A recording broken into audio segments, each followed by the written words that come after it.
What's up, APAC fam? Welcome to the Overwatch League Midseason Madness Qualifiers here, match number 2. On our last week, it's me, Avril, with Leg Day. This is, what did you call it again? This is the gacha roll caster combination. How many, yeah, how many it's stars? a 5-star gacha roll. Is it? Oh, I like that. Yeah, it's a 5-star. It's very rare. We're usually locked in with well, you less so. You've had quite a few casting partners over the last couple of weeks, Avril. For me, it's usually it's lemon kiwi. I've at least kept halfway there. I've got a kiwi, but you are lacking a little bit of a citrine element. Okay, yo, maybe. However, you make up for it with immense knowledge. Do you know what? Kiwi itself is already a fruit, so we don't need to go too far. With I'll just stick to just the vanilla kiwi, which is a normal kiwi here. Don't need a secondary fruit to pair up with that one. Hangzhou Spark and the Chengdu Hunters. Let's talk about them a little bit here. So obviously yesterday we saw the Chengdu Hunters up against the Shanghai Dragons. Pretty damn competitive game from the Chengdu Hunters, but unfortunately with that loss they are knocked out of Midseason Madness tournament contention. They can no longer qualify through. A team that has qualified through is Hangzhou Spark, and things are still not fully clear in terms of their position though. So while they are qualified, they aren't guaranteed a second seed just yet. They could be third seed here. They could be second seed here. Based on my calculations, if the Hangzhou Spark win 2 matches, their next 2 games, including this one, with any scoreline, they will get second seed, being that they are currently, I believe, 4 maps ahead of the Shanghai Dragons. So they just got to win, regardless of the scoreline. It's not going to be an easy one today, though. To look at our starting lineup, of course, Alpha Yi and Shy are going to be starting an explosive damage duo. Alpha Yi certainly has captured some imaginations over the course of his couple of debut games for the Hangzhou Spark. He's been hanging around in Chinese contenders for a while. I remember one of the first events I ever casted had Alpha Yi on some ancient Chinese teams. Super Rich and Irony on the support line. Irony, of course, has been a newer addition to the overall field of play for Overwatch League on that Ana, and it has been okay, but honestly, Molly, for me, has been really impressive over on the LA Valiant, and we've seen so many impressive Anas that Irony might need a little bit more to stand out to me. Yeah, so, obviously people also remember Alpha Yi from, or at least I do, from Contenders Korea Team Diamond with Flora, Takayaki, and Unique as well. That's Hangzhou Spark out of the way, though. Let's talk about the Chengdu Hunters a little bit here, who have looked very much improved so far in the Midseason Madness. I think they got to a very slow start in the kickoff clash. Wasn't the greatest in the kickoff clash, let's be honest. They actually gave LA Valiant their first ever win so far in their season, which, given where LA Valiant are now, is not completely out of the question, right? Like we just established after the Seoul game, that Valiant are a pretty competitive team, but Hunters are now just zooming past everybody. I would go so far as to say that power ranking wise, I think to me, they're like my third best team. If I was to pick, I'd put Hunters in third behind Seoul Dynasty and Dragons. Honestly, yeah, they played so well versus all their opponents so far in terms of strength. Unfortunately, based on standings, they're a little bit further down. Spark are ahead of them. But this is also the opportunity for Spark to prove that, you know what, we deserve to be in the top 3 there instead. We are currently sitting in the 3rd place position as far as seeding goes, with, like I mentioned, the opportunity to get second here, not first because they're too far behind Seoul, but certainly enough to get second. They can prove that, okay, Hunters have looked good, but we can look even better than that. There should be a very interesting, hopefully close match, because 2 powerhouse Chinese teams that have pretty good results so far in the meta, and one of them that we are guaranteed to see in the Midseason Madness. So I'm hoping that Spark will be able to kind of light themselves up here and give us the true display of what a top 4 team looks like. Yeah, Chengdu Hunters, a little bit of a more limited roster, with only the mandatory 6 players on it. And if you'll come with me on a journey, Avril, I'm going to ponder my orb of Reddit analysis right here. And I think there was a bit of concern coming into this season as to how Jinmu would be faring on his less traditional heroes, away from the usual projectile heroes on things like the Sombra, on things like the Tracer. His Genji has always been good and, in my opinion, remains good. When I watched yesterday's game of Chengdu Hunters, I think Jinmu had one of his best rated performances, being able to go toe-to-toe with Fleta. Yeah. Our Season 3 MVP, Jinmu is having a great season in the last few games. And that's the thing, right? I've often looked at this team, the Chengdu Hunters, and despite the rest of the roster, I very much base their overall strength around how good Jinmu is. The reason I do that is because really, to me, the success of how far they can go comes down to, can Jinmu fill the hole that leaves behind? Because Leave was the Tracer player. He was the flex DPS on the team, even though he's a hyper flex that plays everything. But that's been proven now from the fact that he's had to move over to Hitscan to cover that gap that's been left behind. Jinmu has humongous shoes to fill. And yesterday, in their match versus the Shanghai Dragons, I felt like he filled those shoes. Like, that was not the first time, but that was a clear example of me looking at it being like, Jinmu's really playing at a crazy high level on that particular game. As we all finally remember, if you missed out on that game, I heavily recommend you go back. There was a 1 versus 2 moment as well. Jinmu versus both Izayaki and Lep. He was on 20 HP, and he outplayed them and won that 1v2 as a Genji on 20 HP. So, just unbelievable performances on the side of the Chengdu Hunters. Let's see if that continues. Let's see if the Hangzhou Spark can pull through and beat the Hunters. Today it will be Sombra Ball Tracer versus Classic Bernard Doom with Shy on the Ash as well.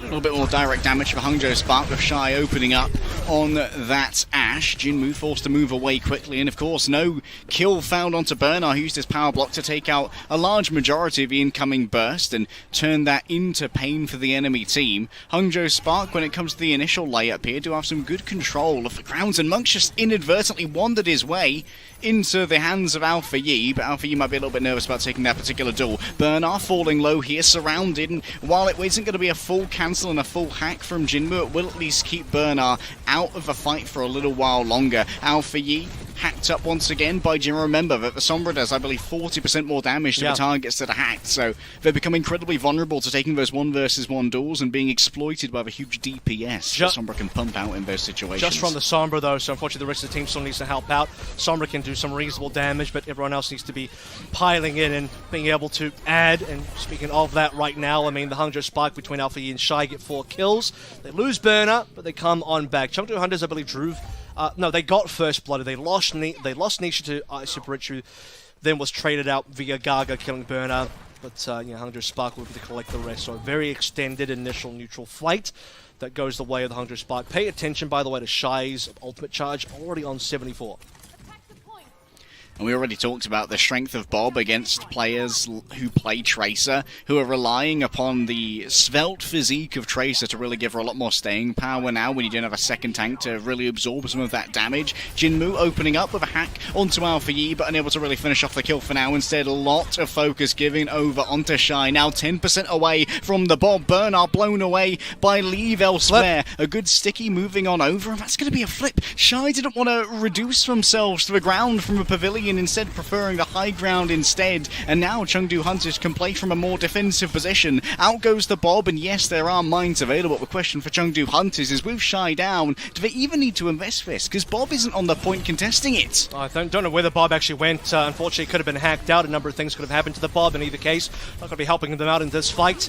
Burner receives a very clutch now. Nearly went down there, but Irony will still pay the iron price for it. Hangzhou Spark down to just 3 members. Burner hacked out. Actually couldn't use his meteor strike because of the hack. So Chengdu Hunters clean up 3 members. They get rid of Shy early, and they have the cap the entire way through because they flipped it so early. They won the fight after they flipped, so they just get all this percentage cap. Alpha Yi, quick swap to the Widowmaker and the Spawn, just to make sure that Spawn camping is a little bit less tempting for the Chengdu Hunters. For now, though, Leave just poking away, looking to once again get that Pulse Swarm in hand to stick to Bernard, especially if he gets discorded. Takes a lot of pain from that stick. Shy hacks Jinmu, trying to stay alive in this duel as Gaga plays up on high. A bird's eye view, a big stick. Irony, he can't see a fight, he can't buy one, Avril. Every time he moves on in, blown up by the raid explosives of the Chengdu Hunters. 69% is a nice little bit for the Chengdu Hunters now to play from this defensive position, and I think that Hangzhou Spark are likely going to have to call this fight here. Well, Gaga is down, so Spark have 5 here. They can strike exactly at the right time where it hurts for the Hunters. And it does hurt a little bit more the Jinmu down, and this is the kind of thing, right, we snowball from 5v4 into another 5 versus 4, just converting extra members to make sure that Hunters do not have eloquent numbers up. They will hit the 99%. Alpha is going to miss that pulse bomb, but still kill Gaga anyway. Leave, huge amounts of healing onto him here, but no more armor packed as Alpha Yi at range. Excellent tracking, takes down Nisha. And Jinmu once again might be found. It's going to be crunched in from multiple sides, has to translocate away instead. 99% here for Chengdu Hunters. And I actually think that maybe Alpha Yi said he missed the pulse, but perhaps he actually stuck it onto Gaga, which is what allowed him to get that kill. In either case, Gaga went down to Alpha Yi, who collected the second kill as well. Hunters now will be setting up for the dive via both Jinmu and Gaga here. We have Mines, we have EMP, and EMP here best served, I think, to just collect whatever solo kills they can get. So if they can find good individual pickups with that, that'll be pretty decent. Well played by Burner as well. He knew he was being hacked out. Jumps away in time, so it isn't going to be left in the dust to get soloed and, well, I guess ganged up on by the Hunters.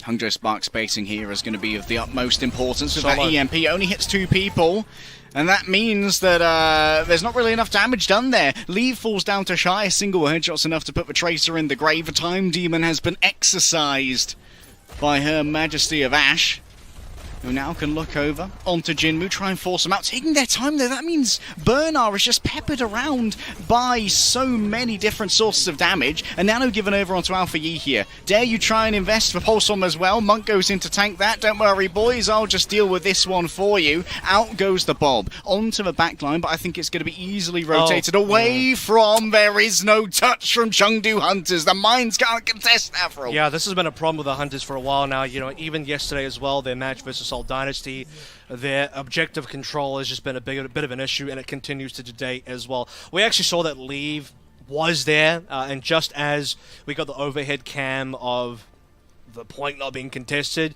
you see Leave blinking on, so they were moments away. And it's Oasis again. I don't know if you remember this one, but they played versus Seoul week 1 of Midseason Madness, a game that they almost won, probably should have won. Obviously, if you don't win, you don't deserve to win, but they could have won if they didn't C9. They C9 3 times, and one of them was crucially on Oasis, on Gardens, this particular round, this particular sub-map. So Hunters, they still just need to work on that. That's been a big problem for them for quite some time now. So I feel like we've been robbed of a few better Hunters performances and results purely from the fact that something goes wrong when the overtime hits, and, well, people can't contest, or people aren't contesting. That's one of the things about the construction of this team, right? Sometimes Leave needs to carry, and Leave can't really carry that much if he's the one who has to continually try and contest this point. Jinmu combines fire with multiple others to take down Bernard. Now no tank for Hangzhou Spark, and might be forced to give away the first cap here, even though Monk's going to fall on down somehow. An anti, I believe, was delivered by Irony. Still Chengdu Hunters grab the first control, and Shy has got rid of Leave. This is by no means a called fight just yet, as Bernard has returned. Shanghai is still, not Shanghai, Chengdu rather. My mind's still on yesterday a little bit here. Shy with the second kill so far. It was a good game, I'm not going to lie. I think about Chengdu, I think about the Shanghai game from yesterday, but now let's think about the fact that they are down 1 round. They got their initial cap, 17% is reasonable. Jinmu actually got a ton of damage, but look at that, 75%. And, well, Alpha Yi also on 87, but, you know, we expect that Tracer should have a lot of high charge. It's been difficult for Sombras to get much done in this year's meta in Overwatch 2, generally speaking, so the fact that Jinmu's managed to get that is pretty reasonable. Jinmu. More pings identifying the targets. Nisha elsewhere. Blown apart by Alpha Yi. And Chengdu at this point might be well advised to simply take their ball and go home. It's too late. Mum said dinner's on. Dinner's ready. You have to go home, guys. Look, it's nighttime in Oasis. It makes sense. Alrighty. 39% roughly now. Hangzhou Spark in the lead. Hunters waiting for the trigger to be pulled. The only ultimate is going to be the EMP. As the Pulse Bomb is gone, that is the only ultimate available now. We saw previously that he did use it as a double onto both Shy and Alpha Yi, and that didn't actually result in any kills. And while we're waiting for that to happen, Shy continues to find these frags. Dude, Jinmu getting caught in stealth as these engagements come in messes with everything for Chengdu Hunters. They wanted Jinmu to get up onto high ground, or at least have a place to try and activate that EMP from for people that Gaga may well have knocked down, but because Jinmu was already in a duel, it was easy to line up a sleep onto Gaga and thereafter execute them. And of course, the Ash here, able to continuously get headshots onto Leave and remove him in one shot. Bernard up against the Zenyatta, has to back out for a second. Re-enters. Yeah, EMP catches 3 there, and Shy is melted down, but that seems to be the only member so far. Bernard staying alive best he can. Hack is still on to Ironing and Super Rich, but they can use their abilities, so the Hunters are able to trade a couple more. It's nearly 90% now for the Hangzhou Spark, so Hunters have to get this flip immediately, and it just seems like they're not going to have enough pressure to do so. They've had to back out, wait for a couple of respawns. Hangzhou Spark will also get their respawns. Jinmu, first to arrive on the scene. Jinmu going to be the one to tap it for overtime. There's the stick coming through. Alpha Yi doesn't quite claim a life with it for now. Jinmu surrounded. Might die here, but it's the mines that are going to be able to strike first. Bob moves on through and should be able to contest. Just skids to a halt before instantly being hacked to Discord and potentially eviscerated as well. There's the cap coming through from Chengdu Hunters. Transcendence still in the back pocket for Monk, but it needs to be decided if it's going to be relevant and necessary in this fight. Hangzhou Spark have given over for Transcendence and, of course, for kill as well onto Super Rich, removing the younger Lindholm from the fray as Shy places himself in a safer area. But Monk, what a snipe! Can't be that safe, and Monk has got sight lines on top of you. You've entered this territory here for sure, as the Hunters are going to be looking for whatever stagger kills they can find towards the end. Probably won't end up happening at this stage, with Burner standing into the front lines, absorbing all the damage despite being hacked up. It does give Jinmu plenty of ult charge, working towards that next EMP. Always going to be a little bit useful. There's certainly a few members here that suffer from being hacked more than most, and that is going to be Burner most of all.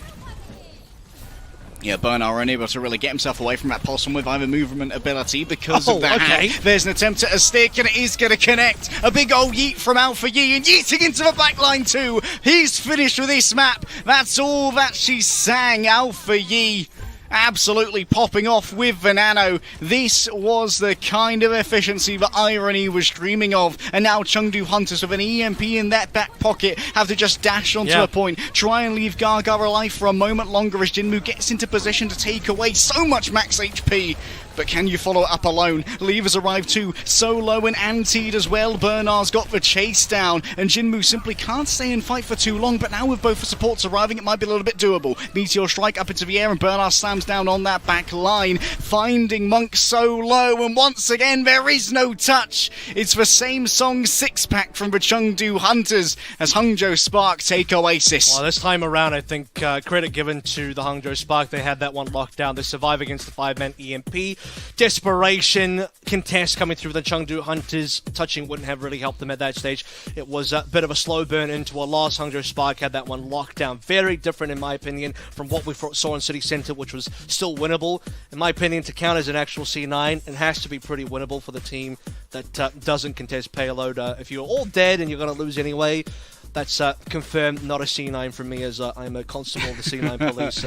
Superintendent Achilleos has informed me of what the real C9s are. He knows, and I'm just here to keep to lay the law down a little bit on the lawless land that is the chat over there. So, Hunters 0-2, competitive. Still not really enjoying the Sombra that much. I think it's got its kinks to work out. EMPs actually look reasonably good in terms of their value, but reasonably good for something that's low value is still not super high value. Would have preferred to see something a little bit more active, maybe the Jinmu back on the Tracer, which we both mentioned was pretty good yesterday, leaving a Sojourn something else. But the Sombra experiment does not go well for the Chengdu Hunters, and it will allow the Hangzhou Spark to finish off our first map 1-0 pretty clean. We'll get ready to head over to the next one. We'll take a bit of a break. When we come back, map 2 on your screens.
Welcome back, APAC gang. We're ready for map number 2 here between Hangzhou Spark and the Chengdu Hunters. After a 2-0 win on Oasis here, Hunters unfortunately couldn't quite get the objective in their sights in terms of contesting on City Centre. Gardens, bit of a different story, but one story that remained true the entire time is that oh boy, Shy is definitely on a bit of a heater today in terms of landing those headshots on the Tracers, especially Leave. Had a bit of a rough time on that second round. Yeah, the ability to one-shot a Tracer with a headshot on the Ashe is definitely a huge part of one of the reasons why we're seeing, I think, in my opinion, as much Ashe as we are in APAC. Like, to a degree, she's very consistent as a DPS, being able to instantly deliver that hit scan damage from just scoping in, as opposed to the Hangzhou could be a little bit less reliable, and of course for Sojourn, who is having to build up a charge on the railgun, and the ability to instantly headshot a Tracer and remove her from play is not to be underestimated when you think about how much power you can remove from an enemy team, like getting rid of Leave with one well-placed shot. On the other side, Alpha Yi getting that quick triple with Venano definitely came to play today, and unfortunately that brings us to talking about Jinmu, who I am hoping is committing to putting the Sombra in the bin for a moment. Probably. I mean, I think at this stage, every single team that's tried to play Sombra, and this is even coming through from teams that have had historically successful Sombras. I'm talking about Lip being the best Sombra in the world. Shanghai Fitz has been a very good Sombra. Jinmu played a lot of Sombra last year. Was one of the best Sombras that we saw last year as well, given that Chengdu and Shanghai were the best ball Sombra teams. And all three of these Sombra players have had like just okay results. I mean, even if you win with the Sombra, it seems like they're kind of struggling. I think at this stage, everyone has to kind of accept that the Sombra experiments do not go well. They usually tend to blow up in your face, and even if you do win, it feels like you would have won easier with something else. So, Chengdu Hunters, got to be looking towards a Jinmu Echo. Sojin on the defense here for Leave as well. Shy over towards the Sojin. So we've been talking plenty about the Ashe versus Sojin debate, and part of it also for me is the consistent output of the Ashe's damage. When I look at damage stats between Ashes and Sojins, the Ashe definitely can put out a lot more raw damage, whereas the Sojins will get more final blows. Certainly right now, both teams want to go towards that Sojin for the initial A defense and attack. Hangzhou Spark, upon seeing their setup here for Chengdu Hunters, have decided to go for a bit of a faster comp here. With the Wrecking Ball, won't require as much healing as something like a Sigma or, of course, a Winston would, and so no need to go for the Ana instead. A little bit more survivability for Irony, potentially, from Super Rich being able to maybe ward away Gaga. Dude, Irony's just like walking up. Okay, he's just there. He just gets Gaga down. He's just walking. He just runs into Gaga and takes him down. Chengdu Hunters will respond to Alpha Yi. And we have quite a melee happening on this A point now. Multiple frags coming through from both sides. Irony, the raid boss, has been taken down, but Chengdu Hunters, not too sure if they can maintain control of this cap for now, because even if they do get some players on that payload, the respawns do favor the Hangzhou Spark in response. So seems like it has been stabilized by the Chengdu Hunters, but they're still waiting for their own respawners. A less than expeditious retreat there for Bernard. Has been able to stay in the backline for a while longer. Remember, if he gets under 50% HP, that's when the focusing beam comes out and the pain will indeed arrive. Shy so low off the back of the anti. Can a finish be found? Jinmu can't commit to the beam and now is in deep trouble. And still Nisha in the backline, slain by Bernard. Alpha Yi continues to be a terror on the Tracer, and Chengdu Hunter's defense is slowly being picked apart as Jinmu tries to turn this one around. This is quite a weird position for Leave, and Bernard says you're a pancake now, mate. Leave's just trying to get whatever final frag he can get. He knows the fight's over. To be honest with you, the fight was over as soon as both their supports died. So for the Hangzhou Spark, looking pretty comfortable there, especially like you mentioned, Alpha Yi has been a bit of a terror on the server on this Tracer from both of our combined maps. You noted the 3k onto Oasis, well, Pulse Bomb as well as just frags and damage in general will get Hangzhou Spark across the line after 2 attempts on A. Jinmu has access to the duplicate here.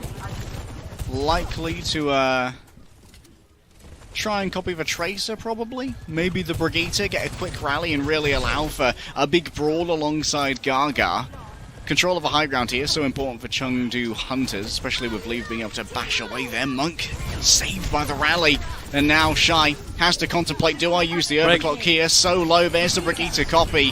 Huge amounts of brawling power now with 2 sets of Inspire. Having to carve through these mines still might be an issue as Irony falls out of a Transcendence that was previously invested. Quite an unfortunate position here. That's going to be Gaga taking down both for supports though with a Primal Rage. Anger management at its best, just using the punching bags of Overwatch as Gaga picks up the third. Yeah, beautiful stuff there. I mean, I don't think Shia was going to be too long for this world anyway. You're just kind of surrounded by everybody, but you love to see it. The right click from Gaga to nail him down.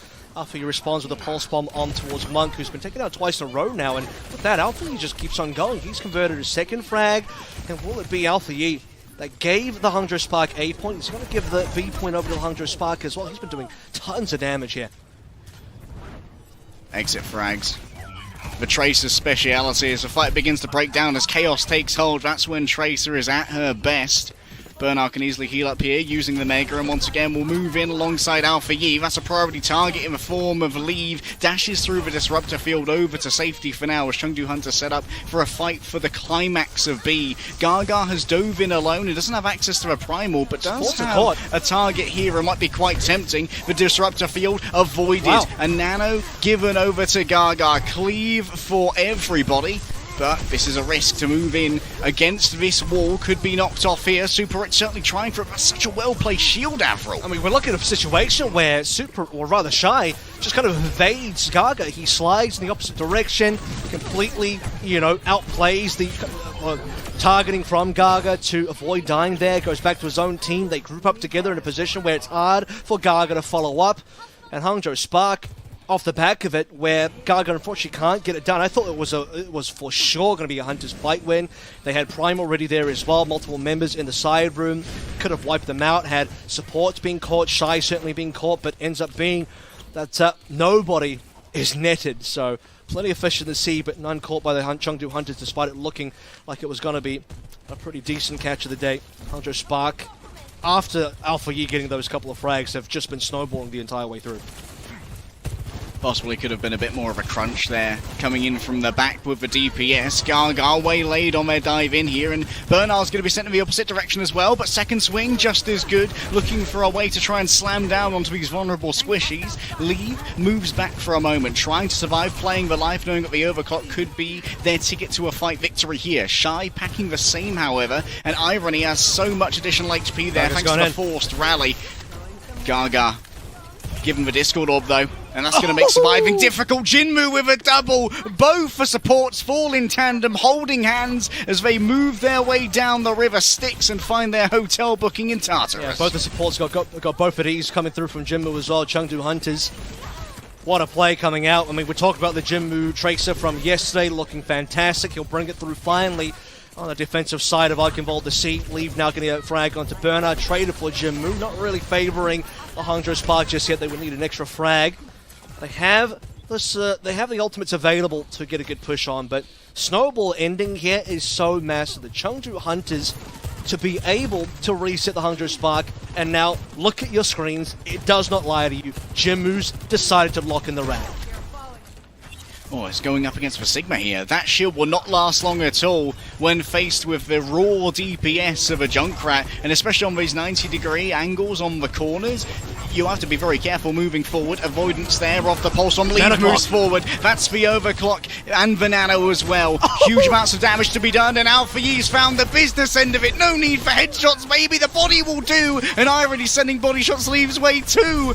That's an accretion onto Nisha, removing the Inspire healing. That's a large amount that's gone now of Hangzhou Spark. Unlikely to be able to sustain themselves here against the damage of Jinmu, but that is predicated upon the hitting of the grenades. A small bastion of safety is generated by Gaga, but quickly blown away, as that's going to be another overclock now from Shy. If this gets pay dirt, this should be the finish of the map here. Remember, this penetrates multiple members. If only it can find the targets, but Leave is simply quicker, Avril. Yeah, Leave will get the final blow onto Shy instead, who, despite having multiple members on the sidelines, couldn't quite get them. Gaga trying his best to get some support players here. Jinmu even gets a frag on a Super Rich. This is looking very defendable. Monk not that far off from getting the nano. Nisha already has his rally available. And with Bernard caught on the sidelines, the Hangzhou Spark can do nothing but back on out. Leave will find another on his way. through the back line of the Hangzhou Spark, just stagger kills. I mean, this all counts when there's only 15 seconds remaining. Think about how easily Leave can charge up that railgun as well off a Sigma shield. It's one of the most fertile ground to try and make sure that the energy is indeed available. Gaga lies in wait, as does the Riptire, trying to pressure out the Tracer, and indeed it will be. The recall used, and now Alfie has to stick here in a duel with Jinmu. Simply got too much accuracy. Au revoir, Bernard, says Jinmu. And a slaughter of Hangzhou Spark players means that Chengdu finally find their footing on point C. Yeah, Bernard got quick played there for sure. And speaking of which, I mean, you'll have noticed that Junkrat's pretty good in quick play in Overwatch Beta 2 currently, but this isn't the patch that they're playing. We're not playing on the patch with Junker Queen or the buffed up Junkrat grenades. He's actually on the slightly weaker Junkrat and still kind of able to build up at least one Riptire there. Decent stuff. Still hard to get consistent damage when you are mostly shooting Bernard's shield, but I guess if your goal is to just burn down Bernard's shield, you're certainly able to do that with a combination of Jinmu shooting it and also Leave charging his rails off the shield as well. But I love me a Nano Clock combo where, you know, the Nano goes on top of Leave. It's 195 body shots as well, so someone just needs to breathe on the target that's being shot by the rail and they will get fragged. Chengdu Hunters, great defense being shown there. B was a little bit unfortunate, but at least C will be in their hands. The classic rat. Tell you what, I've been really enjoying Junkrat in Overwatch 2. I've been getting a lot of hours. Those buffed up grenades, they are so fun, Avril. I've been having an amazing time. Unnecessary buff I've ever seen in my life. It's just like read through the patch notes. Perfect. Thank you, Mr. Aaron Keller. Big appreciate. All the Junkrat mains, thumbs up. All 5 of them, they're like, oh yay, finally. Yeah, it's crazy out there. We are both super pleased about this. Me and Aquamarine, you know. Righto. Shimmer, okay, here's a classic. We've got the flying Junkrat now. Fire, just a little bit of scouting, not anything to write home about. Probably doesn't want to be... Well, Fire is in a weird place, as we've seen. The only place that we've really seen the Fire truly being played, and Alpha even did this, I think, popularized in the kickoff clash, was on the Gardens of Lijiang Tower, right? And you don't necessarily need the Mercy, although it does help. But enough of that. Let's see what the initial dives will look like here. We've noted that the Sigma double flex support can be hard to push into. Saw that from LA Valiant versus Soldiers before. Speedy moves here, that's going to be a block off of healing there, thanks to Gaga's shield, but Shy simply does more damage, so the tank battle easily going the way of the Hangzhou Spark. It feels like Chengdu Hunters there might not have used enough of the speed advantage that they had, and they settled for a main tank duel when really their access and their rotations against the Hangzhou Spark backline should be much stronger. Well, the first dive is going to get quickly and swiftly prevented by the fact that Shy just rails down Gaga, and that's the kind of thing, right? That shield, it's not going to last very long. You get the whole team shooting at it. Shy also charging his rail off the back of it. Shumi really wanted to go into the back line, and oh my goodness, Monk barely dies before the Nano's available. That's awful for the timing of Hunters. Hangzhou Spark here, they don't care about the speed, they're simply intercepting as they go. Immortality Field going to be expended, and it does its job. Makes Hangzhou Spark's backline feel inassailable. And Alpha Yi, for the moment, simply watching out for Jinmu. Taken from both sides, Shy and Alpha Yi get the execution. It's tough days here for the Chengdu Hunters. We have so many ultimates now available for the Hangzhou Spark, nearly 5 on board. Well, the next fight's going to be difficult just from the fact that the Amplification Matrix on Super Rich is going to be available, and that's just going to be far too much damage. A stick onto Monk, forget about it. This is another reset. Every single time that Chengdu want to push, somebody is going to go down. It's been Monk twice in a row. He just can't catch a break and finally use this nano boost. Hunters, 155 remaining now, so half the time gone. It does feel like Monk is getting kind of legit dominated at the moment. Every time he shows his face, someone from Hangzhou Spark is giving him some trouble. Bernard expends the accretion. This at least gives a little bit more room for Gaga to try and move about that CC. Now with a nano available, Gaga moves into the backline. There's the window to try and stop him. Double damage. He is faced with forces the Primal, and that should be more than enough damage. Monk elsewhere, once again, the first to die from this, and Gaga 1000 HP is nothing when faced with the ferocity of Shy. Overclock still available. No nano behind it this time, because of course there's not a nano to be giving that one over. However, Chengdu Hunters scattered to the 4 wins for now. You might even see Jinmu here try and make an interception on some respawning members. That's why Alpha Yi's on the hunt. About to get caught here by Alpha Yi for sure. The best thing that Jimbo can do is keep Alpha Yi busy, and while that's happening, okay, we talk about him keeping Alpha Yi busy, that might just be enough, with Nisha taking down Super Rich on the other end. This 1v5 is finally going to get won by Alpha Yi, but what's going to happen towards the point side? It's going to be Shy looking to overclock. Surely a couple of easy shots here onto Monk. Yeah, that'll do it. Burnout will be the one to clean up. Someone's going to get the kill. Nisha's, by the way, on 3 final blows this fight alone. Yeah, and has a sound barrier as well. If they need to have a big impetus for an engagement, Gaga going to be moving straight in, and Bernard, despite the attempt of a flick on the accretion, won't be able to grab it. And now Jinmu's returned as well. Nisha still holding on to this. Bernard's fallen on down. Nisha feels no impetus to use that barrier. And so there should be a cap here for Chengdu Hunters by the skin of their teeth, Athril. Well, they finally managed to, get a good fight going for them. Leave will now just clean up members via the railgun. And it seems like Jinmu ends up doing his job. He's just like, alright, follow me, Alpha Yi. We're going to remove you from the fight. It's going to make this into a pure 4 versus 4 game. Bit of a preview of Overwatch 3 for you, as Chengdu Hunters back on the back of Nisha, I think, as well. 3 frags there. Pretty cool stuff from the Lucio player, who still has a sound barrier that will likely be saving that one to counter the flux. Yeah, really good presence of mind there from Nisha to make sure that sound barrier is going to be available to deal with Bernard's ultimate. Gaga poking away at Alpha Yi for a moment. Of course, isn't going to be able to out-DPS that Harmony Orb as he has to charge up each of those shots. Shy looking down from on high. Moving through here for Chengdu Hunters is going to be at least a little bit easier than for other teams because of a speed boost that Nisha is going to give over. Look at this. Less time in the open. Yeah, just got to go straight for the high ground play right now. Wait, he just got his sound barrier cancelled. It never came on through. I don't know what happened. He got stunned, but it's gone.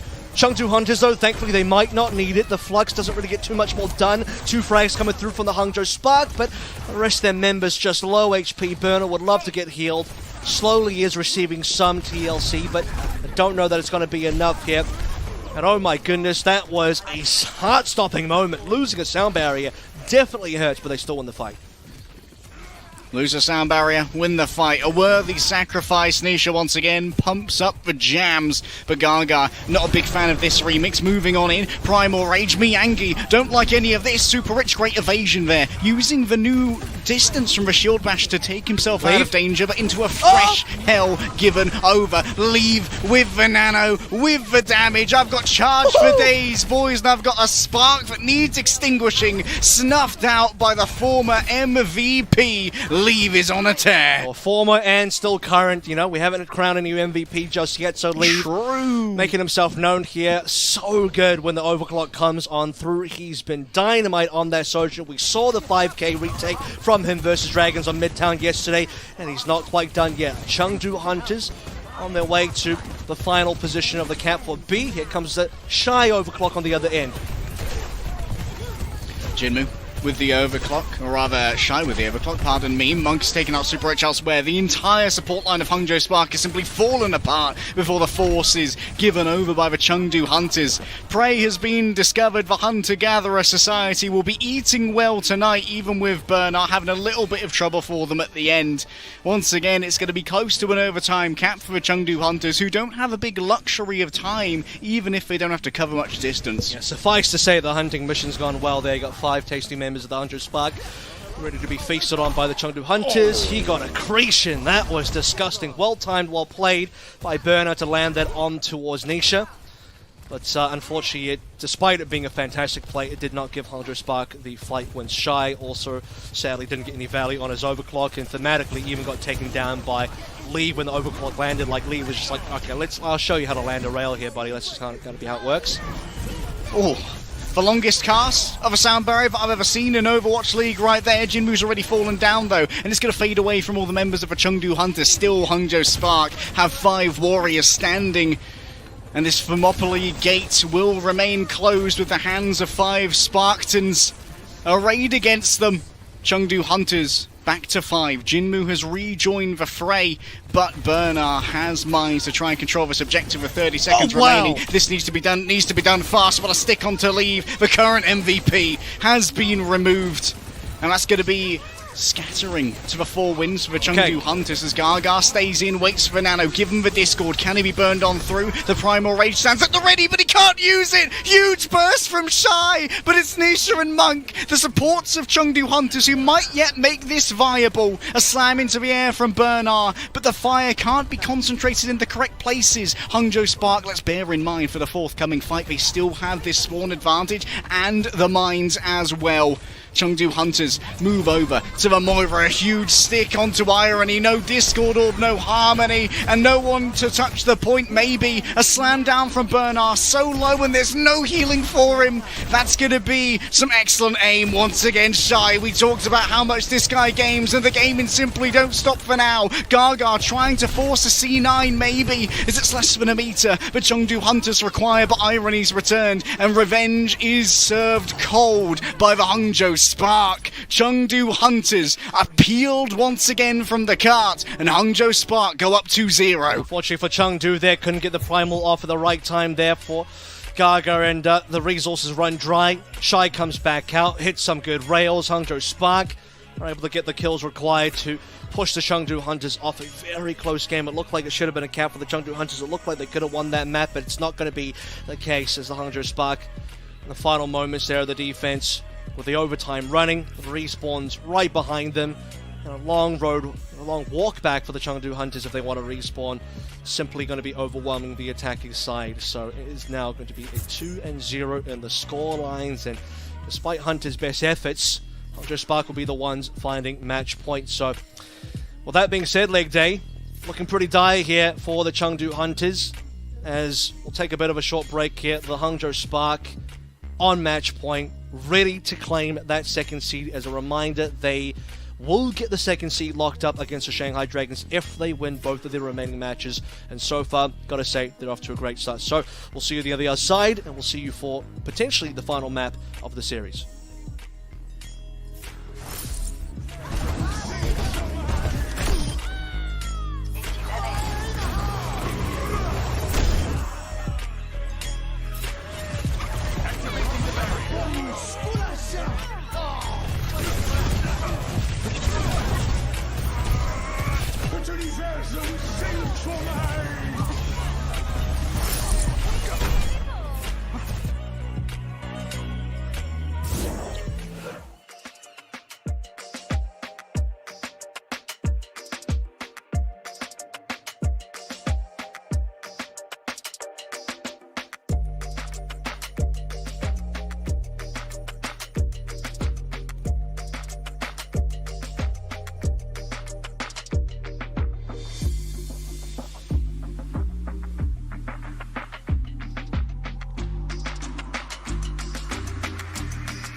Hangzhou Spark, with 2 losses in their previous week, are looking to finally get out of the right bounce back. With a win here, match point secured, 2 maps in the bag here, and Chengdu Hunters on life support. I mean, Hunters at this point can't make the Midseason Madness anymore. We've established that leg day, but for the Hangzhou Spark, they still have a potential 2nd seed position to play for. Yeah, for the Hangzhou Spark, we thought that this might be one of the tougher matchups that they go up against, considering how well Chengdu Hunters played yesterday against the Shanghai Dragons. It wasn't a win by any means, but we saw Jinmu definitely hold his own as a 2nd DPS, going mano a mano, tracer on tracer against Fletter was certainly an impressive milestone for a DPS that we sometimes have questioned in terms of the width and the depth of their hero pool. However, today it feels like there's less of a coordination in my mind from the Chengdu Hunters. I'm not seeing as much from Gaga as I usually do. Admittedly, the Winston did get a little bit of value, but it was often just eviscerated by Combined Arms Fire and the Discord Orb that was given over every time by Ira. That's kind of the problem with playing Winston in this type of meta, is that Zenyatta will destroy you. The Discord is doing a lot. We see the Sojins coming through as well. The Rails are getting, very buffed up from the Discord Orb. Speaking of Winston plays, we saw down the bottom there, Bernard is being subbed out for Goose Ray. So this will be, I believe, the first time we are seeing Bernard being subbed out for any player on the Hangzhou Spark side this entire tournament cycle in Stage 2. Goose Ray's first game in the Midseason Madness. Because we are going to the escort maps will be Dorado, likely here to see more Winston gameplay. I think, with both players playing the Winston at the same time, it kind of bail out the pick, and what I mean by that is it kind of justifies the pick on both sides, because you don't feel like any particular Winston is making the wrong call, because both of them just got to play it. And Dorado is probably one of the better maps to play it anyway, because it is a very dive-heavy map. We've seen Soul Dynasty with both Prophet and Smurf really dominating here between the Tracer and Winston duos. Looking for that again, with more Tracer Winston between Alpha Goose Ray and also Jinmu Gaga. Yeah, between the rooftops and the narrower walkways for that shield, this is definitely a Winston map if ever I saw one. On Dorado, no surprise, like you said, Goose Ray coming in, the Samurai of the Primal Blade. This will at least mean that Chengdu Hunters are going to have a more equal Winston matchup here, where we may see movement from a Hangzhou Spark to actually, they're probably just going to play double play support. They'll probably have Super Rich play the Ana and Irony, continue playing the Zen, so Gaga might have to continually deal with this. Depends. Brig is pretty good here, as we see Nisha lock it in, Brig Zen for the Chengdu Hunters, leave on the Ashe, and that's the other thing as well, right? This is a very Ashe-dominant map. If we looked at this yesterday, specifically because Chengdu played it against the Shanghai Dragons, Lips Ashe and Leaves Ashe at various moments as well, but Lips Ashe in particular was pretty damn good here. Had a lot of weight to pull, and certainly he was flexing his muscles, pulling that weight for the Shanghai Dragons, getting so many frags on this map, and got himself a player of the match for that Ashe gameplay. So the Hangzhou Spark, we'll see how long they stay on things like Sojin. I believe that Shy realistically should be looking at an Ashe here as well. Will depend on how much he thinks he can get rail charge off Gaga's ball, which will confirm now is not going to be a Winston versus Winston matchup. Gaga's going to go back to Old Reliable. I don't believe this will be a bit of a turnaround for Gaga, who's not had the greatest game thus far, but admittedly, it's been quite difficult given how reliable Hangzhou Spark supports have been in this particular matchup. Alpha Yi swaps over back to their signature Tracer, and for now, Shy continues the risk of playing that Sojourn, wondering if there is going to be enough rail charge, as we brought up before. Gaga yet to make a fully committed entrance here, and there it is, the swap from Shy over to the Ashe. Yeah, that's required, I think, and straight away just pops Jinmu's head. Oh. So that's the value of what Ashe brings to the table. You couldn't do that on the Sojin because you have to wait for a decent amount of rail charge, whereas Shy right-clicks, taps Jinmu's face, and instantly finds himself in a 5v4 situation. Hunters, not going to do too much contesting here. Ideally, they just don't lose any more members. Gaga swings away, and it means free payload push for the Hangzhou Spark. A particularly elegant retreat there from Gaga. Leaves also going to fall. Shy getting the better of their counter Ashe.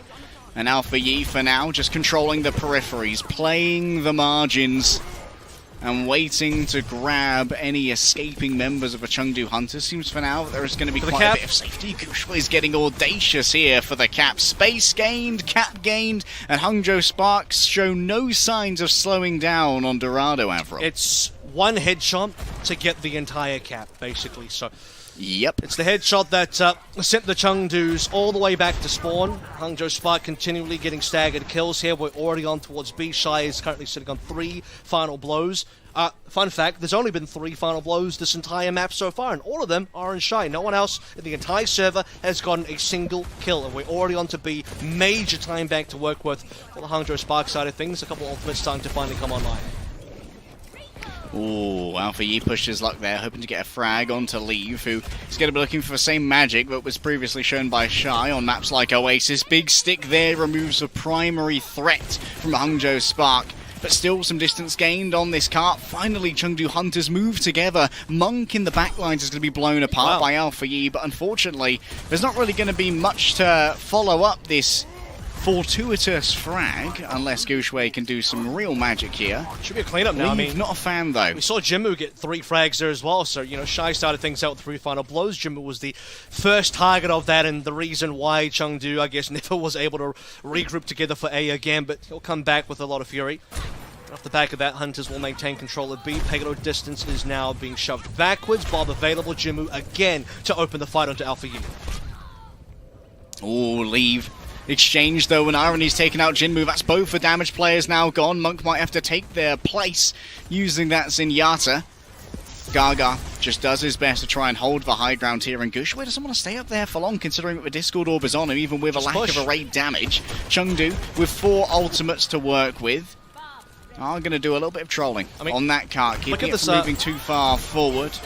Positioning now is that, you know, we see that Shy backs out. He could play the Bob over towards the payload. He'll play it on the high ground instead, just completely locking out the Chengdu Hunters. That Bob is just guarding that entire walkway on top. That's exactly where Hunters want to play. Leaf still cannot stay alive long enough to get his own Bob out, and the payload steadily gets to the end. Hunters have got to strike at some point. Double ultimates coming on through Transcendence plus Mines. Denies him the staging area, and that means Leave's got no friends in the backline. Gushui finds him in a dark alley, is given the advisory as to where to find Monk. Can they be healed through here? Yes, they can, but the Primal Rage is something entirely different. The Samurai of the Primal Blade has taken it from the sheath and then returns it once more. 1,000-folded Gorilla Steel is arrayed against Monk and tears him asunder. Alpha Yi to pick up the rest of the scraps there as well. Gushui tee them up, and Alpha Yi will collect the kills.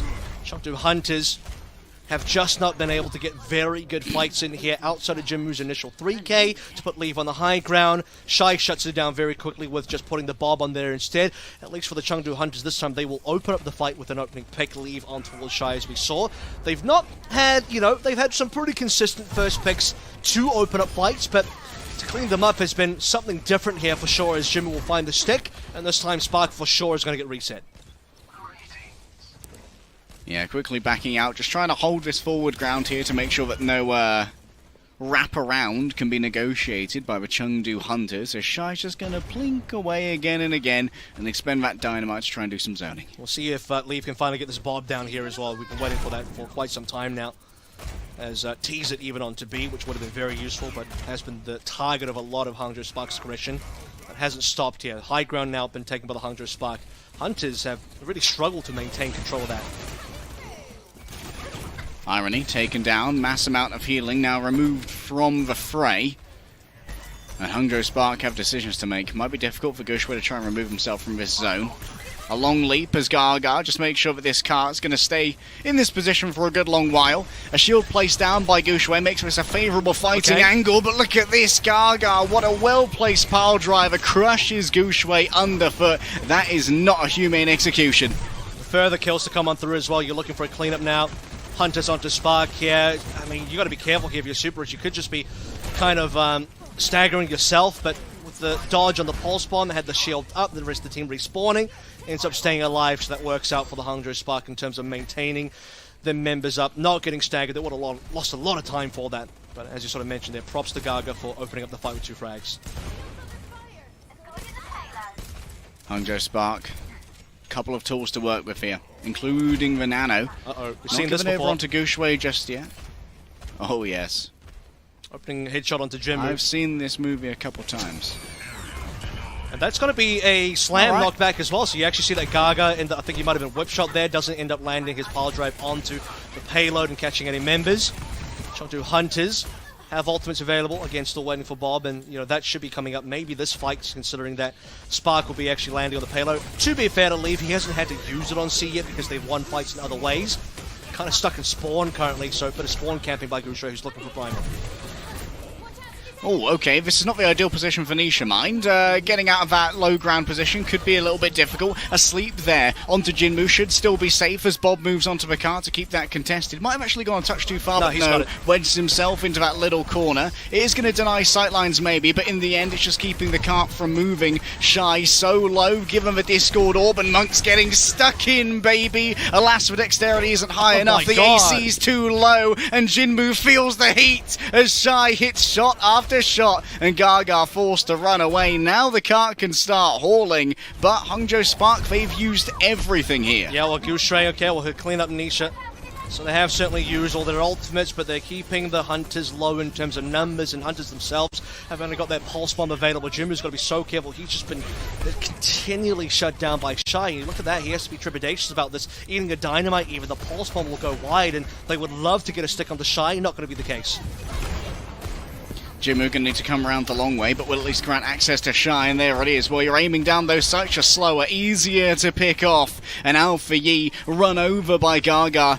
Turned into roadkill, and there isn't really much time to reset. Nisha the next to fall, but you can see that Gushui has made his way deep into the backline, and Leave's going to be the victim of that. Yes, it's a long commute once more for Shy, and Gaga putting down these mines here really creates an issue. Gushui's bubble breaks under the pressure of all of this damage, but has at least gained a couple more friends to try and make this fight work with. Alpha Yi tags in, Gushui goes wide, looking for a mega pack instead to give a touch of healing, as Bob's going to be the next to try and bring out the cart to contest. A good stick on Tanisha, but it won't even execute him, as he's already dead, courtesy of Gushui. And Gushui now, because of a knockback from Gaga, has flown far away. It's going to take so long to re-enter a fray, but will do so with a nano. A huge amount of damage now, ready to rack the nerves of the Chengdu Hunters. The Monk won't survive for long, and by the skin of their teeth, Hangzhou Spark control Dorado.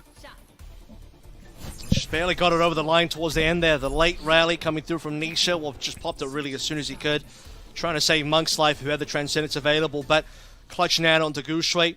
Rally from Super Rich walking on in. Hangzhou Spark had what it takes to still survive that.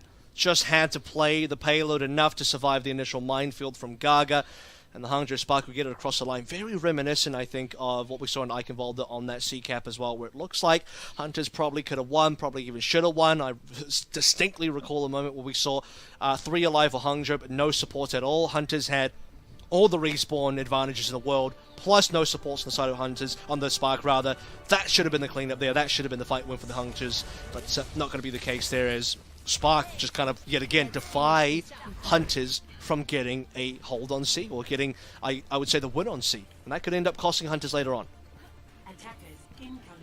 Honestly, Gushui being alive was a little bit of a surprise. We were hoping he was, and Hangzhou Spark indeed confirmed that Gushui does still draw breath, but maybe he's gone through a little bit of a Jesus arc. Because man was really pulling miracles when it came to surviving at the end of Point C. Maybe he was in his little tomb, the stone was rolled back, and we're like, oh man, where's Gushui's body? Oh, he's been revived. And he managed to survive for so long at the end of C there. Being able to juggle themselves onto a mega pack and then return to Irony for that nano in the nick of time as well. It was so well coordinated. Let's take a look at this now. It's going to be the same TP play we saw yesterday versus the Dragons, which is to say that they take it out of spawn, go to the high ground. This time they're not just kind of being stalled out on that high ground. I think Shanghai had a member on that high ground. Just, it was Fate that was actually contesting that high ground where the TP landed. Hangzhou Spark have Gushui on the Winston yet again. Gaga, same thing. No longer being the ball on Dorado A. Most importantly, though, we are seeing the sniper duel between both Shy and Lever. Neither of them playing Ashe. They both agreed to take this to the Widow duel. I would say historically, Shy probably the more successful Widowmaker, but Lever's certainly had some stand-up performances, especially on maps like Circuit Royale. Gushui knocks back during his escape there, but still well within the safe sightlines of Irony. Should allow for him to be healed up rather easily.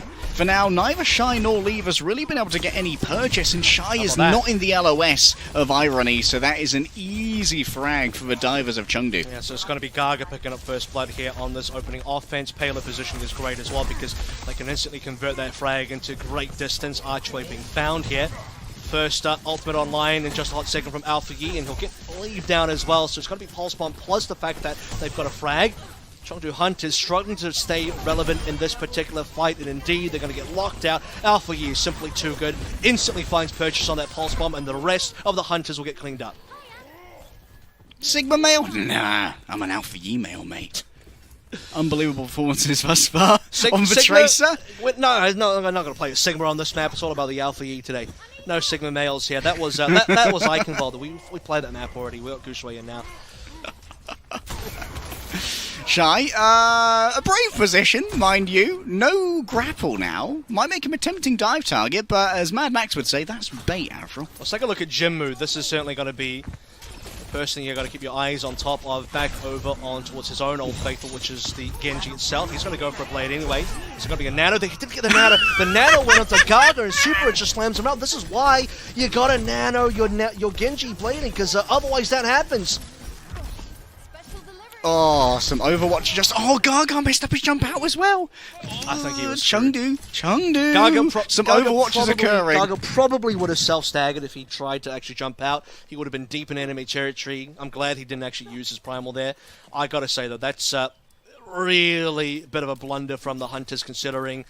I don't know if Gaga got in the way of the nano. Sometimes, you know, Gaga went for a dive at the same time and he just intercepts the nano by jumping in front. Hard to say without looking at Monk's POV, but in my mind, that nano should have 100% have gone to Jinmu. No one can hide from Yeah, Winston's a thick boy. Sometimes that could be an issue. Jump shot from Shy going to miss. Now it's Leave's turn to try and find some purchase. Surely. Oh, no. sees irony. An unfortunate miss, and now Super Rich up in their face. That's going to be a stick and a rally as well. Hangzhou Spark control every facet of the fight in here. There's no escape when you're faced with Gushwei on the Winston. And Jinmu once again is playing this old game of come catch me. A mass taunt has been given, but unfortunately, this raid team knows better. A taunt only lasts a few seconds, as you know, you're not an infinite CC, unfortunately. True. So, you know, that it goes away. And Spark are like, what are we doing here? Okay, let's go back to the original fight.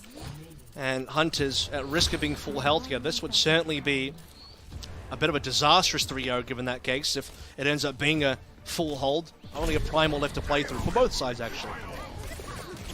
Jinmu forced to use the recall. In for the long haul now. Playing these corners to try and avoid Shy, who heads up top. Gaga keen to follow. Despite the acrobatics, they still will fall. But elsewhere, Hangzhou Spark have won the fight where it matters. The support line has been eviscerated. A pair of primals have dropped, and there it is again. Oh no, not like this, Chengdu. Yeah, that time, I gotta say, was actually still pretty winnable for Chengdu Hunters as well. You saw plenty of members alive. Well, just a few. I think it ended up being a 3 versus 3.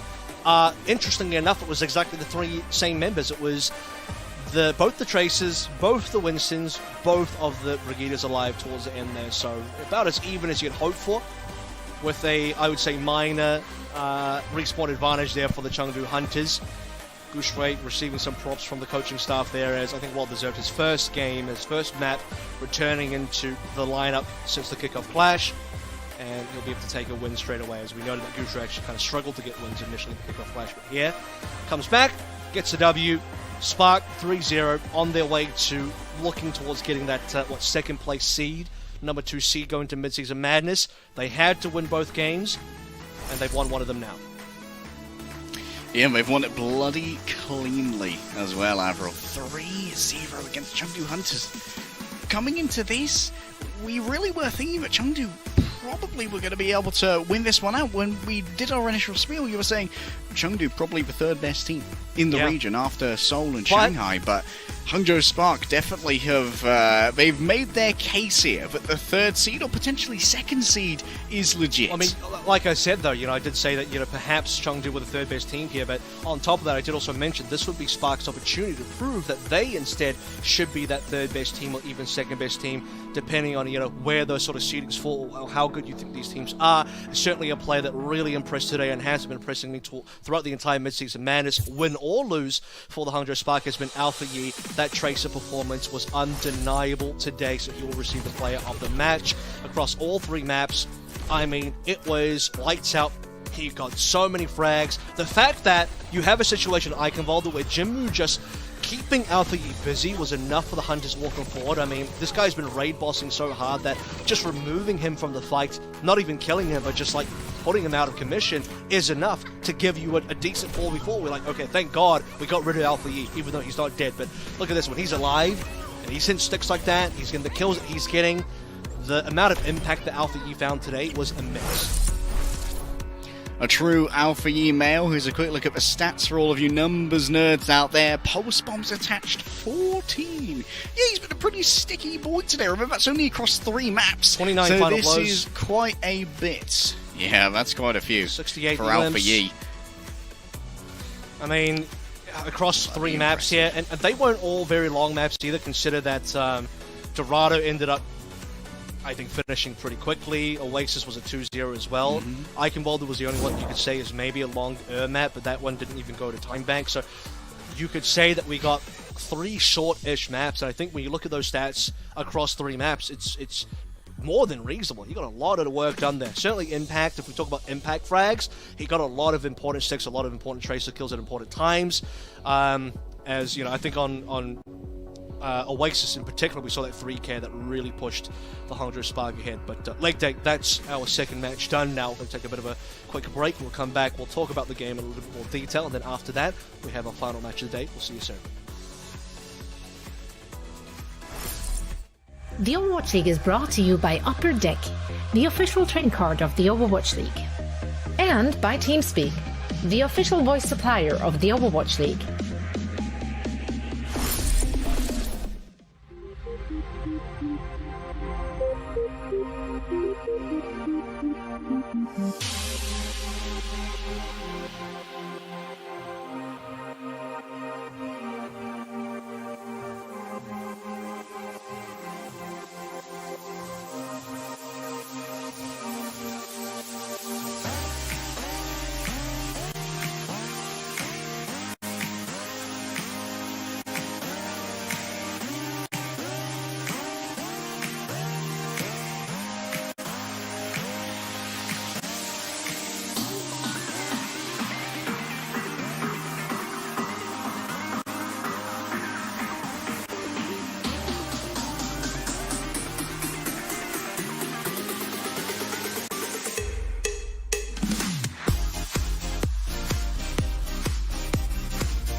dance for Super. The Dragons teach us that if we want to climb high, we must do it against the wind.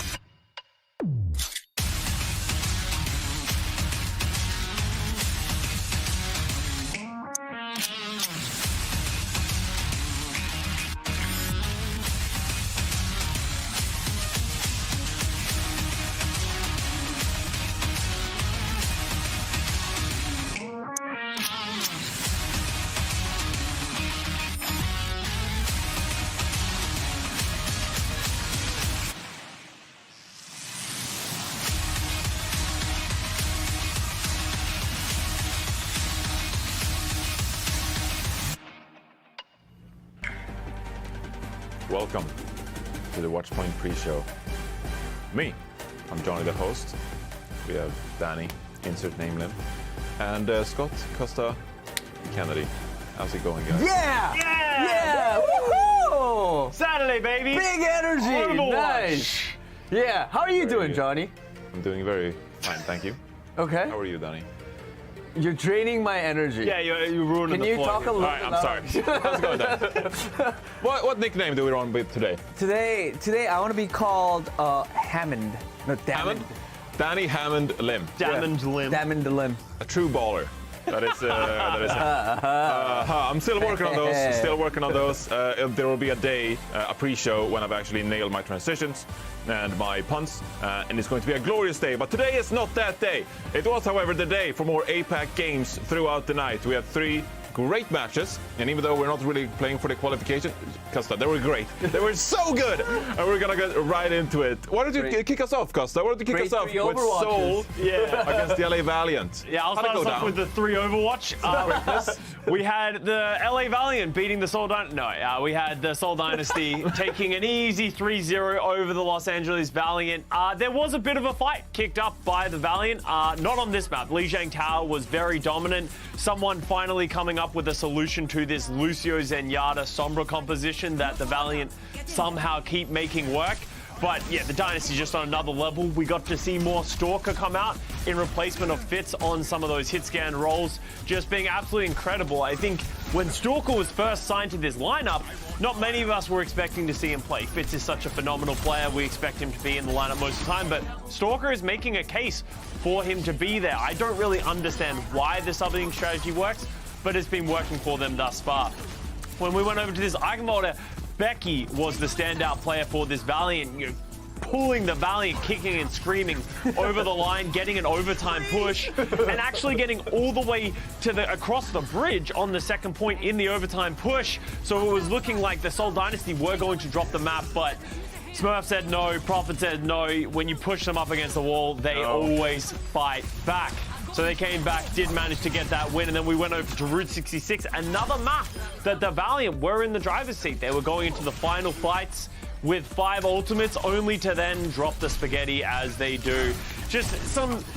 This is the thing about the Valiant. They have some of those individual pop-off moments, but when they have to string it together, when they have to have, that consistency, that's where it's not there, and that's why they do keep dropping these maps. So a pretty solid look. It was partially no-heal season in this match, but Seoul Dynasty, with the flexibility of Smurf on that tank, just really coming through. And I want to talk about Smurf a little bit, Johnny. You've hyped him up so much.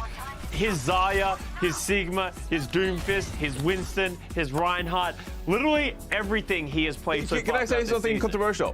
What? He's been so impactful on Seoul Dynasty. I think you could argue that he's almost like an MVP candidate. I think okay, here's the thing. I actually would go one step further. If he has a great mid-season tournament, I would say he is the leading because of his flexibility. Candidate. Not Prophet? Well, that's the thing. It's unfortunate that he's neck and neck with his teammate because it's hard to justify those results. But Smurf, we've talked about how much flexibility in the tank role is so integral for this season and in Overwatch 2, and I think Smurf is leading the charge with that sort of ideology. There you go, viewers. A little amuse-bouche when it comes to the hot takes here on the Watchpoint pre-show. You love to hear it. You won't get this analysis anywhere else, except Reddit, but then they're wrong. We know what we're talking about. The second match of the night, it was the Hangzhou Spark taking on the Chengdu Hunters. And this one, I feel like this was must-needed matchup for us to really witness the Hangzhou Spark going into the mid-season madness. I wouldn't by any means say that they're like top tier, you know. I don't really consider them with the San Francisco Shock, the Seoul Dynasty. They're like one step below. But it was a pretty insightful match because we can see Chengdu Hunters, they're playing Jinmun the Sombra, Leave is playing the Tracer. They like to play this kind of dive composition, and one would argue that this is one of Chengdu Hunters' best looks.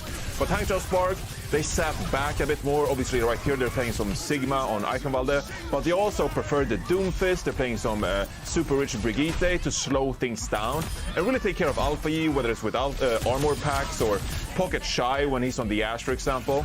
So I think the Hangzhou Spark so far, they've demonstrated that they're a really good anti-dive kind of team, slow things down and poke the dive composition apart. But I do have like my questions about the Hangzhou Spark going into the mid-season madness, because they're great at breaking these dive compositions down, but the LA Gladiators, they're not going to go full dive against like the Hangzhou Spark. Going up as a Seoul Dynasty, I mean, we've already talked about it. You got Smurf and Profit to worry about. So the Hangzhou Spark, I guess we could, you know, you could talk about this match all you want, but I feel like that's short. It's the same, by the way. But I feel like the larger conversation is, how do we feel about the Hangzhou Spark going into the mid-season madness? Do you have a read here, Danny? How would you compare them? Would you say they're more of a Houston Outlaws kind of team, or do you think they're punching upward towards like the Shock, for example? The APAC Houston Outlaws. Look, You know what? I kind of pretty. I like it. I actually kind of like it. All right. I wouldn't say they're San Francisco Shock. No. For sure. But they might be, I think they might be closer to the Houston Outlaws, maybe a little bit above. We'll have to see. But as of right now, I like that APEC Houston Outlaws Okay. label. All right. Yeah, I feel like if you force the Hangzhou Spark to adapt, they don't do a great job of it, which is sort of why I like that Houston Outlaws analogy. If you allow them to play their game, they're great. And the Spark will be solid, but every time we go into these playoffs, the Spark, they get thrown something they're not ready for, they have to switch, and then they start falling apart. So they need to break that mold. Oh, well, way better than I expected. You asked me the question, but the answer was inside the question. Yeah. All right. Well, one team that is way better than the Houston Outlaws, or the Hangzhou Spark for that matter, or maybe they aren't. The Shanghai Dragons, Danny. Yeah. Another clean 3-0 for them. Just like, you know, gush about the Shanghai Dragons for a bit. Like, just talk to me about their greatness, please. Their greatness? Where do I start? I think what impressed me the most watching this match from Shanghai Dragons was that they are literally playing everything. I think we're seeing the Doomfist dive right now. Of course, the Wrecking Ball. They played a little bit of the Winston dive as well. They played Ryan Rush comp as well. And then to end out today, they put in Void and Bebe for the double flex support for Circuit Royale as well. So literally, I think all the meta sort of, or any sort of competition that we've seen throughout the season, they played in this match, and they look really good. Guangzhou Charge, I mean, you know, they did the classic Guangzhou thing that you were talking about yesterday, where they started off the first fight really good, won the first round, and they got our hopes up, and then everything just started to fall apart, and then it was Shanghai just taken over. You know, of course, Lip and Fleta, everyone from the Shanghai Dragons, they are, honestly, I think Shanghai Dragons are feeling it right now. Yeah. They are on a roll. I think someone mentioned that, you know, Seoul Dynasty, they're unstoppable. If there's a team that could stop the Seoul Dynasty, I honestly believe it. I think Shanghai Dragon is one of those that could put a stop. And yes, today we did see Fleta. I think this was the first time, and we haven't seen Fleta playing Sojourner a lot. It was usually Lip on that role, but Fleta was But also, honestly, I think Were you we're about to say the same thing that I was about to say? Void and Bebe? No. Oh, okay. You go first, and then I'll bring on my Well, I mean, Void and Bebe is playing right here as well, and that was one of the issues with the Shanghai Dragons, that their shot calling was off when Void and Bebe was in the lineup. Yeah. Right? That's what they talked about. Yes. I wanted to talk about Fleta because people All right. forget that Fleta was one of the pioneer hit scans in 2018. Like, he was the Seoul Dynasty Widowmaker that stepped up to the plate. He was always doing a ton of work, but ever since Lips joined the team, he's sort of taken that back seat. He's that flex DPS player. I think right now he is sort of taking that back from. Oh, he's not taking it back. He's definitely not on the receiving. I think he is. They are both like performing very well right now. Yeah. Like Fleta's Tracer these days have been just. Yeah. He's been popping off, honestly. Yeah, Fleta's been stepping up again once again. I think for Void and using Void as, because I think one of the problems for Shanghai Dragons in my eyes were that they were trying to force Void onto every single map and every single thing. Yeah. But now they're not doing that. I think that is why it's working. They're using more, I guess, main tanks more, and then they're using Void for, sub tanks where he fits, and for match-specific compositions. Yeah, I agree with you, Danny, because they need Void. Yeah. If they want to succeed, they need Void. So I think it's a great point. The Shanghai Dragons, of course, already qualified for the mid-season madness. But if we take a look at the standings over in the APAC region real quick, we're still competing for things. Seoul Dynasty, with their win against the LA Valiant, they lock in a top 4 seed, and that's top 4 across both regions. So just to give a preview, top 4 out of 8 teams qualified. That means you almost skip around. It's like you get a bye for the very first quote-unquote play-in round. So Seoul Dynasty, they get a bye after they win against the LA Valiant. Shanghai Dragons, they're a little bit of a bubble team. They're right on the cusp there and could secure it as well throughout the weekend. But I'm not going to take things out of the dance because it's not really done yet. But there you go. There's the APAC standings for you. Philadelphia Fusion and Hangzhou Spark, of course, number 3 and number 4. They're also going to they'll be playing against teams that are in Hawaii. They're not going to Hawaii themselves teams. We're going to talk more about the mid-season madness and the teams qualified, of course. We're going to preview our dark horses going into the tournament. So don't go anywhere. We'll be right back with more Overwatch League.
Welcome back to the Watchpoint pre-show, and we're going to talk about mid-season madness. I don't know why I'm starting out so slow again.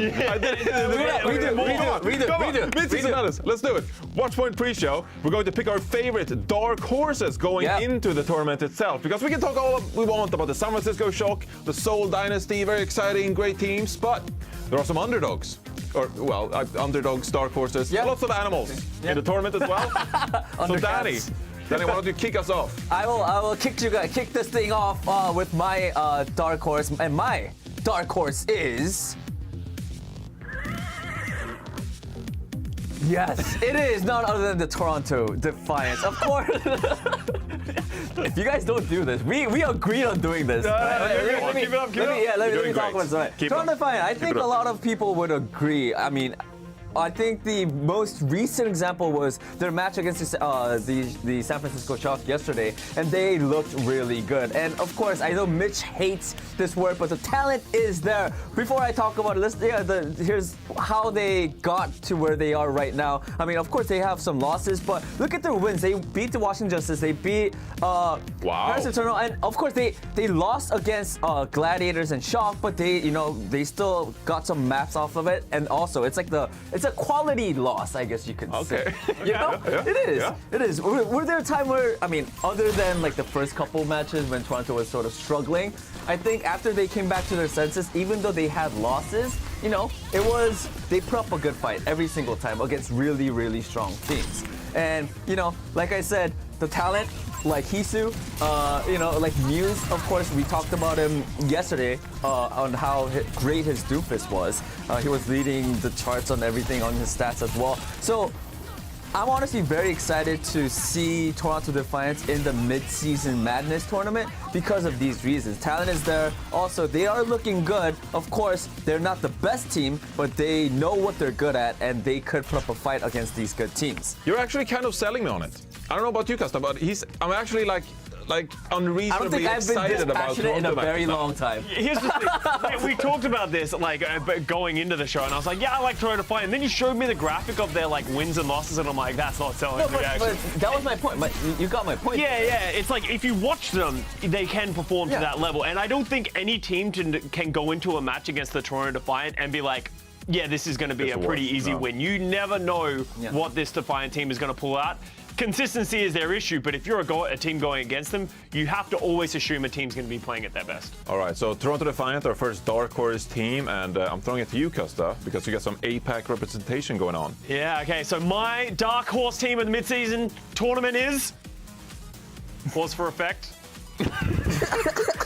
Wait for the horse. The Philadelphia Fusion. Philadelphia Fusion. Okay, so this is a team that has, let's just be honest, in the mid-season tournament, they've been pretty poor. Like, just straight up, they have just not been a good team. Up and down. Up and down, yeah, inconsistent. But here's the thing. I feel like the Philadelphia Fusion, they always have that different level that they can hit at the playoffs. Not at the very end of playoffs. That's when they throw the game and they start to choke. As you can see here. That's a lot of twos. That's not bad. It's not a 3. It's still not a 1 though, and that's the thing. I don't think, can I do a dark horse team that I think is going to finish like 2nd or 3rd? Is that allowed? Sure. I mean, I think they'll be proud of Philly if they make 2nd. Yeah, and so what my point is that I think a lot of people are discrediting. They were on the cusp. They almost lost out to the Chengdu Hunters to actually even qualify for this playoffs event. But I think they have a different gear. They have a different level that they can hit as a team when push comes to shove. They have great players. MN3 and Zest, the rookies, have been absolutely dominant. We have AimGod and Fixer have been stepping up, and I like what they've been doing with Fury and Bellisria. Bellisria is playing those main tanks, playing that Wrecking Ball, and then when they need to go over to the Circuit Royale, they have been putting Fury in, who is just one of the greatest tanks of all time. So I want to see better things from the Fusion. I expect better things from the Fusion. With that said, though, fans, just be careful because they probably will disappoint you towards the end. So a little bit of hopium, but not too much. I feel like you kind of like set us up for even a worse placing than 2nd place. You're like, here's all the times they got 2nd place, and they might get 3rd or 4th this time around. Well, because have you watched them this stage? They're not going to finish second. We have so many good teams. Philly can compete with them, but do I think that they're going to be able to hit those top echelons? All right. Really, no. Okay. So it's like a half dark horse. I don't know. I kind of cheated here. There's some half hopium in there. It's not as potent, but it kind of works. I think Philadelphia Fusion fans, they're just happy that we're talking about them. They're just like, yeah, we're here. Yeah, we can be a dark horse. Okay, so I get to select my dark horse for the mid-season madness. Not a lot left. This is a team that's kind of, struggled a little bit. They've been up and down so far. It hasn't really been their year so far. But I think they've gotten it together. So I'm actually going to pick for my dark horse team.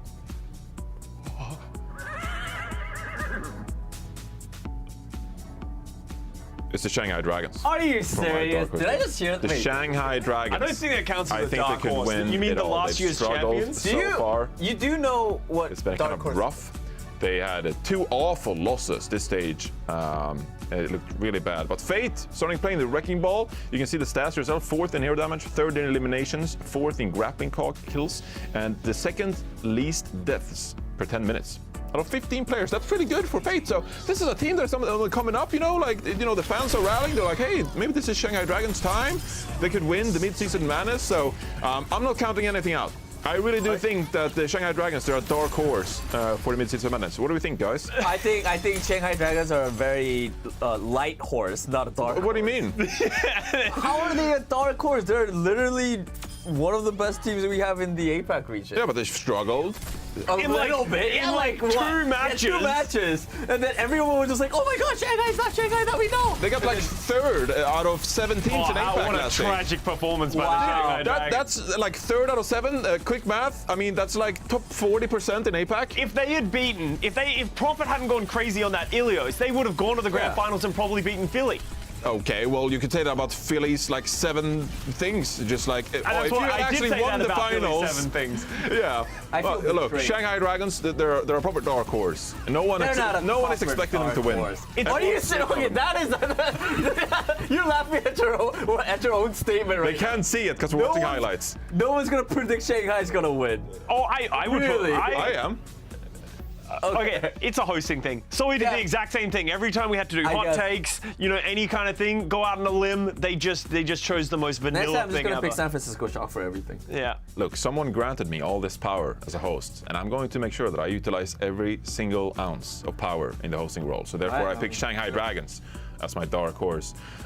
Before we leave for break, we of course have to remind you that you can go to pick'em.overwatchleague.com and pick the matches yourself if you want to predict them. And also, you do have impact when it comes to the predictions leaderboard, the standings we show later on the show as well when we unveil our predictions. You can download the mobile app, of course, OW League in the App Store. So make sure you check that out. And you can make your predictions in the mobile app. So it's just so easy to make compared to last year when you had to log into the website and you check on your standings and stuff. I was always like 12th to 20th. It was a mess. But this year I'm predicting every single match correct, and I'm going to unveil my predictions later on if you want a bit of a tell in our very next segment. We're going to preview some matches coming up next here on the Watchpoint pre-show. Please stay tuned and we'll be right back.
Welcome back to the Watchpoint pre-show. We got 3 amazing Overwatch League matches coming your way today. But before we get into it and preview those matches, let's take a look at the standings and see what we're playing for today. Of course, all teams have locked in their spot for the mid-season madness, but we're still playing for seeding. And the Los Angeles Gladiators are going to play later today against the Florida Mayhem, currently sitting at 7th. If the LA Gladiators win that matchup, they're locking in their top 4 seed and number 2 seed. Okay. So they get to be the second team to pick their team, I believe. Yeah.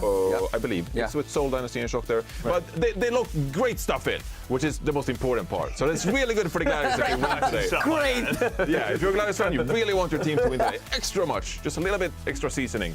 Now, kicking things off though, we're gonna be able to taste the matchup on our hands. It's very spicy, it is. It's the Vancouver Titans that are yet to win a match this season, going up against a Washington Justice team that aren't exactly popping off here. So if Vancouver Titans, they wanted to secure their first win of the season, Costa, who will get it done for them?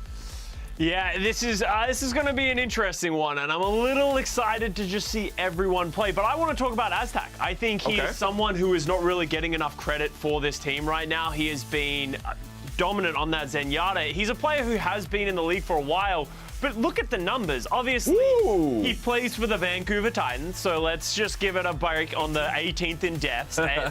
Dead last. They die a lot. But look at the damage. He's 2nd on damage, 4th on final blows, 2nd in Discord orb damage. So even though their team has been getting rolled from time to time, he is pumping out that damage and he is doing his job to that degree. So I think if the Vancouver Titans are going to take it to the Justice, it needs to start from the back line. Even Sky Ripper as well has been great on that flex support. So, oh my God, I just read the lore. That's really good. Okay, that was good. He also Protect. Did you need extra season there? One more season? It's incredible. It's fine. We'll look past it. That's one of the best of the year. But yeah, Aztec, great player. Their backline has been popping up. We talk about their DPS all the time, Aspire and Shockwave, but I think the backline needs to get more credit for their most recent resurgence into form. Okay. Well, who's going to kill Aztec? That is a big question in my eyes. If you got superstars and you're in the backline, firing on all cylinders, Danny, who's going to shut him down? Decay. Decay? But we have to talk about Decay, right? Yeah, I mean, I really always talk about Decay for good reasons, because he is a good player. He's a really, really talented player. But here's my thing. I don't know if you guys agree, but I honestly think Washington Justice looks their best when they have Decay and Happy playing in the lineup. And if one of them goes away, then it gets harder for them to get the win. So the percentage of them getting the win for that map or that round or whatever it is goes down. So what I just want to see is just Happy and Decay playing as the DPS duo for this matchup against Vancouver Titans. I guess, whatever. I'm pretty sure there were reasons why they switched it up, because it could be scrims, or, they also had like a game plan going on. But, if they are doing well, I think they should stay in, That is honestly my point. I want to see Decay in the lineup for the whole match. So I actually think that's the most at least stress-free kind of solution. It's just have Decay in at all times. I actually kind of don't mind the Washington Justice Brawl. Just don't do it against the London Spitfire. Out of all teams, don't play May Reinhardt against London Spitfire. You not remember my best of the Vancouver day? today? A couple days ago. Against Vancouver today? If you put out a real brawl on a map that it's... Maybe. Maybe. Yeah. They shouldn't play Decay on Tracer, right? He's always useless. He's like a liability to the team, I think. Yeah.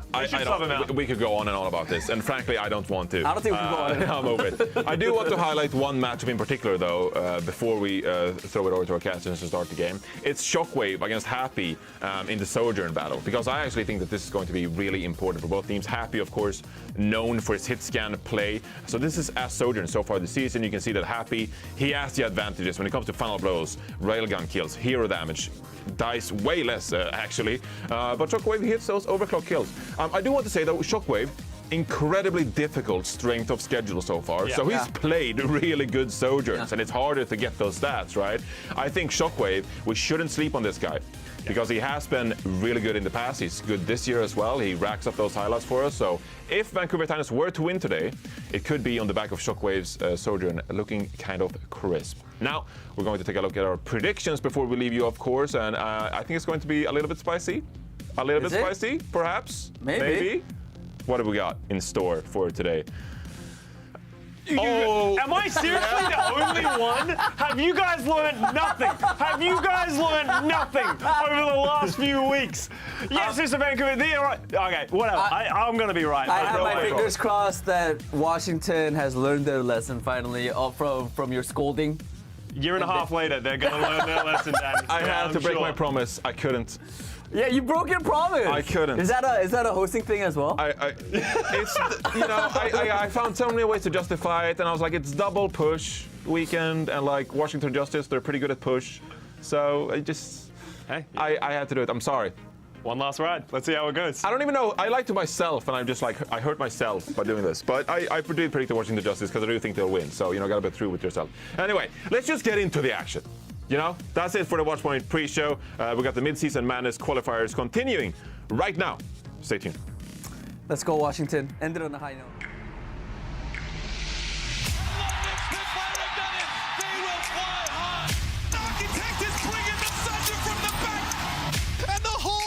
A victory dance for Super. The Dragons teach us that if we want to climb high, we must do it against the wind.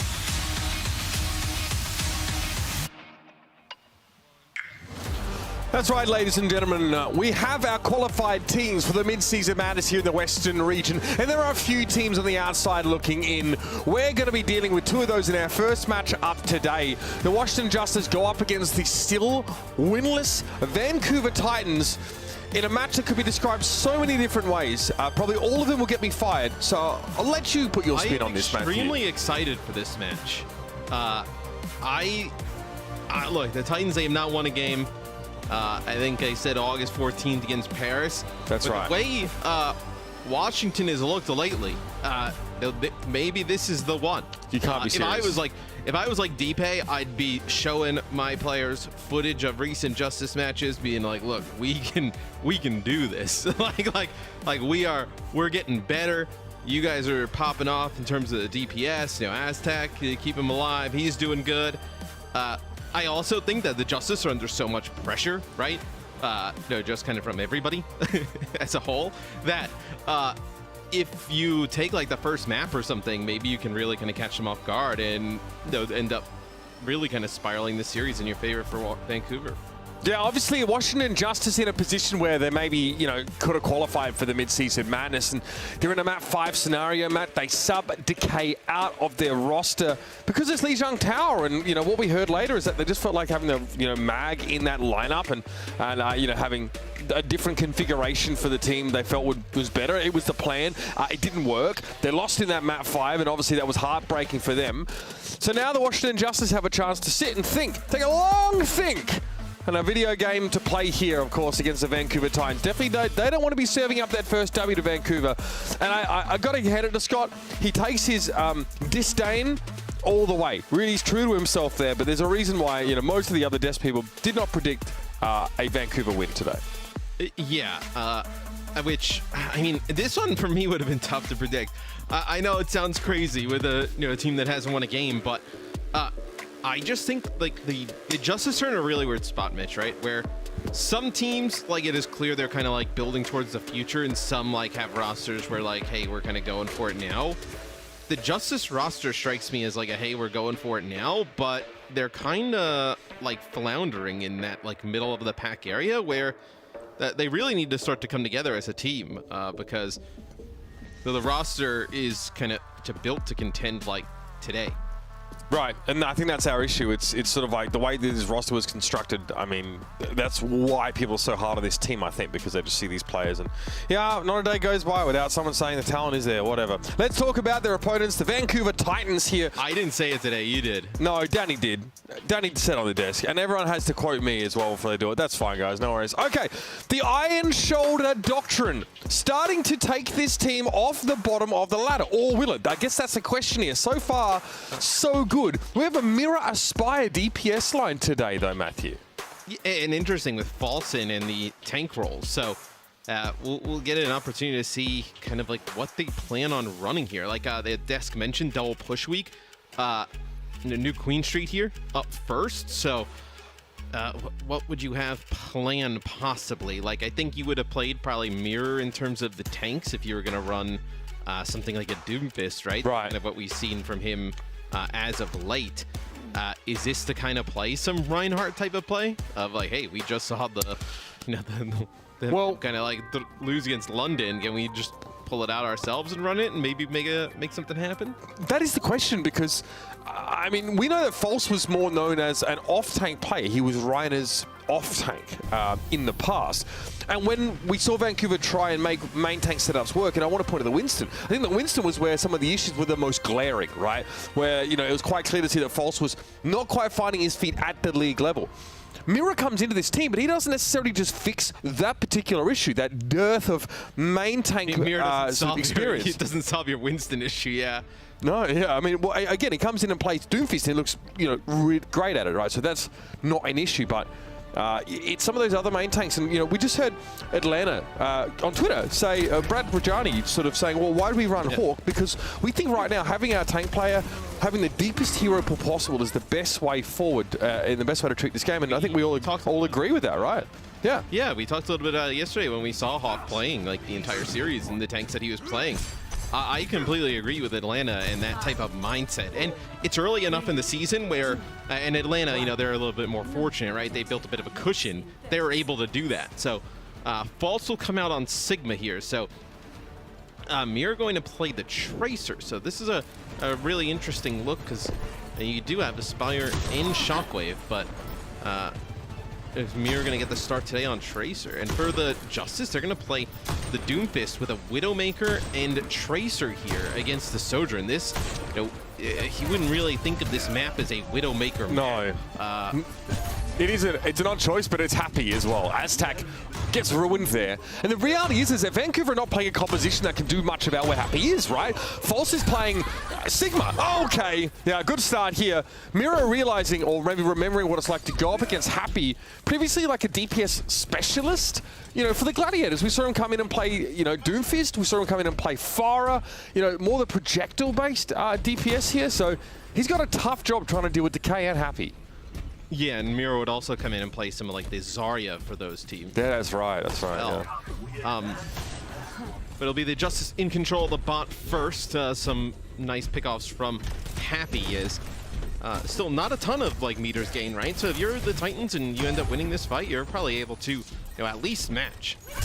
I mean, I think that Washington Justice want to give Happy decent sidelines here, so pushing any further kind of just hurts them, really. They want to take a full-strength fight where Happy has, like, good eyes on the entirety of the Titans lineup.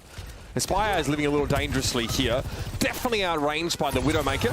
Bionic Grenade doesn't really help things now as False is getting bullied a little bit with Master having to play from the wings. And Happy's free-firing. You'd love to be here. I mean, he doesn't have a ton of targets to fire on, though. I mean, you look from his POV, he's got Infrasight now, but really there was nothing for him to shoot at for a while. Couple body shots on a Sigma, though, putting the pressure on. Krillin falls. Mirror's able to find his way into the back line, but another headshot on a flanking Tracer. This, like, the compositions between these two teams seem so bizarre right now. As, you know, the Titans, they'll be coming back here. They'll be able to get another fight. Probably, you know, at that checkpoint, maybe even a little bit before, and they'll have some ultimates, but, like, what? The Justice kind of, like, just playing a little bit more passive, allowing Happy to take some of these angles on the Widowmaker. with the Doomfist Tracer follow-up. Oh dear. Mir gets slept here. It's nice shield. They're not able to land like a biotic grenade there. Did Mag get whip shot back? Hard to say. Martin going to be punished for saving his teammate, though, theoretically. As Decay is going to find a pulse bomb connection. Both DPS and the Justice are looking pretty good here. And like Johnny said, push maps generally not an issue so much for this team. They're pretty proficient on them. No. Nice dodge there. Got the meteor strike off just in time as poor Aztec. They, showed his great damage stats. They showed his, amount of deaths. That's a good example of how it happens. Is just I like that everybody's response. dying around him. Yeah, like False is like, nah, I'm going to bring my pet rock to school today. And Mag says, beam me up, Scotty, and he's gone at a moment's notice. That's Happy on Aspire there, and that's definitely a matchup where you really favor Happy, especially if the sidelines are good. This is the kind of map. Colosseum obviously has a pretty long stretch in the middle where we've seen like Hangzhou played. But New Queen Street has a series of fairly long sightlines as well, accompanied with those hairpin turns, man. So you can see Happy able to derive plenty of value here. Yeah, and he also is just you hear a Widowmaker shot from the side, you're a little bit scared if you're the Titans. A little bit more.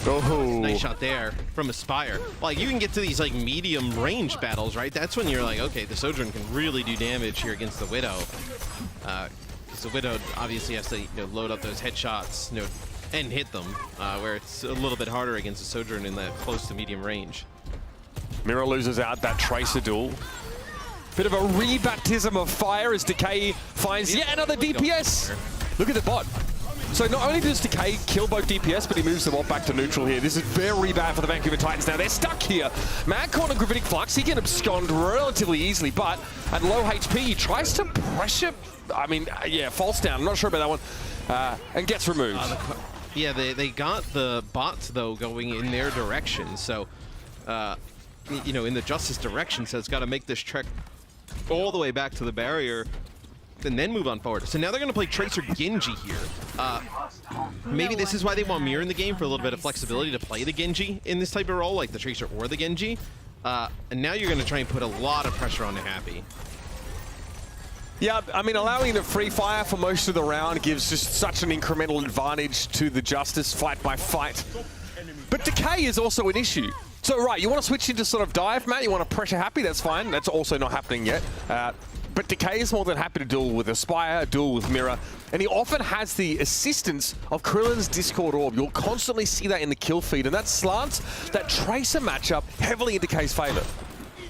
Oh, absolutely. So, Justice going to get back to this moment. They actually get off of it, because this is going to be a good sightline for Happy, right? Yep. He can play up top, in that little tunnel.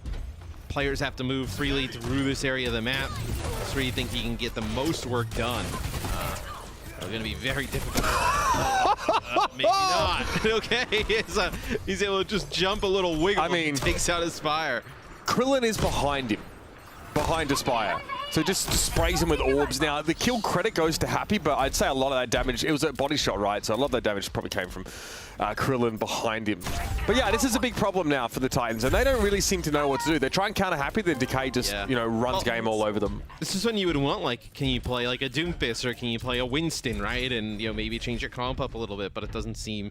Yep. Like we're going towards that, where the... I mean, we've even seen teams play D.Va. I mean, that's a great pick for False. Yeah. Yeah, the Sigma is good in combination with the Brig and the Zen. For like just, the shield, a little bit of extra kind of like poke, playing a little bit more static, but when they're playing the Widowmaker and this aggressive dive, and you're also now playing the dive DPS, it's a bit harder to work. The Decay Classic spends so much time sneaking up, but he's got the perfect in, and the Pulse Bomb doesn't quite adhere. Here we go, Mag going forward. Nano boost here for the Doomfist. And Aztec's already fallen, so Decay makes up for a bit of a sloppy start to the fight. And I feel like False is at the mercy of this Doomfist almost constantly, just getting battered around while the rest of his team is taken out. I definitely don't feel like the Sigma is going to do anything for the Titans here. And if they stay on it, it's basically akin to admitting defeat. Well, I mean, you kind of have to at this point, right? The barrier is so close to making it all the way to the end. You have a Flux. Can't exactly just give it up at this point. And, and there you go, you lose Aspire. So now Happy's going to be able to rotate around this outside. You have to play for the car, the bot, but you're not in a great spot to. Look at that sight line. So False is, I'm not sure what False is hoping to get from this Gravitic Flux. Maybe just the one kill. Been holding it for a little bit here as Happy finds yet another. Mirror surely would be bearing down upon Happy right now, and so he is. That's that poison mine out of the way. Oh, don't. Just don't. What's wild is, like, as Mirror was going towards him, in my head, I was like, oh, Happy's just gonna, like, turn and hit a ridiculous shot and kill him. Like he's hit so many so far during this map that, you know, it looked like I almost wasn't. This game has also just been really weird. Like, this has been one of the odder games of Push and, like, Nuke that we've seen in out. Just, like, these comps going head-to-head, like, where the fights are taking place, like, the pace of it, like, it's just been a little bit all over the place. Mirror will have 2 here with that blade. Nicely done. Happy getting brought down. A Vigilante unsure how to deal with that Coolin, though. Able to stand up for himself here. Yeah, the composition's obviously bizarre. The Sigma is, it's not the first time we've seen the Sigma here, but it's accompanied by dive DPS. And now a Sombra from Sombra, all right. So, I mean, the Sombra is good against, like, the Doom, right? If the Doom is giving you trouble, it's still, there's no, like, no real kind of answer for the Widowmaker, because, what, now, you're going to send, like, a Spire or Mirror in onto Happy, but... You know, he's gotten such a good pocket. He's able to hit those shots close range. He also has Infrasight, so you know, the stealth of the Sombra going to be negated. Let's see how they play this. Is he, like, trying to go for Happy? It's unclear, right? I don't really see how it gives him a better shot. Like, at that point, like, wouldn't you have just stuck on Genji? The Genji? Like, right. Pressure on Zen's pretty good. It's a nice play, yeah. Decay runs into him headlong here. Without Krillin, Happy still rather unperturbed. Was it Aztec? It must have been Aztec across the map, right? Yeah, he gets punished for that, though. Now, Biotic Grenade, rather, on Happy here, so he's taking a ton of damage. Able to put some distance between they have, like, the whole army going at him. I mean, they may as well. You got a Spire, you got Mirror, Masa swinging on him. It's like a raid boss. They brought every Mountie in the national park, Matthew. All right, 7 seconds left in the round for the Vancouver Titans to show us a little bit more than a listless slog. Hey, Ismage, the Titans actually could push this. They have a Gravitic Flux, they have the Rally, they're going to have an EMP coming up, and Transcendence. Like, all extremely powerful ultimates coming online. Yeah, False been hatching that one like a century egg, Matt, but Aspire is taken down by Krillin, who continues to show he's one of the more dominant Zenyatta players in the league. Decay will work from the fringes for now, and there's got to be a good EMP here. Max brought down, so the Sombra impact definitely being felt. Too, I'm telling you. The sightlines for the Widow aren't great at this point, right? Oh, that's unfortunate. Sleep on Mirror here. And look at where it's got to get to. Like, you are not far off here. Like, you were acting like I was crazy. Like, this is actually... Do not speak it into existence. There's not great Widow sightlines. No. Do not speak this into existence. I'm going to lose it. Aspire trying to put some pressure down now as Mag keeps tabs on it if he possibly can. 93 to 100 here.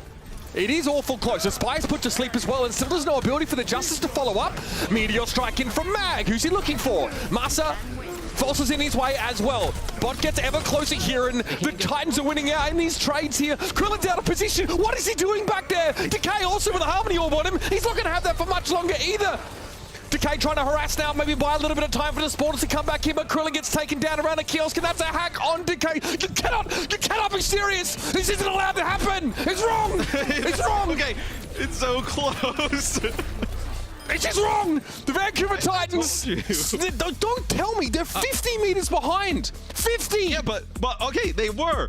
But at that time in the game, in the area of the map you're moving to, they had a great set of ultimates to use in that close quarter area. And then you could see it a little bit on the outline, but like Happy couldn't find any sightline. He had to go all the way around through like that back alley and try and get a flank, like kind of where you were like, well, Krillin's on the flank, what is he doing there? Like, he was all the way out there, and they don't even have to consider fighting him, right? At that point. And then that's where the Brig and the Zen can win out on the barriers. So it looked very dire, but there was a win condition there and they're able to pull it out. Which will last longer, the Vancouver Titans' fortitude or my mental state? Stick around to find out. Map number 2. Around the corner.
moments in this fight. The Danish Dynamo laying down the law. Kira is the tip of the spear, and the follow-up is there. Rotation deployed from WGS Phoenix winning the fight. Saved by Aztec. It happened. Oh my. Even Scale instantly deleted. Oh my goodness. The old bait switcher.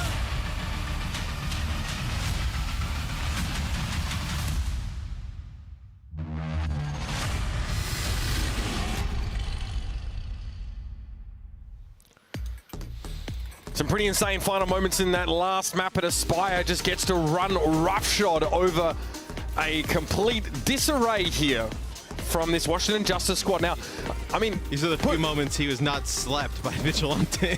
Yeah, right. I mean, good point. I mean, there's 2 sleeps here. Aspire is at least one of those, but there's no ability to follow up on that. So Vigilante trying to keep his team in the game, but the Titans, they win like 4 fights in a row there. So, Matt, I love that you did call out that like there were some great ultimates there for the Titans. They still won 3 or 4 fights in a row. Yes. You know, they're still pretty ridiculous. There's like maybe a little bit of reasoning why those sleeps didn't get turned into kills. It'll be Kalios coming in here for Mag for this next map. Because you had like Krillin on a little bit of a flank with Happy. Mag and Zenyatta on a flank with Happy, just to be clear. Yeah, Yep. Mag and Decay are like trying to contest the cart, and Vigilante is trying to keep them alive. So there's really nobody to like put the damage down into those players. Now, granted, even if you don't feel the players slept, you're still fighting at an advantage in terms of the players alive. So, like, you should be able to finish off somebody, but just really nice plays from the Titans. You're going to think I'm crazy for what I'm about to say.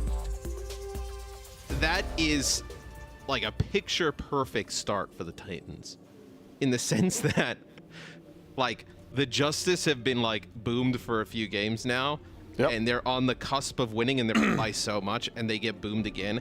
Like, I was talking about, like, winning that first map and gaining confidence and, really kind of putting some doubt in the Justice, coming into this series. And that is definitely a map that will do that. I think you definitely... So, I think positive for the Justice, though, was, like, Happy looked good on the Widow, and you can play that again here, but... Man, it's you remember the first time we to battle through these games. Do you remember the first time we saw Aspire, Matt? For the Defiant. I mean, he played some nasty Widowmaker. I remember like the Junkertown highlights. Don't know if we'll see it from him here, but I want to build off what you said about it being a perfect start, because all that is true. And then Vancouver get to play a map where False gets to play Sigma. And not feel bad about it for a second. And also you could leverage like a player like Aspire to play that long range hits again if you wanted to. So Masters on the Brig as well. They have their leadership figure there, the Vancouver Titans. They've got a couple of veterans here now. I hope the Washington Justice have some of those cool heads, because there's definitely a couple words that need to be shared there. If I'm Vigilante, I'm trying to throttle the guy next to me after those last few moments. So big reset here for the Justice. Let's see what they've got on defense now as Happy is watching this flank route. Yeah, and you got Mirror on the Genji here, so they don't want to play the Widowmaker to match this. They want to play Genji with the Sojourn. And interesting, the Justice will play Sojourn with the Widowmaker. So, like, you can run like a Hangzhou, you can run like any really kind of like medium to longer range hit scan here. But it'll be interesting if they get into like a brawling type of scenario, right? When you get around these corners, because that Brig is going to come in huge here. What? Sorry? Mirror just, fell on Happy's crosshairs, or so it looked. Happy was ready for that angle as well. His crosshair placement was not standard. He was actually ready to catch that Genji. That is, that individual skill. My God. Well, and the Happy story continues. What is light without shadow, Matthew? What is yin without yang? And your comp for the Justice isn't really designed to play like in that close quarter area. Right. You're getting towards fighting right now, because the other team, they have that Genji, they have the Brig, like they can play a little bit closer and kind of... Vigilante's on the Zen now. They switched he and Krillin. Yes, now, like, he's off to the side, but they're not really able to... Okay, now they're going to be able to take out the Genji again, but False just lodged inside of that building there. He's healthy enough, though, and it looks like the Justice are not... Well, their composition isn't really great at pressuring him from that position, but the Titans need to find a way to sort of get him out of there alive. Need some evac, some exfil. Yeah, I don't know how you kind of, like, fight behind him when he's in here. Well, he just perpetually has no shield, because those hyperspheres are constantly damaging him, and now he's lost Aztec, so this I mean, you need to make a decision here. He's got to get like a kinetic grab to get out of there, and then... No, he's playing the off-angle Sigma. But you have, that's fantastic as an off-angle Sigma. His entire team has to walk through that choke with a Widowmaker in his Zen. What a great shield. Be a shame if none of you got to benefit from it. Sorry, Titans. Back you go. It's just awkward. I think, like, I'm curious to hear, like, who the prevailing voice is in that situation, because I think there's definitely a bit of a miscommunication for the Titans about, like, how to I think proceed. he just got stuck, if I think. I don't know if it's as complicated as... He could have walked out. I'm almost certain of it. He has shield kinetic grasp. He just walks away. Yeah, possibly. Oh, it's my estimation anyway. You might be right, Matthew. A minute and 14. Yeah. Happy completely shutting Mirror down, basically single-handed for much of this round. Aztac.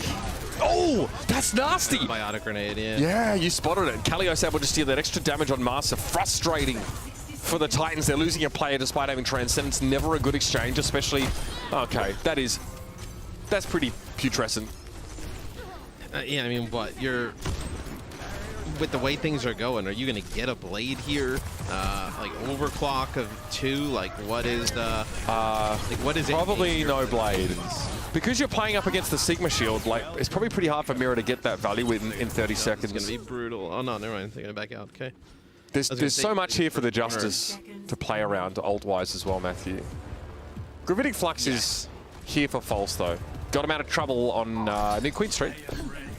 Oh my god. Mirror is 1! That is ridiculous. Yeah, he's been invisible this game. The Widowmaker play from Happy now really starting to step up. It's just as well. Decay pressured here. Oh, okay. Caught in the Gravitic Flux. On here. And you have the rally going, so can you fight on the card here? That's going to be 2 for Aspire. Is 3! I make it 3. All right, here we go. Vancouver down to 2 players now in the Transcendence. It's going to be here for the Justice, but who, I say, will benefit from it? Mirror pulls out the blade. Huh. Well, that was an ultimate that occurred. Kalios here with a big... yeah, nice job. That was a beautiful creation from False there. Aspire is kicking off right now. No. Recall there. False eventually has to fall here. It's a 1v2 for Aspire. He gets Happy. Sorry, getting healed up now. Master back on the card. Aspire may have gone down. Unfortunately, that's where the Titans end. That got a little close, but the Justice are just able to put this to a stop. For a second there, it looked like we were going to get a replay, right, where the Titans were going to like clutch up in OT, but the Justice put together a really good defense there. Mirror was a non-factor on the Genji. Didn't really get anything going the entire game. Aspire, no, it was pretty silent there towards the end. Nothing really got going there for the Titans. So the Justice, you kind of, after map 1, brutal loss there at the end. You come out here and you look really good at the start of the second map. You got to close the deal though, right? You got to be able to get this card over the line. Right, so we still saw the sort of key components of that defense from the Washington Justice. Obviously, Happy's a big part of it. Decay on the Sojourn as well, something we really don't see that much, right? Normally the Tracer for him. So more of a longer range poke setup. And yeah, Justice mixing roles up, right? So Krillin playing the Ana for this map, and it's going to be Vigilante to presumably play the Zen. Yes. Yeah, what do we got here? Yes, inject that into my brain. Oh.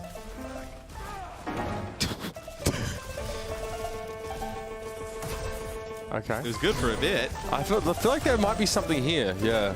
Look, little uncut gems, perhaps. Yeah, need some refining. We need Ned Schneebly come in there and sort them out.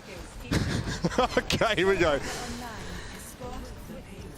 Sim TP is probably going to be happy going to Widow, yep. You went Decay on the Genji, interesting. So you would play the Genji here to like put pressure on the opposing Widow, but for whatever reason the Titans do not want to try and match the Widowmaker here. Happy catches a glimpse of Aspire there, that's all though, just information. Even if you lose the Widowmaker battle, Mitch, right? You're bathing in that! You are actually sunning yourself inside the Disruptor shot. Even if the Titans didn't win the Widowmaker battle, it at least keeps like Happy a bit honest, right? Where he can just take these grapples and have no fear of just getting shot out of the sky. He has to at least play a little bit cautious or think. But is that how you beat? Yeah, is that how you beat someone like Happy though? I don't know. He's able to just straight up win the duel against Aspire there, and this is where the Titans crumble. I mean, from what we've seen from Aspire in the past, like I don't think he gets like rolled by Happy in terms of Widowmaker play. Like I think there's an opportunity to trade, right? And at that point, I think I would feel pretty okay about it. But all right, Mira. Yeah, I mean, it's a tough call to make, right? Because Happy's so good on this hero. So, Mira no longer. Wow. Damn. Mira, he hides inside that room for a time and then chooses to pop out and gets roasted. All right, Vancouver, who have you got left? Still 4 players to work with now. Mira is sheepishly making his way back to the cart. Find a grenade there on False and Masa. Yeah, this one's chalked. I said he gained confidence from the first one. Maybe it's all gone now. So that was dominant there by the Justice. Like, that's the Justice I think people wanted to see come out today. Like, a little bit of a fire in them, wanting to show, like, hey, we're struggling, but we are not struggling, you know, this bad, right? We can still pull out some of these games. A little bit of rough start to the series in map number 1, but they bounce back big here. Yeah, Vancouver as well, looking for answers, right? Trying a Sojourn Genji setup. The Genji, I'd be surprised if there are any final blows for Mira. It was very difficult for him to find ways to safely get in and put some pressure down on the long-range comp from the Justice. Stick around, everybody. We see a bounce back from the Washington Justice. Will they maintain that trajectory? Question mark.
tale of two extremes here in this first series of the day between the Titans and the Justice. First map, obviously, Titans sneak that victory away from the Justice. Here, the Justice are able to maintain that lead they built early, which they also did in the first map as well. So seeing them convert on a strong start is what every Washington fan should want to see for the rest of the series, Matthew.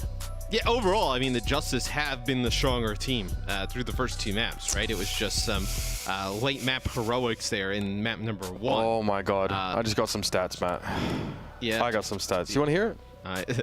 I assume they're good. Yeah, reaction. they're spicy. Ripper's coming in, by the way. Yeah, we have some substitutions here, so we will talk over those as we keep going. So Mira on the Genji for that entire map. So final blows 0. Eliminations, none. Hero damage done, 1500. And time per Dragon Blade, 4 minutes, 23 seconds. So, not an ideal map from Mir. Yeah, I mean, I thought it was emblematic of the overall struggles of the Titans, though. But Mira really is the one that has to put pressure on the Sojourn and the Widowmakers. So if your Genji's not able to do anything, you're not really executing on your overall game plan, right? Your game plan is to pressure the long-range backline. Bounce back opportunity here on mid. Absolutely, big go again. All right. Yeah, no shockwave here so far. False will stay in that tank roll, and then you'll have Mag come back in here. For the Justice. So probably some Doomfizz stuff here from Washington. You're able to continue to play Sigma-based comps if you are the Titans. And again, great news for Vancouver. It looks like that's where they're at their most comfortable. Obviously, we saw some issues there on Circuit Royale, but again, I thought Happy's Widow really having a great game. I also think that whether it's Vigilante or Krillin playing as Zenyatta, both look like they're really effective. Vigilante had great pressure on False in that previous round. I don't know what the rhyme or reason is for the Justice, just like kind of mixing up the Ana player. We have a Krillin Lucio showing you, which I know Custer absolutely loves. So yeah, again, another different look from Washington here, Matt. Okay, so, but if you are the Titans, you feel a little bit relieved, like this isn't. I mean, how would you play Widowmaker here? I feel like Widowmaker's at a huge disadvantage with how you lock her and you hit the W key when the spawn door opens, my guy. And then you let Jesus take the wheel. And I mean, Happy is so good on this hero that might just be kind of how they play it. So we'll get to see Happy on the Sojourn here. So they opt to not play the Widowmaker. I think that's a good call, though. Yeah. If you are the Justice, I think it's just a bit safe. I feel like this is the Justice comp right here, I think. And I wonder if Mir is in today for Shockwave, just because of like more flexibility, right? So far we've seen him play, I know, Genji, Tracer, Sombra, and now on the Echo, right? It feels like he might be the anti-Doomfist player here, right? If it's the Echo or the Sombra, you know, just to sort of put pressure on Mag or make life a little bit harder for him, right? A lot of those picks tend to be annoying for Doomfist to deal with.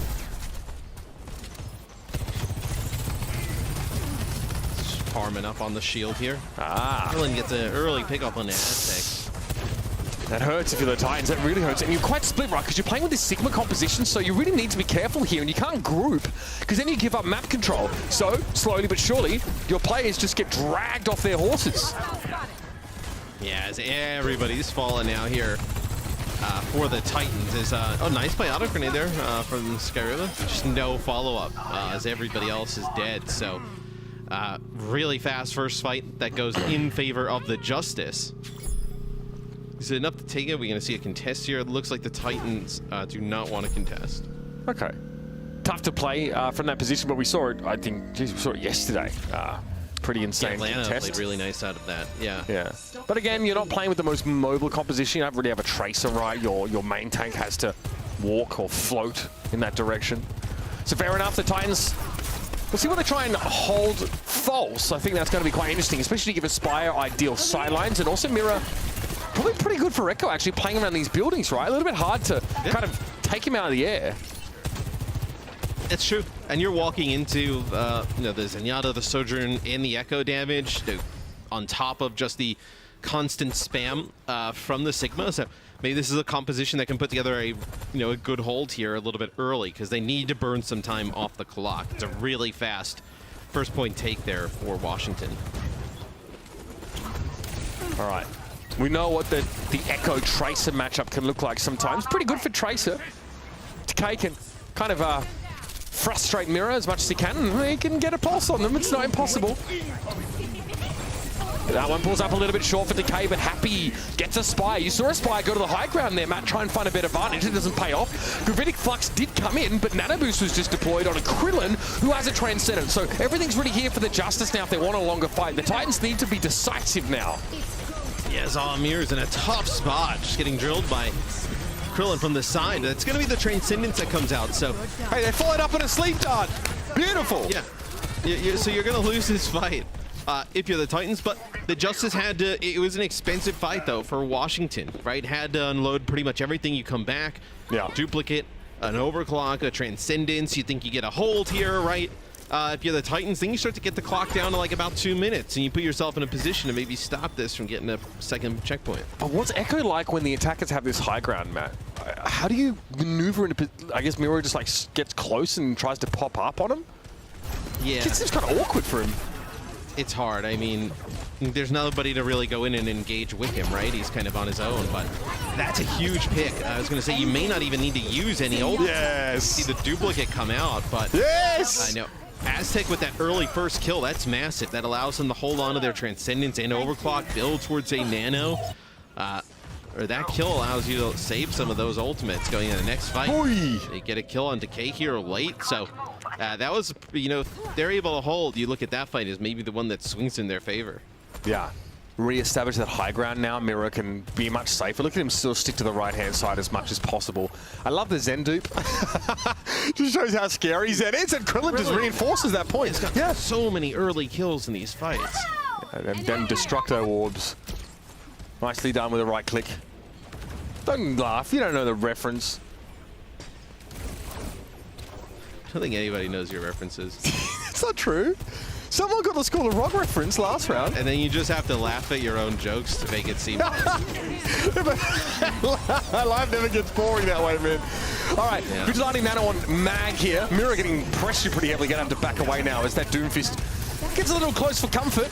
They're just trying to bully their way onto that high ground here. Mirror might look to try and circumvent, go low ground maybe, put pressure down, but Mag has to get out and Happy with the bite. Excuse me. Aztec is an Omnic pancake after that one. Yeah, he has it rough as you know, he's able to put down a lot of damage, but not able to keep him alive. But you know, from where we were to where we are now, this is pretty good for the Titans, right?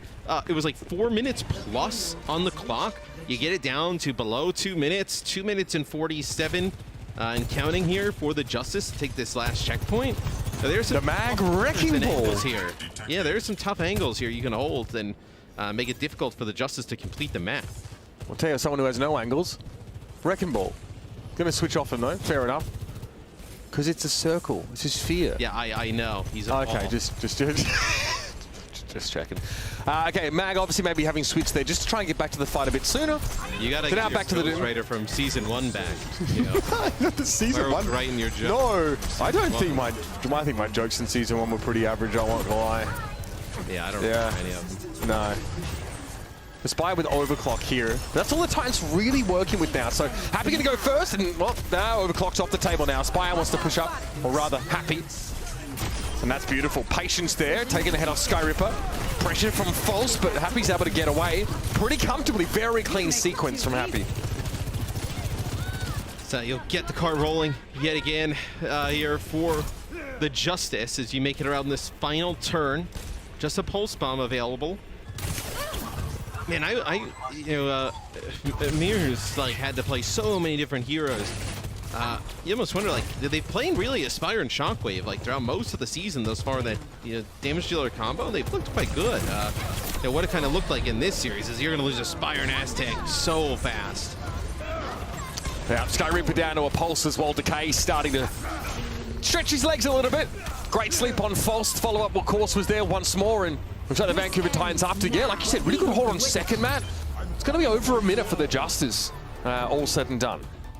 Yeah, and if you're the Titans, you don't really get a use out of any of those big ultimates you had there towards the end.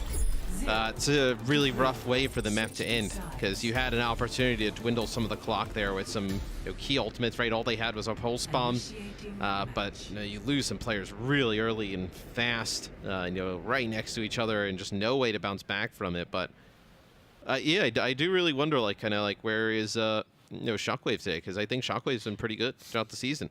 Like, Mirrors looked good on the Doomfist too, so like you could even put him in on the Doomfist and kind of mirror or get close to some of these comps, and I know maybe it would be a little bit easier, better to play. Yeah, it's not. I mean, there aren't too many teams that will play Sigma 3 maps in a row, right? Especially with the way the map pool is. Do you think there are just objectively better picks on at least some of the 3 maps we've seen so far than playing the Sigma map? Is it like a comfort thing for the Titans, or do they think that's like, because I remember Deepay saying like he really just wants to focus on what his team is like good at, right? What their real strengths are. Yeah.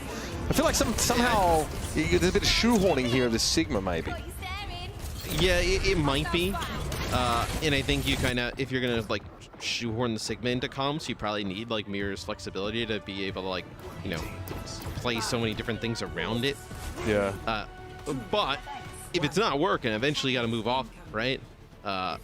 Once you kind of have enough like footage and kind of just like actual live gameplay of like it not working, eventually you got to kind of try something else or go to something else. Where no, I really like when they have Mirror in on the Doomfist. Like he was a good Doomfist even as like a DPS, right? And now you put him in as like the tank, and he's able to get aggressive with a Spire and Shockwave. I thought they've looked pretty good using that.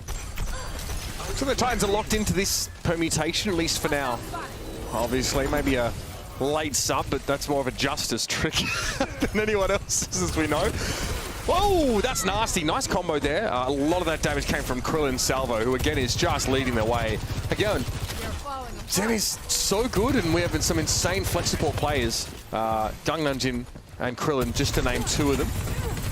That'll slow the Titans down. He's been in the league for a while now, and I actually think like this season, even with an up and down Justice team, like it's probably the best we've seen him kind of play. I think his Zen has been really strong. Yeah, he was on that second permutation of the Spitfire, right? The one with like Bubble, MCD on that team. Obviously not nearly as successful as their predecessors, but Krillin stayed around until now and is getting to really demonstrate what he's made of. It's a great little story for him. So where the Titans push on here? Are they trying to get that high ground at least for the Sigma, but trace it down again. I don't think you're getting much like value for the Sigma moving through the choke here. And when the Sigma moves through the choke, the Ana Zen kind of have to play so like close and around him. Because the other team's going to come in with that pressure, right? Where you need the accretion, the kinetic grasp to soak up some of that damage. Like, we even seen Doomfist do a really nice job, like peeling in certain situations. Like I think we saw Hawk yesterday with the power block do a really nice job. How damage? Like, how is False supposed to hold the high ground if he keeps getting Doom punched off of it? He can't make it to the high ground. What this allows the Justice to do as well is like it's so much easier to isolate targets, right? And you see almost every fight, even in the ones that the Titans ended up coming out on top, they are fighting from a player down. Like they always have a player advantage, it seems. Aztec able to out here though. Sorry, certified Doomfist hater reporting in. Zen is very nasty right now. Again. All right, big Bionade in the backline from Vigilante. My God, cuff him up. Sky Reaper removed there. Another pulse bomb goes a little wayward, but Mirror goes down once more. The Echo not finding anything. False though, good timing to go for this Gravitic Flux. Unfortunately, it's a lack of teammates to follow up, and now Mag will do what he's done for most of the round, is bully this Sigma, and the sequence is the same. Sigma plays on those stairs, man. Mag gets behind him, knocks him off to the low ground, and then Sigma is out of position and has no teammates. It's so hard to play against if you're False. Well, especially because False has to work like pretty hard for that position. It's not like he's able to just walk over and take it. So you work. Oh yeah, he has to run through the trenches. Position. Yeah, and then you just get the position just removed from you pretty much instantly. Where, yeah, that's a tough spot to be in if you're False. But what, 39 seconds on the clock, nothing available for the Titans here. They need Mirror. Mirror has to be able to get in position for a pick here. Oh, another huge bionic grenade on 2.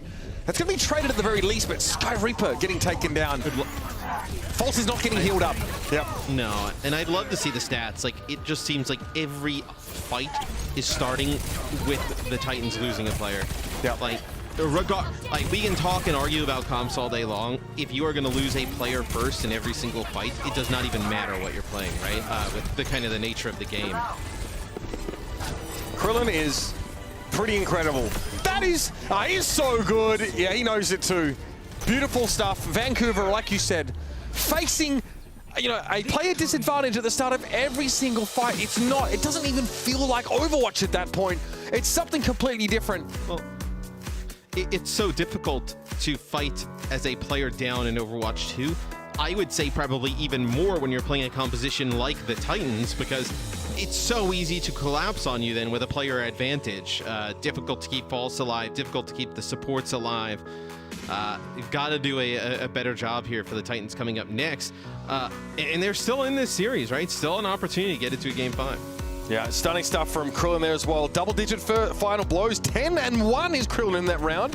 Happy's 13, Decay's 15. So Krillin in the mix there. Stunning Zen play. Very solid from the Justice as the Titans bounce off again. Stick around for map number 4.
Are you an Overwatch League fan? Do you like art? Well, look no further because the Fan Art Gallery wants you. Share your art celebrating the mid-season madness for a chance to be featured on broadcast and bonus points for anybody that can create an interpretation of this series in print. I'm very curious to see what you come up with.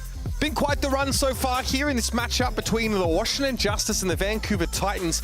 Now, if you can't handle the Justice at their New Queen Street, you don't deserve them at their Midtown, apparently. They've bounced back quite nicely. There's nothing more that I need than a Game 5 in this series. I absolutely need it. It needs to go the distance. I think, look, the Titans, they haven't had a good, last two maps. I think the Justice have played really, kind of very how tight. we expect them to normally play. Yeah, really tight. They looked really good the last two maps. Opportunity here on Control to play something maybe a little bit different. Masa comes in this time for Aztec. So Skyrapid will stay in. Masa will come back.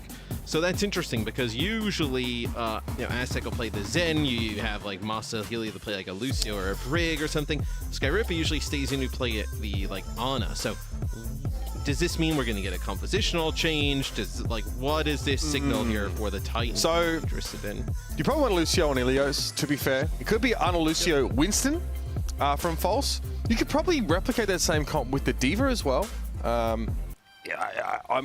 copium. I mean, that's just me hoping to see that from False because I know obviously he's a bit of a dynamo when it comes to some of those off tanks. And then we've already seen it, we got to see it from the Shock, if I'm not mistaken here. So Ilios comes up. Vancouver Titans again. The principles from Deepay has been we're going to find what we're really good at, and then we're just going to really play to that particular strength and try and derive as much opportunity to do so from every situation. So we'll see what the Titans go with here. I think Sky Reaper obviously designated Ana.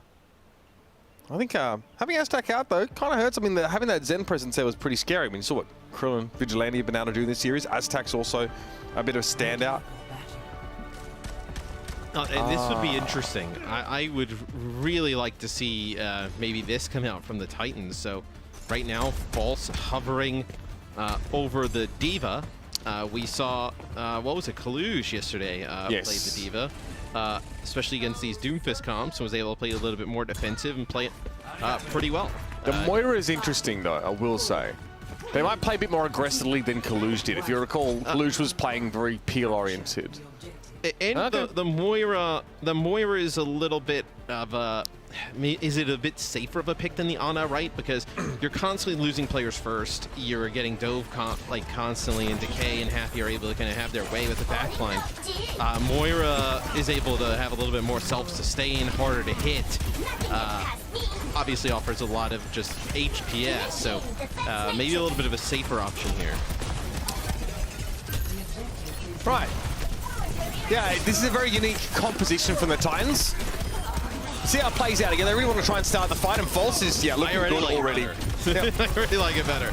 Yeah, you might have that map 5 you were asking for. It is another push map, bear in mind, but the Vancouver Titans here, this feels much more them, if I'm honest. You also wonder about the Justice's mid-game adjustments, right? How do they react to this? Have they seen it a lot in scrims? Is this something I know they haven't had much experience playing against, right? And you're just kind of theory crafting on the fly here. You'll have Krillin now switch off of the Zen and play the Brig. I feel like that is just a win with how good he's been on the Zen. Just getting him off of that, it's huge. Happy wants to pressure a Spy here. Happy Tracer is a vibe, no doubt about it. Decay will show us the Genji, of course. Okay, again, the dive from the Titans, they started off really well. They get Krillin straight away. Biotic Grenade, sure, comes out from Vigilante, but it's not followed up on at all. In a lot of those first kills I was talking about in fights, and you were hyping him up, were Krillin, right? Krillin with the Zen Orbs, getting those kills at range. Yeah. You don't have that threat anymore, right? There's not a threat of your Tracer or Genji here getting one shot. This could be really good for the Titans. Right now, above 50% on the point. They've looked great thus far on this comp. Yeah, I really enjoy it. Ana, stuck. Vigilante down. Again, the Titans have that player advantage early here.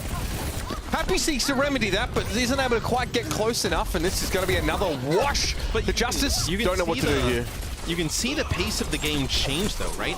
Like how, for the last 2 maps, really it's been the Justice. The team's been extremely aggressive, setting the pace. The Titans look all over the place, can't get through the choke, players dropping. Well, they're playing Sigma, so they have to be, you know, kind of slow. But right now they can set the pace of the game and tone of the game, and the Justice have no way. They're just not reacting. All right, Blade here for Mirror. Hoping for a big one. Master's gone down to a pulse here from Happy, but Sky Reaper sends a damage orb in the direction of Vigilante, of course. Coalescence here coming out from Sky Reaper now. Point gets flipped. The Justice were able to take an elimination in that fight. But the Titans just want to kind of clean them up here. Love this pace of game, but will it blow up in their face? Yes, it probably will. Yeah, so it looked like they wanted to basically give up the point and then double back to play for it. They're just not able to secure those kills in time. Like, they push forward to try and get those kills, and they're not able to get them really at all. And there's like players coming out of the spawn. It was just a bit messy, but an opportunity. You just need one fight to win, and you have a sound barrier, right? You can get aggressive behind this sound barrier. I know you get a kill or 2, and that's it. False again looks to try and take residence in that small side room. A lot of pressure on Krillin once more. Sound barrier for the Titans, so they go a little bit deeper. Bionic Grenade on False here. He might have to self-destruct in a moment. Stunned up briefly. Sky Reaper taken down by their Blade. So the Justice also wanted a close quarters fight to get value out of Decay's ultimate. All right, so now you start to worry a bit if you're the Titans. Just self-destruct. You're going to hit about 70% probably before this next fight kicks off. I think it's got to be Aspire, right? Got to connect with a pulse bomb. You know, on the, whether it's Vigilante, Krillin, like, got to get one of these supports out of the equation early if your team's going to have a chance here. Last time Aspire had the bomb, it was a neat stick on Vigilante that really started the fight off well. So expect Aspire to be pretty judicious on how he lays this one down. You know, pressure from Happy. Annoying for Aspire because he wants to be sneaking up on a target with his pulse, but recalls there, hoping that Happy's keeping tabs on him. Aspire does not like that. He was hoping to be free of Happy after that recall. No, and they've wasted so much time here. I thought, like, you know, the 70% this next fight would kick off. Everybody just going to run around the outside. You're going to have 97%. It's going to be last fight territory here. Self-destruct was used there by False, but he gets hit with a pulse bomb and Baby Diva form, so he's out of the fight. Very clean there from Decay. Still that pulse from Aspire is going to be coming out back into the fight in a moment. It's a stick. It's good on Mag. Mirror now with the Blade looks to go forward and Vigilante falls. Mirror doesn't need to go for a third, and the Titans will steal the round away. What a roller coaster of emotions. It was not pretty there for a bit. It looked like they were going to drop the spaghetti, but they were able to hold on in the end. I think overall, though, I like this comp switch, though, from the Titans. I think this is a really smart move. I know whether they've had this plan, they've cooked it up. I know in the little bit of, like, kind of the halftime we have. I really like the decision-making here to switch this up. The Justice, I thought they started to figure out towards the end, put it together, but still too late. Where the Titans here, they can come out with a different look here. They can play the Batiste with it, get the Immortality field as you have that close quarter point to fight over. 3, 2, 1. All right, the Batiste here. I'm going to be keeping an eye on that as well. Sky Reaper, not so easy, right? I mean, Mirror and Aspire tend to move rather quickly, and False will need to be ground-born if he wants that healing. Another Happy Trace around coming at you. Yeah, and look at how Diva can just access that high ground so easy as compared to, like, the Doom. Doom can obviously do it, but has to use all of his ability to do so, as Decay is going to drop early, so huge first pick off there. Great consistent pressure from Sky Reaper. Yeah, and False can control this high ground so easy with the defense matrix. Can't just be, like, bullied off, can constantly you know, jump down, go back up, contest again as Mir now goes in on the Genji. Beautiful. The Titans are again. They say, okay, we're going to go forward. We're going to start this fight off now. We have the point, and we have a staggered engagement that we're ahead in. Very good start for Vancouver. It's about now maintaining this lead. Man, it's the Justice just don't seem like they have an answer for this. it seems like they're a bit thrown off. And I think they're thrown off, and then also you get Krillin off of the Zen, where he's been so good and so much extra damage, right? Coming out from that Zen throughout the series. That goes out of the way. You're starting to see some of these first kills not go always in the way of the Justice. As Decay gets really low, he's gonna make it out with his life, but you're gonna lose Mag on the point. You're fighting now at even strength here for the Titans, and you see them coming out on top a lot. And Aspire's occupying the backline entirely here. Yeah. It's not so much you can do for the rest of them. Titans okay, so they have their Immortality Field to cover the Pulse Bomb, and Aspire has another stick there. He's done a great job keeping tabs, but Decay's going to be able to get rid of him. You're okay for this, for the Titans, because like the Justice just keep kind of throwing bodies at the point. They actually end up flipping it here for a short period of time. Which is kind of wild, because you still have players on the point for the Titans. But the Titans now have to use ultimates to get back into this. I was going to say the Titans are in a great spot by just like staggering coming in from Washington, but giving up the point there, when you had like multiple players alive and around it, that's a bit of a yikes. Yeah, I mean, the Justice were able to flip that point at the start of the fight where they had that player advantage, and the Titans were so busy engaging, right? Still, though, anything could happen at moments like this, and the Titans are going to come up pretty clean. As Decay, that blade, unfortunately, no value there. It was Mag who got the nano from Vigilante. Yep. So Decay now will go over and play Echo. So Echo with the focusing beam, pretty good against D.Va. Constantly pressuring D.Va out. And you don't have the blade anymore, right? So no reason to stay on the Genji. Decay Echo. Well, Happy stays on that Tracer, of course, having the Pulse Bomb is crucial. Happy spots a couple of people playing that high ground here. The backline. Now he knows there could be an Immortality Field deployed immediately if there's a Pulse here. Good damage from Sky Reaper as Happy's trying to chase down the Baptiste. Even the Doomfist is looking for him now. Sky Reaper has an Immortality Field in play, and in the meantime, the backline crumbles for the Justice. Yeah, Sky Reaper just lives for long enough, right? Ends up getting to his health pack. The regenerative burst is stronger now of Baptiste. And the Immortality Field occupies two players for a really long time. And now Happy's got to get to the point, try and keep this going. Gets the touch, but that's all for now. You can see Mag beelining his way over there as well. He'll be face-to-face with Aspire, quickly jumps back out. Titans have the players on the point, but they lose Mira, who goes too deep into enemy territory. Krillin's on the scene now with the rally in play, but Decay's brought down by Aspire. Krillin whipping it back and forth. Mars able to find Vigilante, not sure where that even happened. There's going to be some pressure on Krillin on the point now. Mars finally brought down by Happy. He's going to be able to double back to the point now. It really leaves Aspire on his own. So have to be the Titans giving this up. Yeah, you're going to lose this point here for the Titans. So Mira comes back on the Genji, so just keeping this going in OT. They're not really building up any ultimates either. So the Justice, Mitch, it's really that percentage that they gain by flipping the point and just extending it for a bit, that could be huge for them, right? You know, imagine here if you're starting this off at like 15% or something, you got a real big hill to climb. But 47% is about where they started at here. You like 2 fights and you end up winning this point. Immortality Field there again. Oh, they're getting rolled. Absolutely rolled. Sky Reaper yet another elimination on Happy. And that'll about do the round here. Nothing to be done as the Justice get absolutely cleaned up. I think they've realized that the Titans are easily a match for them now. Only one player here. Seriously, one player on the recap. I guess that doesn't really matter. Mag going to be redirected there by Masa, but he's able to keep a touch for overtime. Happy, Pulse Bomb, no good. Gets eaten up by False. Nice defense matrix play there, and here comes a blade from Mira like it was even needed. Happy removed after it comes out of that recall, and the rest of the Washington Justice will collapse. The Vancouver Titans are forced to map 5 here. Really solid play and some innovation on Ilios. Great to see from a team who's still looking for that first win. And now I think the pressure is on the Justice to come up with something, as a strategy or what's going to be their go-to against this type of comp. Pushes this final map. Coliseo, you can play some of those long-range hit scans, right? With the Widowmaker, Hangzhou, even like a Ashe potentially. That D.Va could give it problems, so I'm really interested to see what the Justice, their counter to this is.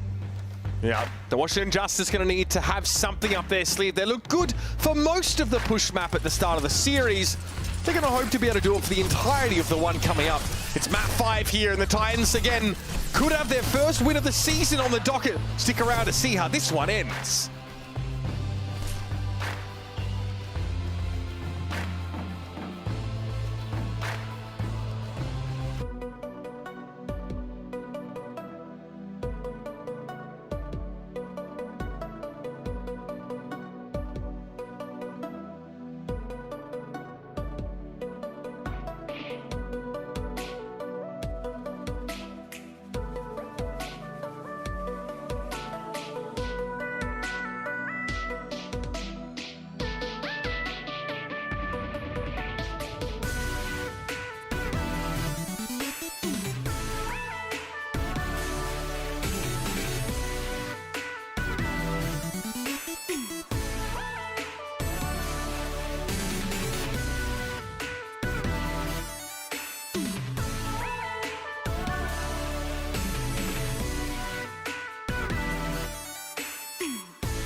The stage is set for an epic culmination in a series that on paper didn't actually mean anything really in the grand scheme of qualification for the mid-season madness. But these two have brought some madness of their own. Hold on, Matt, don't interrupt me. On a roll here. I honestly think that you know, we didn't really maybe expect this to be the Titans' first win opportunity. You said you thought it would be against Paris.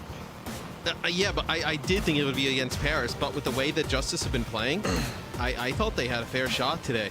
I kind of agreed. I think Costa picked them, right? I kind of agreed. He did. He cynically picked them. But yes. You know, and now we have Kalios who will come in for Mag here for this game 5. The map 5 sub. No other substitutions across the board, so that'll be it. You mentioned, I agree, they don't have anything to play for in terms of like mid-season madness qualification, right? But Titans, you finish out the first half of the season with a win.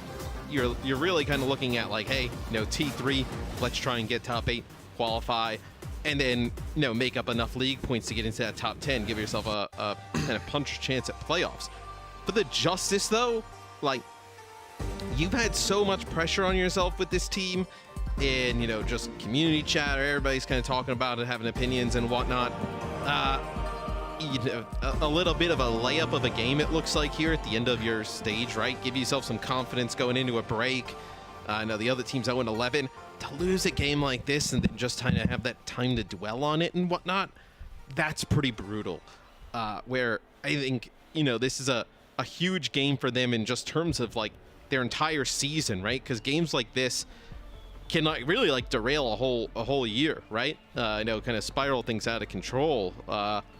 In a situation where it already feels like it might be spiraling. So a huge map here for the Justice. Yeah, Washington hoping just to pump the brakes a little bit on that sort of backslide if they possibly can. So the mix-up here means we have Sigma for Kalios. Yeah, but this is like, you know, Brad, you know, from Atlanta was on Twitter and saying like investing in one tank, right? Like, and I completely agree with it. For the Titans, this is a blatant tell there's going to be a Sigma comp on the other side, right? Yes. Because they know when these subs come in, this is what it's going to be. And the Titans can crab the composition around it, right? You know, one that they feel plays really well into it. And they'll kick things off here with a Winston dive with a Tracer Genji. False on the Winston. Plenty of this we saw from him earlier on in the season. You know, mixed results, I think it's safe to say. But up against a Sigma comp, he wants to go straight over Kalios' head and keep beating the heck out of Krillin. So I think the Winston comp here, it's a bit easier to kind of dive and get in there rather than the Doomfist. And so look at this, you're kind of like pressuring Krillin back. You know, he knows that the Tracer is looking for him now, but knows that there's a possibility of the Genji and the Winston coming over the top. Well, the Vancouver Titans are ignoring the bot. They're not even bothering with that right now. They just go around the outside and try and find a pick-off. They get rid of Kalios here, so how the Justice are supposed to, you know, sort of invest here in a fight, hard to say. Without Sky Reaper, though, there's no one to heal False. So Decay, he's very astutely realizes he can actually just overextend and get that kill. So this is something nobody had on their bingo board. Kalios switches to the D.Va here. So now we're going to have a D.Va v D.Va matchup here with these two teams. And I agree, once you lose Sky Rippa, they're going to be very difficult to bounce back because he's like your largest source of healing when you're playing that Lucio. So how does this play now in D.Va versus D.Va mirror matchups, right? We've seen like D.Va versus like Doom and a little bit of Sigma. How does it play against each other? It'll be quite interesting. I think any excuse for False to play D.Va, he's happy to here, so. Kalios trying to peel, Krillin is there, though Aspire doesn't know what hit him. You're also seeing the impact of Krillin able to play the Zen now, right? Last map on Ilios was kind of forced off that Zen, but some of the stuff that the Titans were doing gets back on the Zen now, and you see his impact, right? Early pickoff, Discord in, you know, D-Mac on False. He got a pick in the last fight. Just the extra damage amp coming in huge here for the Justice. Yeah, he's kind of insane. Sky Ripper's down again as well, so False now can't really engage. He knows he'll get blown up by the Discord orb and all that damage coming. Yet Discord and Biotic Grenade, so very dangerous for that D.Va to try and play around this scenario. There's a lot of free progress here, and the Justice can get past the sticky part of this map here. You know, Mitch, this is a lot like how you know, map 1 was, right? That's right. Justice get off to like a a pretty strong start. I know where you're going with this. Yeah. Yeah. See, you know, still a lot of time, right? With push at the added, time limit, right? Yeah. 7+ minutes on the clock. We know what happens when you get on a roll on this map, right? Yeah, it has to be Transcendence there for Krillin, but Aspire, that's classy. Vigilante gets the kick me sign stuck to his forehead. Both Arnas are out of the picture here. So you have a Lucio versus a Zen, with the bot pushing in favor of Vancouver. This is now we're getting interesting with these comps. The Batiste coming in. So the Batiste was really good, I thought, on Ilios because of the nature of the point, specifically on Lighthouse. Here on Colosseo, I guess if you want to brawl and just kind of go out in that neutral, like the Immortality field is huge. But this is one where you may have thought like, do you bring back in Aztec, right, to play that Zen? Mirror there with a blade. Finds two. No sound barrier in play for the Justice. No support ultimates to speak of now. And this is where the Vancouver Titans look to equalize. Body's a little further than neutral, so they can make some decent progress here. Decay's going to have to be looking for another pulse. Oh, he built another pulse. That's all right. That's pretty quick. Cassidy. Happy now goes to Cassidy. Okay, this is bonkers. Like I'm just seeing comms and heroes come out that like we haven't seen really in a while. As that'll be a self-destruct. They go to get hit Happy.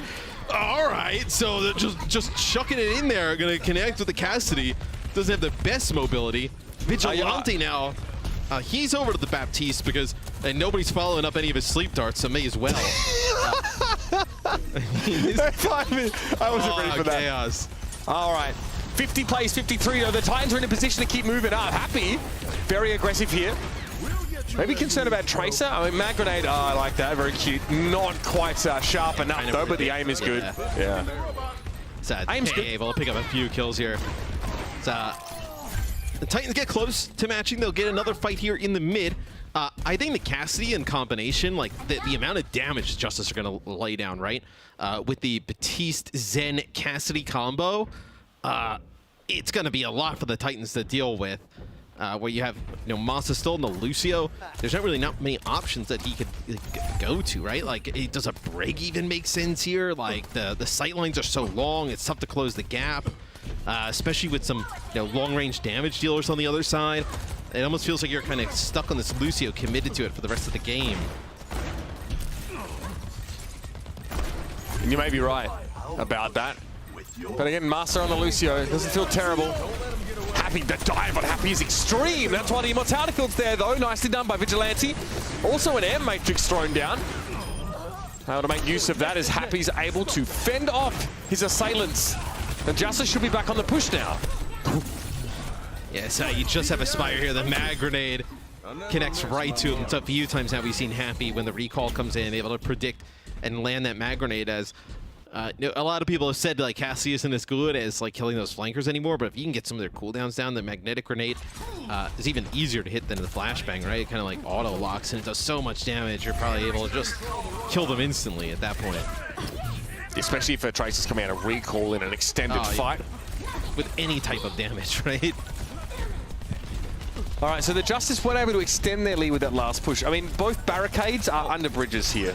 That's the thing. The Justice are like winning some of these fights, but the Titans are moving the bot so far into their territory that they're not even like extending the amount of meters that they've been able to push. So we're still kind of basically set in the same scenario as we were like 2 fights ago. Oh my gosh. Where are the Titans? It's like a Scooby-Doo sequence where they just come out of random doors and go into other ones in a hallway. I don't know. They just disappeared there. Oh, we got a blade here. Yeah, that wasn't great. Well, the Deadeye counted them. Yeah. I can't believe I'm saying that. They all ran away from the Deadeye, the Immortality field. They didn't want to chance it. And then their sound barrier ran out. 3 minutes, I was going to say, this is the opportunity for the Titans to make changes. The Spire will now play the Sojourn here, so probably has a little bit of an advantage versus the Cassidy. And Mira will continue to play the Genji. What would you even think about, like, I mean, you couldn't play the Baptiste with it, but, like, could you play, like, Echo here if you were, like, Mir, right? Like, with the Echo and the Sojourn putting lots of pressure on the Diva, like, Cassidy, not really a great answer for either of those heroes, like an opportunity there, but still it feels like a little bit of a reach. I mean, playing Echo in this neutral part of the map against Cassidy probably doesn't feel very fun at all. You have to constantly be sort of trying to flank, right? Yeah, you would need to play from the outside and like go over these you know, kind of like how we're seeing from Vigilante's POV, these right side like windows, you need to like kind of use the flight to go over there and lay damage down from the side. Yeah, you're asking for it either way. I think you make that switch. The Blade's been pretty effective for Mirror at times in this round, even without any possible nano boost. Volt's trying to keep tabs on Kalios here, who will be self-destructing in that little corner. All right, we're back to neutral here, and that front spawn has been negated, but a decent lead for the Justice with just under 2 minutes left in the round. False zoning self-destruct as Mirror gets rid of Vigilante's immortality field. Now the peel is on. You see False doubling back to his back line as Kalios gets demeched, and here come the Titans. You're not going to want to hear me say it, but you start to look at some of the ults coming up. You're only 15 meters behind. You'll have a beat, you'll have an overclock, and you're going to have a blade coming up. You can take some of this high ground control, right? I can't believe it. This is not over yet. You're gonna have the butt scratch here coming up, which is gonna be the bot's gonna stop for a sec. This will probably be where the Justice want to take this fight. If you're able to win this though for the Titans, you know, anything is possible. Dangerous Aspire looking hot to trot here. Able to pop that ultimate and pressure Happy down by using the bridge as a sideline. The bot got stuck away for a time, but there'll be a butt scratch here, I think, either way. Here's a Transcendence now. The Justice know they've got to commit, but it's going to be a sound barrier for the Titans. All in, yeah. They have an air matrix as well, but Aspire finds Vigilante. Great open to the fight, and here's Mirror's Blade. It's going to be enough. No kills, but sure. Decay going to be able to keep his distance, stay alive. Happy's there with the mag grenade. False needs to get that kill on the high ground, and so he does. Now it's 2v2. Decay trying to drop down. Okay, this is self-destruct for False. That is so big. Fire hits the shot. Yep, unbelievable. Got rid of the Tracer, backing away to get a health pack, and they're going to do it. They're actually going to do it. 27 seconds left in the round. The Titans are in butt scratch as well. It's even Stevens now. All right, so they've taken the lead officially. Have a lead. Now they're going to back up. They're going to back up. They don't want to fight here at this corner. There's no reason to. They can go back to that middle of the map, Mitch, and they have the Amp Matrix here to use. 7 seconds left in the round. Sky Reaper down. Another pick. Immortality field from Vigilante going to be removed here as False somehow finds himself face-to-face with Krillin. Kalios able to get the remake kill on Mirror, no less. And the Vancouver Titans have a chance still. You have another fight here if you're the Titans. They've got no ults. Yeah, it's going to be tough. You look at maybe Aspire can pick one off the railgun shot on the way in. Maybe that's kind of what you're looking at here. You're going to have to get on and contest, though. They're going to touch. There's a no! Come on! You can't be serious! The butt scratch does not activate there. And... Oh, my... No. What in the world? Yeah, so once you hit the butt scratch once... Yeah, you don't hit it again. Yeah. Checkpoint, it doesn't activate again and do the same maneuver. And maybe they thought it did and just had more time to get to it, but I mean that is like oh man, like you mounted this like sick 2v2 fight. Aspire able to kill Decay, hit a shot, right? You got False wins a 1v1 against Kalios. You take the lead, right? You back out, you have one more fight, and to just that's yeah, I don't know. That's not good. Well, it's not like I had it's like I had like a line for the Titans finally getting their first win for the Titans, or anything. though. That's got to sting for the Titans, though. Like, I would say like this is you don't have that game in the bag per se. Like you didn't need to take that fight like in the close corridor, like there with the Batiste, right? You could have wrapped around and played that choke, right? Where teams like don't want to push forward for the high ground. Like you could have played that area with the Amp Matrix. You would have had a much better like sight line, like where they had to run into you. They kind of played it like that short door, and even if you played it that choke, you would have got a second fight anyway. It's the end game scenario. That's tough. Yeah, look, I think both teams, that was mentally that series was I don't think anybody's happy. Like both teams aren't happy with like the Justice win, but I feel like both teams are pretty unhappy with the result. Like, is that odd to say? Like if you're the Justice, like you feel like you kind of stole one against the team that's 0-11, and if you're the Titans, you played well enough to get a win here today, and maybe they thought that would activate and not in a lot of overtime push scenarios, and obviously didn't. and just a little bit of a mental blunder at the end. But yeah, it's a tough one for both sides. I'm honest. I don't know. Yeah, let's talk about player of the match, shall we? There was definitely a couple standouts here across both teams. I've got to give it to Krillin, though. Quite the series on the Zenyatta from start to finish. Again, key first picks. Another player showing that the buffs to Zen are pretty damn good. Really taking this hero to the next level. When he was on Zen, it was noticeable how much better the Justice were. Obviously, the damage amp with the Discord, making it easier for Decay and Happy to pick up some kills. But even just his damage at Zen felt like he was able to get first picks in so many different fights and turn the tide and really end fights before they even started. I thought Krillin played great today. Yeah, really, really impactful. Again, up against, a player like Aztac in some of these maps, and we got some really exciting duels between the two of them. But, also generally like really, really solid healing output as well.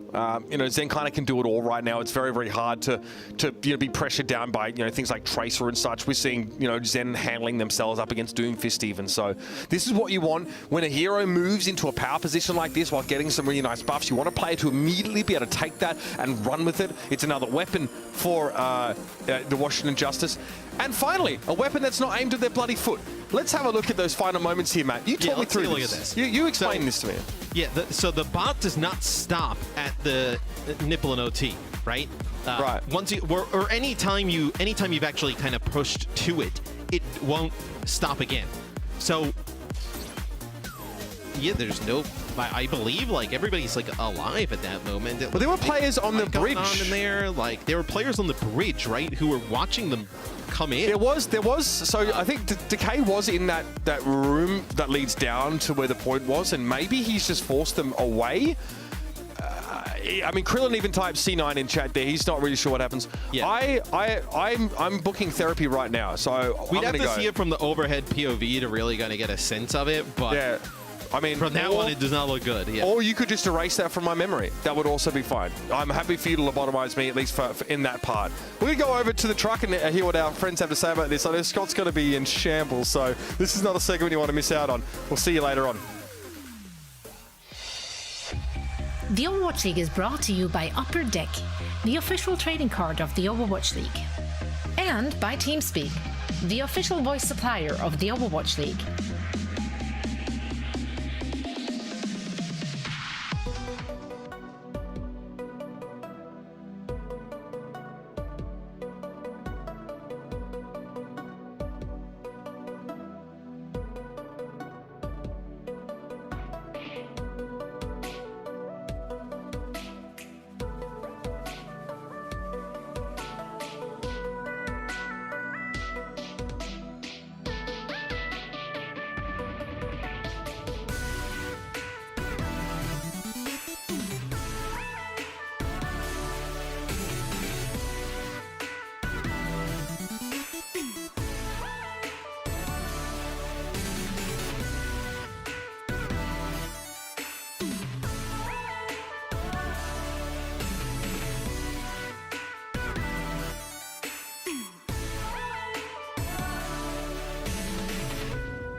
Welcome to Game Break, everybody. I'm here joined now by Decay from Washington Justice. Decay, congratulations on the win. Now, I feel like this was a lot closer than expected, but in the end, you guys were the winners. How'd you guys get the win today over the Vancouver Titans? 자, 오늘 승리 일단 너무나 축하드리고요, DK 선수. 그리고 오늘 되게 생각보다 굉장히 접전이었던 것 같습니다. 밴쿠버와 상대로. 하지만 끝에 승자는 우리 또 워싱턴 팀이었기 때문에 오늘 승리 어떻게 거두시게 되셨나요?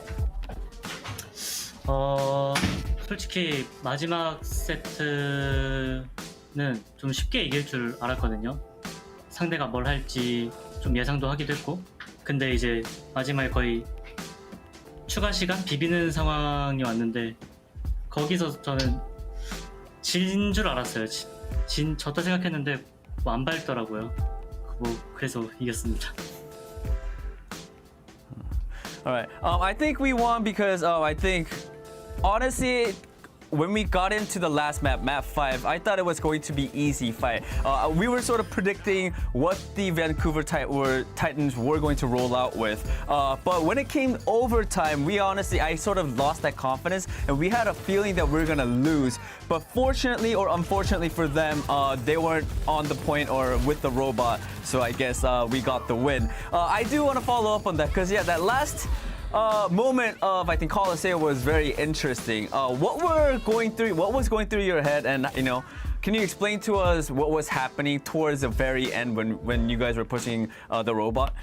자, 제가 방금 좀 이제 하나 더 여쭤보고 싶은 건 방금 이제 말씀하셨다시피 그 오버타임에 들어갔을 때 마지막에 좀 이렇게 싸움을 하지 않고 어떻게 보면 승리를 거두시게 되셨는데 그때 좀 어떤 감정이었고 좀 어떤 상황이었나요? 다시 좀 설명을 해주시면 감사할 것 같습니다. 그때 상대는 이제 리스폰에서 오는 상황이고 저희는 이제 계속 밟아야 되니까 밟으면서 이제 상대가 오는 걸 기다리고 있었는데 그냥 끝나가지고 그때 뭐 좀 허무했던 것 같아요. 좀 계속 비등비등하게 가다가 이렇게 C9으로 끝나니까 좀 허무했던 것 같습니다. Alright. I mean, the Vancouver Titans were coming out from the respawn, and we had to stay on point because it was overtime. But I think because the whole map was very, very close. So I guess I was a little let down because we had to end it on a C9. All right. My last question for you, Decay, is of course today was your Washington Justice's very last match for this stage. But there's more to come from you guys. So what can we expect to see from the Washington Justice moving forward? 자, 마지막 질문은 이제 이번 스테이지는 여기서 이제 끝이 나지만은 아직 한참 남았죠. 시즌이 아직도 길기 때문에 마지막 이제 다음 스테이지로 다음 스테이지 뵙게 될 것 같은데 그때 워싱턴 저스티스에게서 워싱턴 팀에게서 좀 어떤 모습을 기대할 수 있을까요? 이번 스테이지까지는 저도 그렇고 저희 팀원들도 그렇고 좀 적응을 못했다고 해야 되나? 그런데 이제 다음 스테이지부터는 좀 시간이 많으니까 좀 충분히 많이 적응해서 이제 더 좋은 모습 보여드릴 수 있을 것 같아요. All right. I could say this for me and also my teammates as well. This stage, we weren't fully ready or we weren't prepped enough, or I guess we weren't comfortable in the meta or the stage for mid-season tournament. But I think after this one, we're gonna have some time as well, and we actually have a lot of time to prep. So going into the next stage, we will come fully prepared with better looks. All right, Decay, thank you so much for your time. This is it for the interview, and again, congratulations on your last win for the stage. 자, 이걸로 인터뷰 마치겠고요. 너무나도 시간 내주셔서 감사합니다, DK 선수. 바이바이. 네, 감사합니다. Thank you, Danny. Thank you, Decay, for that interview. Whew! What a game. What a match. I mean... You know where we are right now? No. I am a little bit lost. We're at a point in history. This is going to be a moment. You know how we think of London Spitfire versus Washington Justice in the GOATS era when they had that awful match? Oh, yeah, sure. Yeah. We're here again for Season 5. This is the moment that everyone's going to remember. Everyone's going to do you remember that match in Season 5 in 2022? That's where we are right now. I need to come up with a name. It'll come. The community will think of one. Don't worry. We also have the Jerry game, of course, when Jerry jumped off Houston versus Boston in 2021. Wherever on your Jerry. That was a good time. Good times. You're making history here on the Overwatch League, game by game. Truly incredible to witness that ending to that match. It could only end that way as well. Yeah. It was as poetic as it began here on New Queen Street. And Costa, I just feel like there were so many moments throughout this match that were just like glorious in and of itself. Just walk us through some of them. Yeah, there was a lot of good, there was a lot of bad, but more importantly, there was a ton of weird. And so let's start off on New Queen Street, because Happy starts out on the Widowmaker for some reason, and it works until it doesn't. Vigilante decides to sleep the world, but they sleep and then they just wake up, unlike most people. We then head over to this Circuit Royale where Mira decides to go 4 minutes and 27 seconds, but without getting a blade, and then dies with it, and as does the Vancouver Titans. It's feeling bad. We go over to Midtown, and the Washington Justice have found their footing. They look like they're like, no, don't worry, guys, we've worked it out. We've beaten the Vancouver Titans, and the Titans look like they were going to fall over. Mira once again struggling, but Aspire on that hit scan. Where's Shockwave? Where is that man? Have you seen him?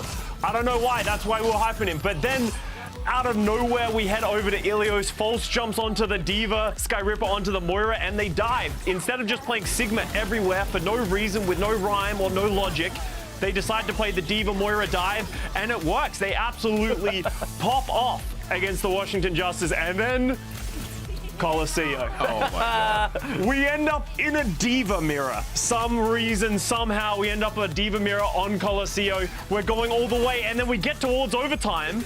And for some reason, the Vancouver Titans decide to drop this window. Why do you fight here? You have the advantage. You have to win one fight in the rest of the map, and they decide to fight in that small room, and then don't worry, they get one more fight because they fought so early. One more fight on the card. They're literally all just hanging out on the bridge like, yo, so what are we going to do for this fight? Yeah, we should, maybe I'll use this alternate. Spire's going to get the overclock, then we can push, and then, oh no, we lost. I was just like, in 2-3 seconds, I was just like, what happened? What just happened? And then I just ran around the truck. I don't know. He was doing something. Yeah, look, I'm just addicted to that feeling of seeing people C9. I don't know what it is. It just gets me going. It just gets me going. I'm not even upset. Honestly, I thought I would come out of this match upset, but I was entertained. It was everything I wanted it to be. I think that's a perfect word. I think I was also very entertained. Yeah. I think that was the word. Is there anything good, Danny, we can extract from this matchup? Like, was there something there for like the Washington Justice that you're just like, I'll hold on to this? This was good. For Washington? Yeah. Or for Vancouver, for that matter. I mean, hey, I talked about how, they should have Decay and Happy all the time. Hey, look, they won! Yeah. Vigilante was really good. Vigilante was really good for the Washington Justice. They just need to, like, kill his sleeps, help him, just do anything for him. For so long. At any moment. I mean, yeah, if he slept them, they should die. It shouldn't be a nap. Yeah. You should get them. Those were long sleeps. Let them go back to spawn, and they can make them walk back. Yeah. Oh, that was a watch. I mean, that was entertainment. You guys are right. That was entertainment, and we got more entertainment coming up. See, I'm working on it. Yeah, it was a good job, Johnny. Keep it up. Yeah, we got the Boston Uprising taking on the Houston Outlaws. Boston Uprising, they missed out on mid-season madness, but I feel like they're looking stronger, and I feel like this will actually be quite the matchup for the Houston Outlaws. Boston Uprising, I feel like this team, Punk, has established himself as like the primary tank player for this team, and he can swap to so many different heroes, Danny. I feel like it's a bit like pick your poison. He can even play some of the Diva now, like we've seen the Shock do, or he can play the Sigma. What do you want to see from Punk in this matchup? Punk, I want Punk to do the Punk things. And they are? Yeah. Do more of the Punk things. Oh, all of those things? Okay, do all the things. Okay, well, Punk does the Punk things, and I trust Punk. Punky is great. He's very versatile. Yeah. I want to see Pelican step up, because Piggy went ham onto Pelican in that last interview. He was just flaming him the entire time. And Pelican is a great player, as we all know. He's the Rookie of the Year last year, absolutely dominant. He has had those performances, and he did at times, but he definitely went missing, along with the Houston Outlaws team at certain times in their last match. Yeah, I mean, Piggy talked about it in the interview yesterday, Danny. It's it's all Pelican's fault. Pelican he did say that, but in a more fun voice, right? He has to do a better job. Pelican has to do a better job. If Houston fans don't get angry at me, that's what Piggy said. I'm just repeating what Piggy said. There was sarcasm there. There was humor, Danny. He did it lightly as a teammate. No? I don't know. You're I'm just kidding. I'm close to Pelican too, so I'm just joking around too. If Danny says so, I trust him. He has like complete authority over that topic. So, we always talk about these teams who want to see them dominate, especially if they qualified already for the mid-season madness. But I feel like the Houston Outlaws, they figured out their composition. Yeah. We know their identity. They're going to play Dante on the Doomfist. They're going to play Pelican, of course, on that flex role. He struggled a bit on the Tracer. Ironing out some of these flaws here, Costa, what do you specifically want to see Houston Outlaws like improving upon in a match like this against the Boston Uprising? Because they have a tournament coming up and like no mistakes allowed. They gotta be crisp. Well, as a joke, they just need to learn to stay on the point. That's like half a joke, half not a joke. Just make sure they're not C9ing and like keep an eye on that. But more realistically, just consistency. Like they just need to. It feels like I haven't seen a dominant Houston Outlaws. They haven't had those like big matches where they've shown they can go toe to toe with the best. This needs to be, as we always say, another match where they beat down the Boston Uprising. Boston aren't a great team right now. Houston's got to come out, get that confidence so that when they head into this mid-season tournament, they're ready to go and they know what they're doing. All right, more consistency. And Pelican needs to die less. And Pelican needs to die less. More consistency. Pelican needs to die less. And last but not least, stay on the point. That's going to be the objective for the Houston Outlaws in today's matchup against the Boston Uprising. And for all of that action, we're throwing it over to your casters of the day. It's going to be Jaws and Necro. 세연아 미안하다. Yep. Staying on the payload. It's pretty important. Rose, I think we need a palette cleanser after that first series, and will it be? If there's more C9s, is it much of a palette cleanser? I'm not sure. In fact, I've got this. I made this. It was me. I made this. It's my C9 board. At the end of the game, I'm going to write how many C9s we got. Hopefully, it's going to be a big fat 0. If it's anything more than 1, we're changing it to H9, and there's nothing you can do to stop me. Houston Outlaws, payload, sellotape someone to it, please. There you go. That was the bit. Oh, I love it. Funny. No, I love it. I'm going to be right there with you. I've got like a dice now, like on my desk that I'll turn every time to kind of keep up with the D20? number. Yeah, I do. If you get double digits, I'm going to cry. I will it's cry. just all right, Boston Uprising versus the Houston Outlaws. The Outlaws, Rose, they've had a couple of close games against New York Excelsior, of all teams, and the Atlanta Reign last up. Yeah, they absolutely have. I think yesterday was definitely a look. I think Houston, as the desk had mentioned, are really a team that people are looking at to go, well, you should be getting these dubs and you should be getting them with a lot of confidence and just stomp your way to victory. And that's really not what happened. I think that part of that is that Houston are kind of dropping the spaghetti, but also that the teams that they have been playing against are starting to do better overall. And I think Boston is one of those teams that we should be looking at as a team that has improved. Yeah, Boston are definitely on the up and up, but I don't think anybody expected a map number 5 versus the NYXL. But we'll talk about Houston in just a moment. Here is your Boston starting 5. Punk, Crimzo, Faith, Valentine, and Victoria. And I like Custer bringing it up on the desk. Well, I guess Danny, but Punk doing Punk thing. Incredibly flexible tank player. It's good to see a lot more of him. He's played a lot more consistently in the Boston Uprising roster than he has done in previous years. Of course, we had double tank in Overwatch 1, but with Punk being so versatile and in a meta where you need a lot of off tanks, Punk is the perfect choice for the Uprising. He is, and Boston Uprising have been doing this thing where they really have been relying a little bit more on a core roster in this stage. Towards the beginning of the season, I think they were just trying to flex pieces in and out just to see what was going to work and try to get everybody some play time. But this is where Boston Uprising are kind of, putting it down, right, Jaws? They want to try to win out these series. They need to get some of these wins under their belt, and they've been very, very close. Yeah, let's have a look at the Houston Outlaws, their opponents for today.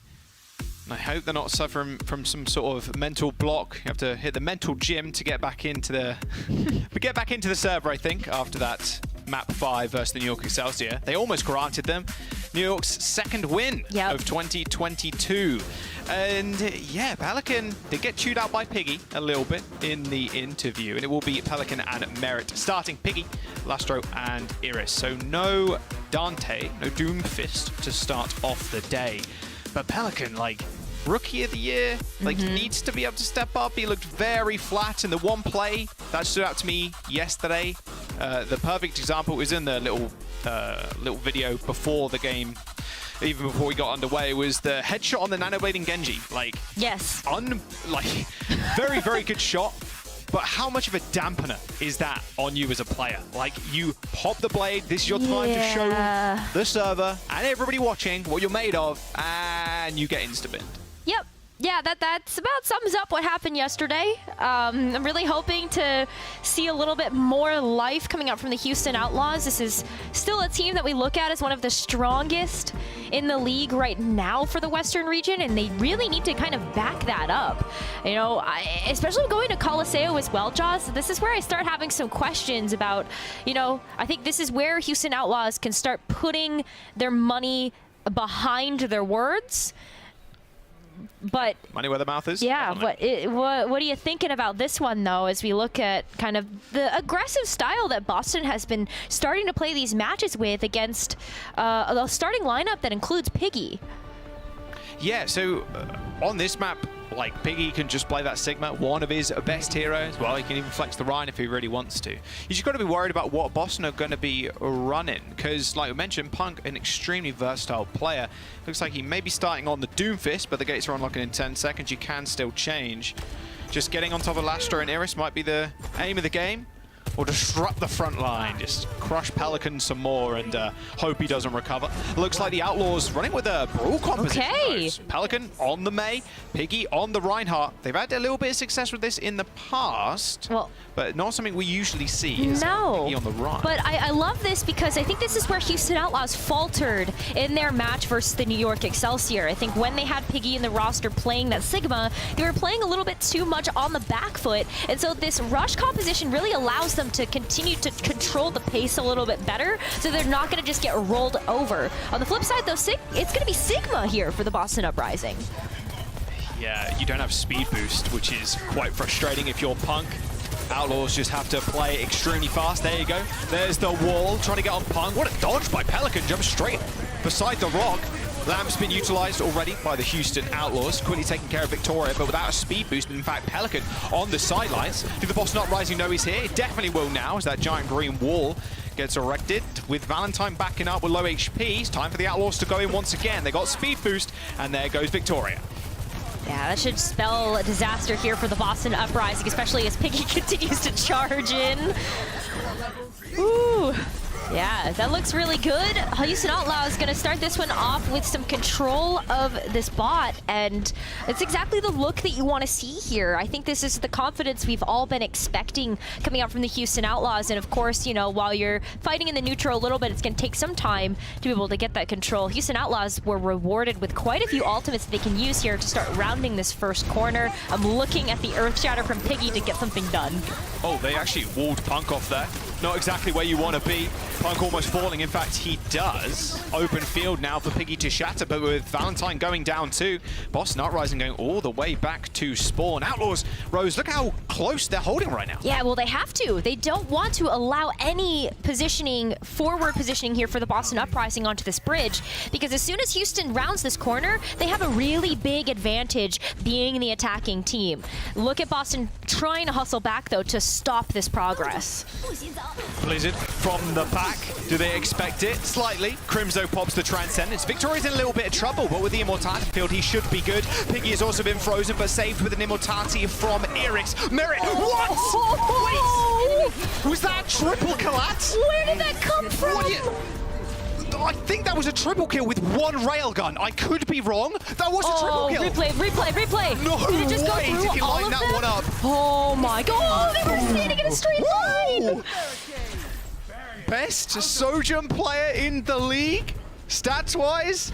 Hey, add that one to the replay package. Oh yeah. Merrick comes out with the first triple kill with the with the overclock in the league. That was just absurd. Boston gets shattered. And what could they really do?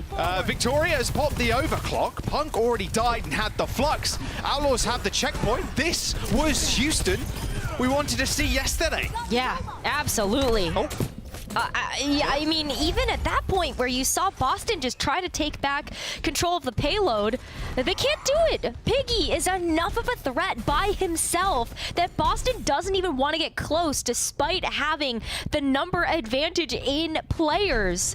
This is crazy right now, Jaws. I think Houston are just going to go ahead and push all the way to the end. Flux is okay at best. Piggy gets the immortality field. The window's been unleashed. Punk has now back all the way up, and look where that bot is. The Outlaws can just stand behind, wait for Merit to charge up a railgun, get a one-shot real quick. Uprising to plant a window down of their own and gain a little bit of that space that they did end up losing. However, Punk steps a little bit too far forwards, and the Outlaws just continuing to march on forward. Oh no, you can see that Valentine got booped off as well. Transcendence, Jaws. Yeah, Transcendence and the Lamp. No defensive tools left for the back line of the Uprising. Got to be careful. Merit jumps in the sky. Headshots Crimzo. He does get taken out by Punk, who's finally switched off that Sigma onto the Doomfist. And the Boston Uprising, for the first time this map, control the bot. Feels like it's so late though, Jaws. I would have loved to see this Doomfist come out from Boston Uprising at the beginning of the map, and it even looks like, well, where's Punk going? Okay, he's just getting some forward positioning, but yeah, this feels too little too late for me, Jaws. Look at the lead that Houston Outlaws have here and the ult economy that they're in control of. Well, Outlaws, they've got beat. They don't need to worry about some sort of flux because Punk has changed off, so they can just go for this big B engage, I can imagine. Just set up Piggy for a nice shatter. He has less shields to worry about. The Outlaws comp right now looking rather good against what the Boston Uprising are bringing. Utilizing the window. Punk is in a whole heap of trouble. Yeah, Piggy just smacks him straight on his head. Oh, he's going to feel that for the next couple of weeks, I can imagine. The Boston Uprising backing up once again, losing their tank player. Outlaws firmly in control. However, losing Lastro isn't the best. They lose the ability to use that beat, plus the speed boost. So maybe the Outlaws want to back up as fast as they can, especially with Victoria using that overclock. Yeah, at this point, Houston should just give up the space. They have such an insurmountable lead right now that even if Boston Uprising are able to start pushing towards that first objective, I think this is a really, really tough battle that is ahead for the Boston Uprising. They do have the Meteor Strike coming online, so Punk can start to play a bit more aggressively, but Lastro has a sound barrier, so what a nice answer for an ultimate that could be coming out for the Boston Uprising as an engagement tool. Yeah, they can even use it if they wanted to stop the Trance getting a lot of value too. If Crimzo trances aggressively, they can just use that beat. Speaking of which, that's a four-man beat. Piggy didn't get it, but he might not need it. The back line of the Boston Uprising in a whole heap of trouble. Faith has been blizzarded. However, that Transcendence from Crimzo is keeping him alive, but not for long. Piggy with a nice pin into the wall as Merit and Lastro just clean up. 3 minutes and 30 seconds to go. Outlaws with 117 meters on the board. This is Mount Everest. Boston are going to have to climb now. Yeah, you don't have much time left in the bank, and as Houston start to approach this bridge once again, you're looking at Merit with the overclock. I'd be really scared. After seeing that triple that we just saw from Merit earlier, I don't want to be Boston Uprising Knight right now. What is this? Don't worry about Merit, you've got to worry about Pelican and Lastro in the backline. Victoria takes care of Pelican with a railgun. Merit has used his overclock to recharge those right clicks oh so fast. The Outlaws, they may have lost one, but they're not going to relent on the aggression. Merit is searching for Valentine. You know he went somewhere. He did end up wrapping around to the rest of his team, but most of them are already dead, unfortunately. The Boston Uprising still have a chance to defend, but with Piggy and with the Shatter, Iris going on high ground, it might be disaster. Although Lastro gets picked off, but Merit's there for the trade. I mean, Lastro's on Lucio as well, so you're going to be able to get back into this one so quickly that that pick is really not going to feel like it matters. And Boston have made a couple of other adjustments here. Punk switched off the Doomfist, is now on Winston. Valentine switched over to Echo, just a team fight ago. It needs to be able to come back into this one. But where is the support for the pieces that Boston Uprising have put together for this composition? It really doesn't look like it makes sense, Jaws. Well, they're going to have to make sense of it because Piggy's got the Shatter. And with 2 minutes to go, Boston Uprising looking like they want to fight. Shatter straight on top of Victoria's head. Didn't get the crit, but wasn't needed. He does end up going down to a right click of Pelican. And the Boston Uprising managed to find a first kill, so Punk ends up jumping into the back line, securing one, and then Piggy just got left out to dry. Nice walls by Pelican so far, but unfortunately wasn't able to save a Piggy at that time around. Outlaws still have the sound barrier and the Blizzard to defend. They do, but I'm actually starting to really like this dive look coming out from Boston. I'm seeing it in action now, the Winston jumping in, trying to turn the attention. Merit, 16 HP, manages to get out alive, only just healed up by the Lucio. And the dive cop, yeah, doesn't need to worry about that Blizzard because you can just jump out of it. Iris and Valentine end up trading, and with Punk's Nano Boost wearing off, he's going to have to get the Primal Rage rather quickly. A Transcendence to keep the rest of Boston alive and well is going to secure them the fight, but with only a minute to go and, what, 60, 70 meters to gain, the Boston Uprising are going to have to win quite a few consecutive fights to take this map. Well, they're poised to do so, Jaws. Look at how many ultimates Houston Outlaws have used so far. Really, they're only going to have Merit's overclock to be able to defend this objective, as Boston should be able to get this first cap here if they just push the pressure on. Ooh, yeah, Piggy wasn't in LOS of Iris at all. Like, Lastro was healing him, but Lucio AoE heals, not the best when there's so much damage being flung at you. 15 seconds to go. Checkpoint unlocked for the Uprising. They just have to keep control of this. I know overtime is going to get an effect in just a few seconds, but you've got the duplicate, you've got the Primal Rage. Go aggressive, Boston. Piggy in a little bit of trouble. He was antied. Immortality Field to save his life. Perfect time to Valentine to maybe go in with the help of Punk. Like you said, Rose, he has got the dupe. If he dupes Piggy, to be fair, this could be quite nasty. Merit on the back, Valentine going for the dupe. He actually dupes the back, but instantly killed. Duplication, ultimate denied by Merit, and now Merit in a little bit of trouble, but he's got the heals in his back. Victoria pops the overclock, finds the kill onto Piggy, and with the Iris going down, the Outlaws have very little heals. Pelican dying on the point, 95 meters to 117. The Houston Outlaws need to get back to this payload in time. It's approaching that golden line of victory. Boston Uprising with a Nano and a Transcendence coming up. That's a lot of sustain here. Valentine even trying to rush back with the Tracer as well. Will they be able to get back in time before Houston come back to defend?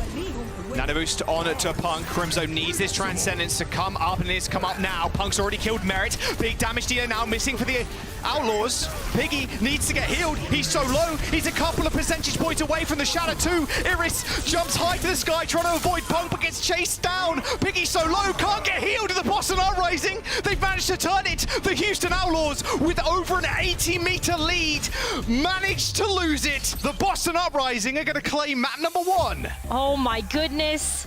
It didn't look like they were really going to be able to do it, Jaws. It looked like an insurmountable amount of a lead that Houston Outlaws had accumulated, but with some really nice flexibility from Boston and some strategic changes throughout that map, they did it. They somehow did it.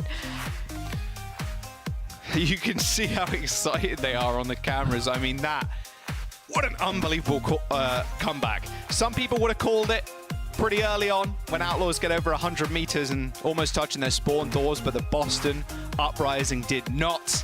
They take the first map over the Houston Outlaws as take 5, and we'll be right back.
Holy merit. Triple collat to start off this series. My God, that is the filthiest play of the year so far. That's going to go down in the history books for sure. I was wondering how long it would take before we saw just a single collateral, just 2 kills with 1 railgun. And we've seen, what, a couple of them maybe, but a triple? Like, it's so good. Insane stuff. Yeah, Merit has earned that #1 sojourn in the league for the West for now. Yeah, that play definitely proves that. But we've got a sub MCD now coming in for Faith for the Boston Uprising after they managed to get that win on Colosseo. Yeah, but that was pushed 117 meters. Like, stupid amount of cart gain, or wall gain, I suppose. That was ridiculous. Yeah. And then the Boston Uprising managed to come back after that. Like, that is something you don't usually see on push. And like I said before, yeah, a lot of people would have called it after Outlaws get over 100, let alone 117. But the Boston Uprising, through thick and thin, managed to secure Colosseo. Going to Dorado as our next map, and MCD is coming into the roster for Boston Uprising. Yep. So I think we're going to end up seeing some really nice looks again coming out from Boston. I mean, one of the reasons they were able to win that first map despite the odds being stacked against them was because of the flexibility that they have in this particular roster. I mean, those late changes, like Jaws, when you take a look at that and you go, oh, there's only so much time left in a map and you're seeing these changes come through, you're like, is that really going to help you right now? You know, like, are you going to get back on the rotation for your ults and like outlast the other team? It's always such a risk, but there's definitely high reward there, as we saw from Boston being able to utilize the strategy like that. And I think MCD offers a lot of really nice other kind of flexibility options here for Boston. Yeah, the big flex pick in that map, Rose, was Punk. He played 3 different tanks, the Doomfist, the Sigma. Well, if you're chronologically, Sigma, and then he swapped over to Doom, and then the very end, Winston swapped over to the Winston and managed to make it work. He not only got the nano, jumped into the back line, Iris was history, Piggy was alone and isolated, antied, and yeah, it was a rough defense for the Outlaws as Boston Uprising were nearing that golden line of victory.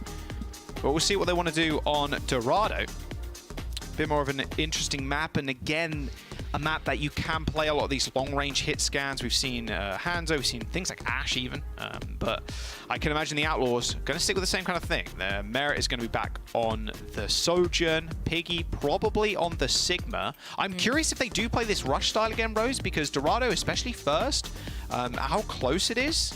You can play Rush quite effectively there. You can, but Boston Uprising have already dismantled that look from the Houston Outlaws. They went over to that dive composition on Colosseo to find the victory, and I liked that they were able to make that strategic decision because you could see that having those dive heroes with more mobility was allowing them to skirt around things like the May Blizzard, like the slows that could come out there, and also keep up with the Lucio continuing to move those pieces around the map. Well, let's have a look. So we dive on in what they want to do. Yeah, if I were the Boston Uprising right now, it's just more, okay, if you're going to run that more rush, dive. play the Winston. Yeah. Or dive. We will just play the Winston again. Not a problem whatsoever. And that's the best thing about tank players, Overwatch 2, and having good ones that can be so flexible. You can change stuff on the fly. When we see the Outlaws and they play Dante, we know they're going to play Doomfist. When we see Piggy, it is a lot more varied. Of course, we see the Reinhardt coming out from Piggy, the Sigma for things like Circuit Royale. And that's the key to a strong tank player currently, is just being able to be flexible. Well, it's not only that, just being able to play a bunch of different heroes, but also adjusting your play style to really fit what is necessary in the moment. You know, I think for Punk, one of the things that is really great about this particular player is not only the deep hero pool, but I think Colosseo is a great example of how Punk went from, you know, trying to focus on more of like the front line and then realizing, oh, I got to go a little bit faster. And so playing something like the Winston requires you to change that mindset of, well, who am I actually going to target here? Well, it looks like Boston want to start on the Doomfist instead. Victoria Widowmaker and Valentine on the Genji, so fairly aggressive. And MCD and Crimzo on their best heroes, on the Ana and the Zen respectively. Early grapple. What you gonna see? Nobody. Yeah, that's okay. I think it still allows Victoria on the Widowmaker to get set up. You can see that Houston is actually going with a dive of their own. We've got the Genji and the Sojourn here just to be able to support the other pieces, with Piggy being on the Winston. So maybe this will allow for Houston to kind of start being able to dive the back line as well, but it's going to be about those trades. Yikes, MCD dies rather quickly. He was on the high ground too. Lastro must have just hit him a couple of times in the head and then one in the body. Nice trade though, as Pelican goes down. However, Crimzo falling, yeah, Boston Uprising getting folded like a piece of paper on first. That's a good couple of shots from Lastro. He just finished up Punk with the help of his team, but killing MCD that early, yeah, Punk's got no chance of surviving in the front line. That's your backline is so valuable, whether it's going to be the extra damage coming in from the Discord Orb to kind of just help you get that, or of course the healing output of the Ana. Use one of those pieces that could be a team fight loss like 9 times out of 10. You know, at least Boston on the second point, they are able to take that high ground positioning now, but Houston capped that first point so fast, Jaws. They've got over 5 minutes in the time bank. Yeah, the payload just didn't stop moving. Victoria now checking Pelican, so he can't get a nice angle.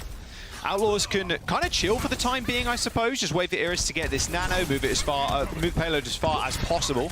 In the meantime, maybe Pelican gets the blade. He's going to have to do a sizable amount of damage, which, to be fair, he is doing. He's up to 80% already. Nano boost available for Iris as he's signaling that. LG skills, oh, not quite there. Biggie trying to get those right clicks. Receives the nano, jump straight to high ground. Beautiful sleep. Iris follows the dive up from Piggy with a nade and kills MCD. The Boston Uprising have used a nano of their own, but it didn't go the lengths that Piggy's nano did. The Outlaws are just steamrolling at this point. Boston Uprising need to start getting their act together here. Maybe it's going to be this last-second contest on the second point. Crimzo's down, though. No Transcendence. Okay. A nade and a couple of shots onto Crimzo. No Transcendence now. Pelican has even got the blade. Meteor Strike? No. Answered in kind with a trance from Houston Outlaws. Wow. This is gotta be a record-breaking pace. 5 minutes and 20 seconds entering the Foundry. Yeah, the payload is not stopped. Nope.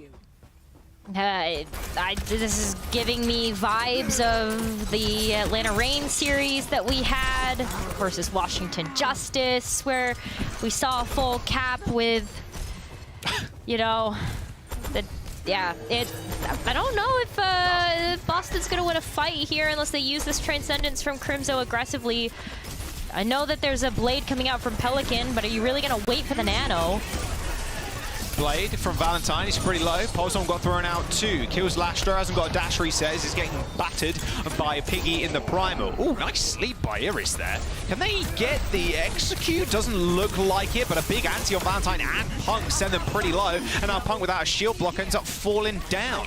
The Outlaws have still got a blade, a nano, and an overclock for this next fight. Yeah, I don't... Transcendence can only help you so much. And at this point, with the amount of damage that could be coming out with, of course, the Discord Orbs on top of it, too, I don't know if Crimzo alone will be enough to deal with this unless you take out the Genji. This may be ending right now. Oh, ends Crimzo's life. See ya, son. There's a double for Merritt. 2 little body shots there. Kills off 2, and now it's a 3v5. Houston Outlaws camping the spawn doors. Feels pretty good. Crimzo still got the Transcendence. He can use it. Punk's dead. Payload a couple of meters away. Pelican finally pulls that blade. The deflect from Valentine wasn't worth it. And all the way back into spawn is Crimzo and MCD now. A nano onto the Zen. Doesn't help the Uprising one single bit. 3 minutes and 37 seconds for Outlaws. That was a quick round. Very quick. Very quick indeed. This is the opposite of what happened in Colosseo. I'm sorry. Yeah, it is. Although, actually, it might not be. Because the Outlaws, right? Oh. They got, what, 117 meters? And then the Boston Uprising managed to get, you know... Jaws, that is so cursed. So maybe the Outlaws finished fast, but Boston Uprising finished faster. Well, it is about the marathon and not the race. So if you... Just because you have more time in the time bank doesn't necessarily mean it's going to equate to a win. As long as Boston Uprising can get these 3 points captured, then we'll get there. We'll get there when we get there, Jaws, okay? Could be quite cursed. We've already had a pretty cursed day, let's be real with ourselves. Yeah, so this match could be even more cursed if Boston Uprising cap with time or quicker and then sweep the Outlaws. We'll have to wait and see. Yeah, so, we'll see. Piggy switching over to the Sigma for their defense. Okay, all right. So, you know, one of the things that I want to call out as a positive there from Houston Outlaws, just besides the fact that they didn't let Boston Uprising win a single team fight, is that they recognized that Crimzo was holding on to that Transcendence for so long that there were like 3 instances I would have liked to see that Transcendence come out, and we didn't see it ever because Crimzo just got picked off. So I hope that maybe we can see a little bit of a difference here in terms of using the Transcendence a bit more proactively to help the team, because the way that Houston Outlaws has been playing, you can't really wait to give a reaction. It's definitely tough in those situations as a support because you want to use it effectively. Yeah. Sometimes that effectiveness, you can't really just wait because it's not going to get full effect, but like I still need to use it because we're just losing team fights and we're getting rolled. Like it's definitely a tough one, and then you don't want to throw it out and get no value. So yeah, I don't admire the position that these support players are in, and by any stretch of the means, especially when you have 1 Transcendence and you have like maybe 2 things that you're trying to like save it for. It's a really tough decision, but you know, it falls on the team as a whole to kind of come up with how you want to use these things. As 70 pretty rough. Also a rough existence for Punk and Valentine there, as Pelican just resets off them both with the Genji. Oh, Shurikens. Go on, one more, peek. Oh. Not quite. Now, you can't deflect a Winston Tesla cannon. That's not how that works. But, you know, at least Punk was able to go in, body block, make sure that the team could get back to the payload fast enough that they are starting to go under this car wash, and hopefully if they're able to get past that point, they'll be able to make the progress to capture this first objective. MCD does have the nano to kick things off if you want to give that over to Punk. Nano. Punk undeterred by that rock from Piggy. However, MCD in amongst the chaos ends up going down. Merritt just threw that disrupt shot into the back line and it managed to find value. Pelican, Merritt still cleaning up on the Sojourn. It is so clean. He's laughing. I mean, there should be 2 minutes burnt off the time bank right now, and no ultimates in that fight used for the Outlaws. Yeah, nothing. So they're going to have a full slate here. I mean, if you go fast enough, if Pelican's able to land a couple of Shurikens, you get that Blade online. Go Nano Blade, you might outpace Crimzo having the Transcendence. And so if you don't have that tool, you don't have a Baptiste either to help you. Oh. The pain continues, but Punk is good. He's primal, however, not so good. Sub 100 HP, and still, unfortunately, pretty low. There's the kill for Pelican. He didn't really have a say in that matter. Oh, nice little flick headshot there from Victoria. Transcendence for Punk is going to get used, but Nano onto Piggy is going to make sure they don't go down without a fight. The Outlaws still have that Blade in their back pocket. An expensive fight for the Outlaws, but they managed to hold on to the payload.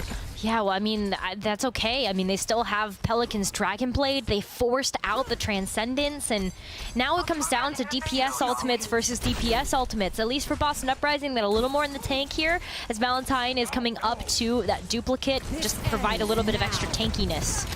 Except Valentine is already dead. Yeah. Yeah, don't shoot that deflect, you're good. Oh, Punk managed to... Ooh! That was a nice little angle there from Victoria. Does finish off Merritt. Outlaws not using that Blade. Unfortunately, Pelican just went down pretty early on in that fight. trying to stop those flanks. However, Lastro is in the back line. I repeat, Lastro is in the back line. Okay, he is dead. Good stuff. Somehow he got there, killed Victoria, almost got away with it scot-free. Punk's in a little bit of trouble now, and so is the rest of the Uprising as Pelican has pulled the blade. A duplication on to the Sigma for Valentine, and with 2 tanks on the field, it looks pretty hard for Piggy to really do much. However, Pelican does manage to end the copy, but not before Punk can kill off Merit. A good sleep onto Iris, but the numbers are in favor of the Uprising right now. Pelican is in onto the point. Lastro is pretty low. Somehow Pelican is still managing to find kills, but it shouldn't matter. There it is. Payload capped for the Uprising. Not as quick as the Outlaws, but they still managed to get it in. Oh, that's it. That's all that we ask for, right? Doesn't matter if it's in overtime or if you've got lots of time in the bank. You just got to get there, okay? So Boston Uprising, they're starting to walk through the paces of Dorado here. I mean, they still have a lot of really nice utility available. I mean, Valentine already up to 40% towards another duplicate could be really impactful going into the latter half of the second point. You see that Houston Outlaw is actually going to switch Pelican off of the Genji, and they're going to go over to the Echo as well. Yeah, I mean, for the high ground control, kind of makes sense. You don't really want to give that away for free. Although saying that, Outlaws are holding by the statue currently. Flux is going to met with a Transcendence. Can anybody pick someone off? No. Pretty difficult to do so. You have to time that well. But there's no real burst damage there to be had. Iris goes down to Victoria, but look at Pelican's positioning. MCD is in a whole lot of trouble. In fact, maybe Crimzo was, but no. Volley kills off Lastro and Pelican. And the Boston Uprising continuing to get the payload going. And with high ground control, this comp could be pretty deadly. Piggy's going to have to tussle with not only Punk, but Valentine and Victoria if they go high ground. Yeah, absolutely. I mean, I love the way that they actually played from that. It was a little bit of a head scratcher, right? Like, why are you in the courtyard? That's a little weird. But it actually provided them with a lot of cover so that you could deal with all of the different ways that Houston Outlaws might be able to try to reach you. And we do see that high ground being controlled by Boston right now. And so Houston have this really kind of awkward decision of, do we go up to the high ground ourselves by Ivy? Overclock available for both Sojourns. Victoria's going to pop his first. Nano boost onto Punk. It's a whole heap of damage being flung towards Outlaws, and a Transcendence is going to subdue the Boston Uprising just for the time being. Oh, wow. Crimzo almost killed Merit. A beautiful sleep from MCD once again.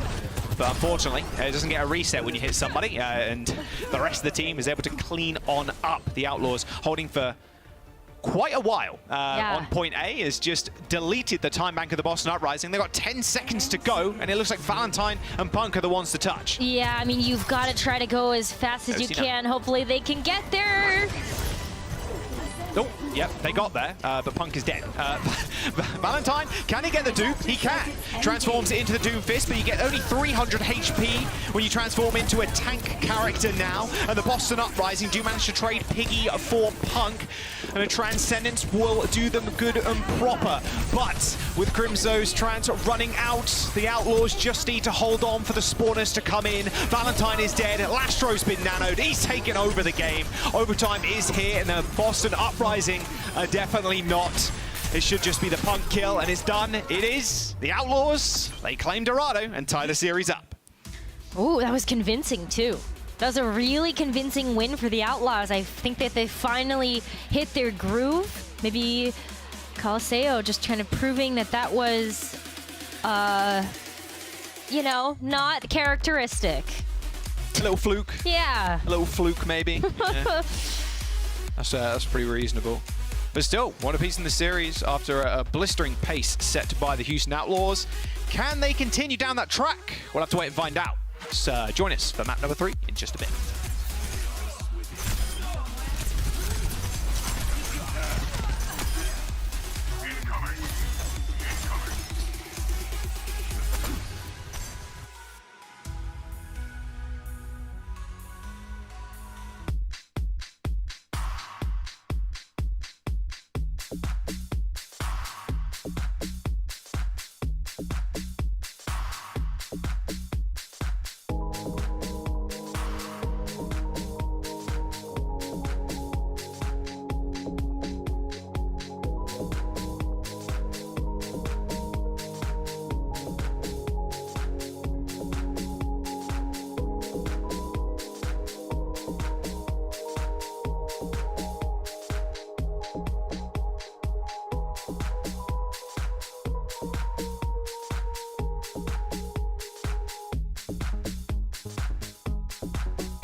please don't let me into my zone. I just need some time on my own. All these people trying to get a conversation, you can conversate to that tone. My gut, I on that throne, yeah. So I'm never alone, yeah. All these people trying to box me in, I'm at whether it's on, yeah. Now they ask where I'm at, making hits that line back. I'm MJ, I'm 2-3, man. I just need some time back. I'm zoned in like defense, my life gone, no recess, but I live my best one, so I got no regrets. So I'm gone, finally back in my home. I'm working like so much, they swear I had me a clone. Can't answer my phone now, just leave it there, that tone. Ballin' can't beat me up, cause I'm back in my zone now. Welcome back. One apiece now for the Uprising versus the Outlaws. No C9s just yet. Nope. Still 0. I've not written anything just yet. Oh, you can't see. I'm not even on the screen. That's fine. That's fine. You don't need to see my ugly mug anyway. Boston Uprising and the Outlaws, after what was an unbelievable quick 3-point cap for the Outlaws on Dorado, they managed to hold the Boston Uprising just before that second point. A rather classic hold spot on Dorado. Nothing has changed. And this is this is the Outlaws game that we kind of expected in map number 1. It was just unreal clutch factor from the Boston Uprising in Colosseo. And now we go on to a hybrid map, and we're going to Midtown Rose. Yeah, I kind of, going into the series, expected Houston to take these payload maps. You know, Dorado, not really a surprise to me that Houston has won that one, and also in a very convincing manner. Midtown, I'm also kind of expecting that Houston Outlaws are going to take this one. They just do a little bit better with, like, time to set up, and then also just kind of playing with momentum. Yeah, I don't know. I kind of feel like we're going to get a 5-mapper. That Boston is just such a scrappy team. Extremely scrappy. Well, can they carry that on, though? I mean, that was an unbelievable speed run of Dorado. I don't want to call it a record, but it felt quick. It did. Like, it did. Ridiculous how fast they pushed the payload. I felt like there was a minimum of 2 people on the payload at all times. Yeah. It was just at the very end, there was what, like maybe a reset, like 1.5 resets maybe. Yeah. It was fast. It was very fast. It was. And I think that when you look at how Houston just kind of keep pushing the pace of these fights, I would like to kind of continue to see them do that. A lot of that, though, on the attack for Dorado was with the Winston, and we're seeing Piggies start out on this attack with the Sigma. You know, we did see some success on that as well in that last map, but I'm kind of thinking we might see a tank swap here. Let's just see how well the Sigma does to kick things off. You know, when you want to go for the rotation underneath, or just take this high ground where Punk is chilling. Looks like that's where Outlaws going to go. Yeah, just standard rotations. It's up to Valentine, really, to make a play here if he really wants to triple dash in. Or no, ideally not triple dash in. Ideally not fall down, though, to Alastro. That's the opposite of what you want to do. Yikes. Yeah, that doesn't feel good. Now, as a Tracer, that does not feel good. Just fully right-clicked and, yeah, see ya.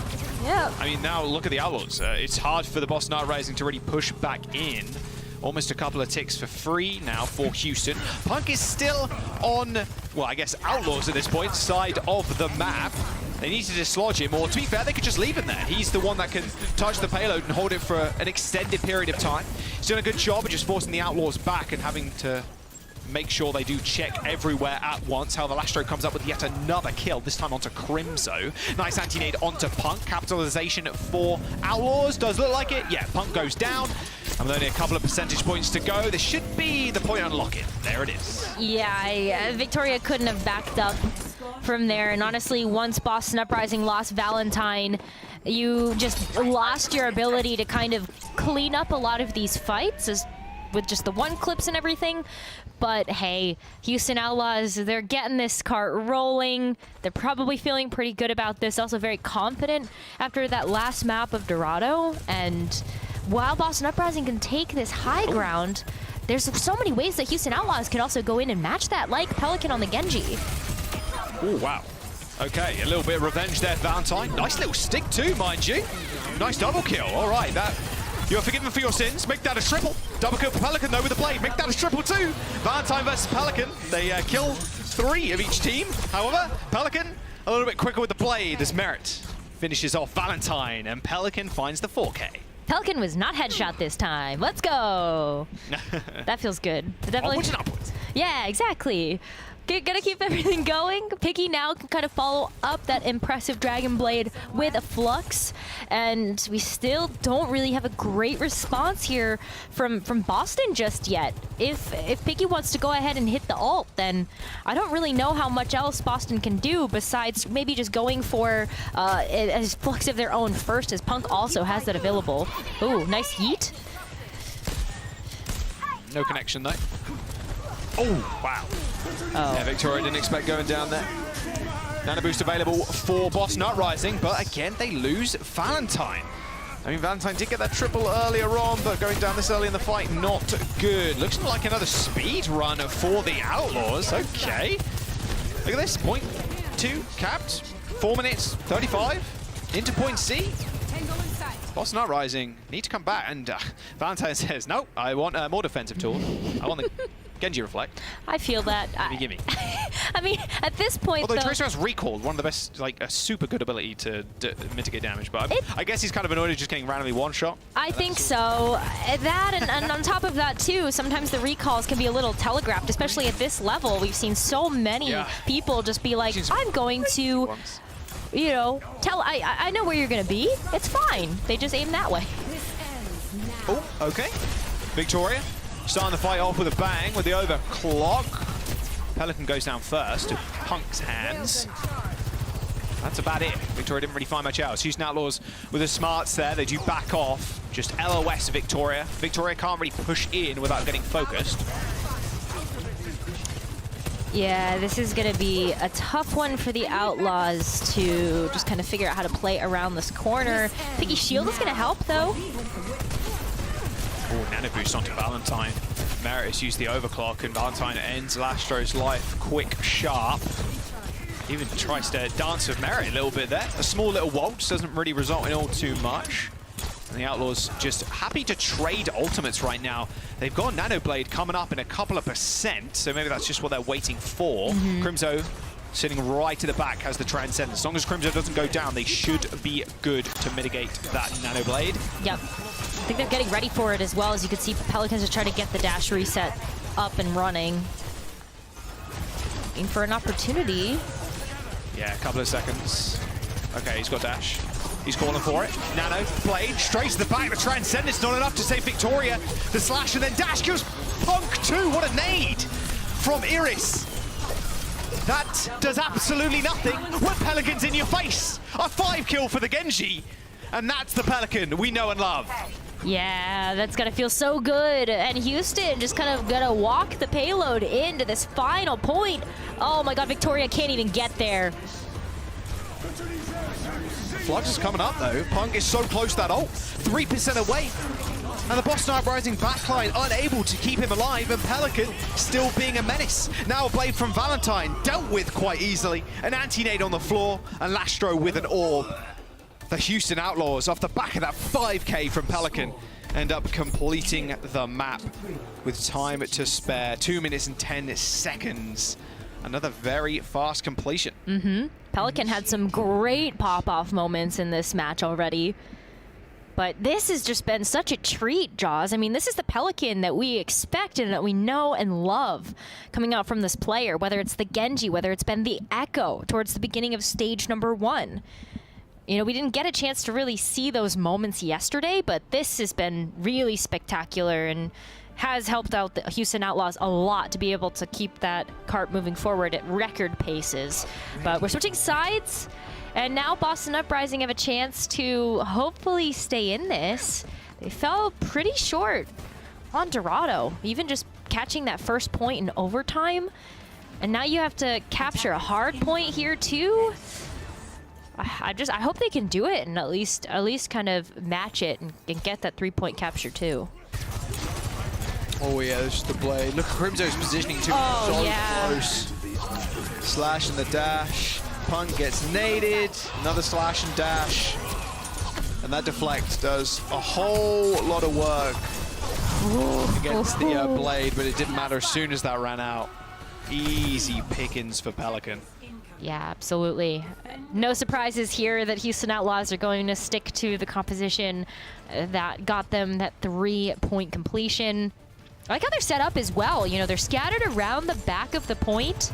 And so that just provides a ton of different angles for the Houston Outlaws to use, especially knowing that Boston Uprising on that first attack, defense push really didn't have many great tools to be able to just dive a specific target. Oh. Yikes. Okay. Bit overzealous there from Pelican. Valentine has a nice position now. Does someone help little Astro? Oh, not quite. Crimzo from downtown just finishes him off with a couple of orbs. Quite like the Outlaws' offense there. Boston Uprising put themselves on the payload quite quickly. On the point, at least. Hey, well, that's good. I mean, that's kind of where Boston, I feel like, is able to get most of their confidence from, is now they've got tons of time to work with, where they were lacking on that in Dorado, and now they are able to kind of take this closer fight as well versus Houston, which could really set them on a good foot if they're able to win this. Pelican goes solo. He's getting pocketed though. He's got Orb, and Iris is just shooting heals into him. However, with the anti-nade, he has to be careful. Deflect, and he's good. Still chilling. Outlaws aren't healing anybody else except for Pelican right now.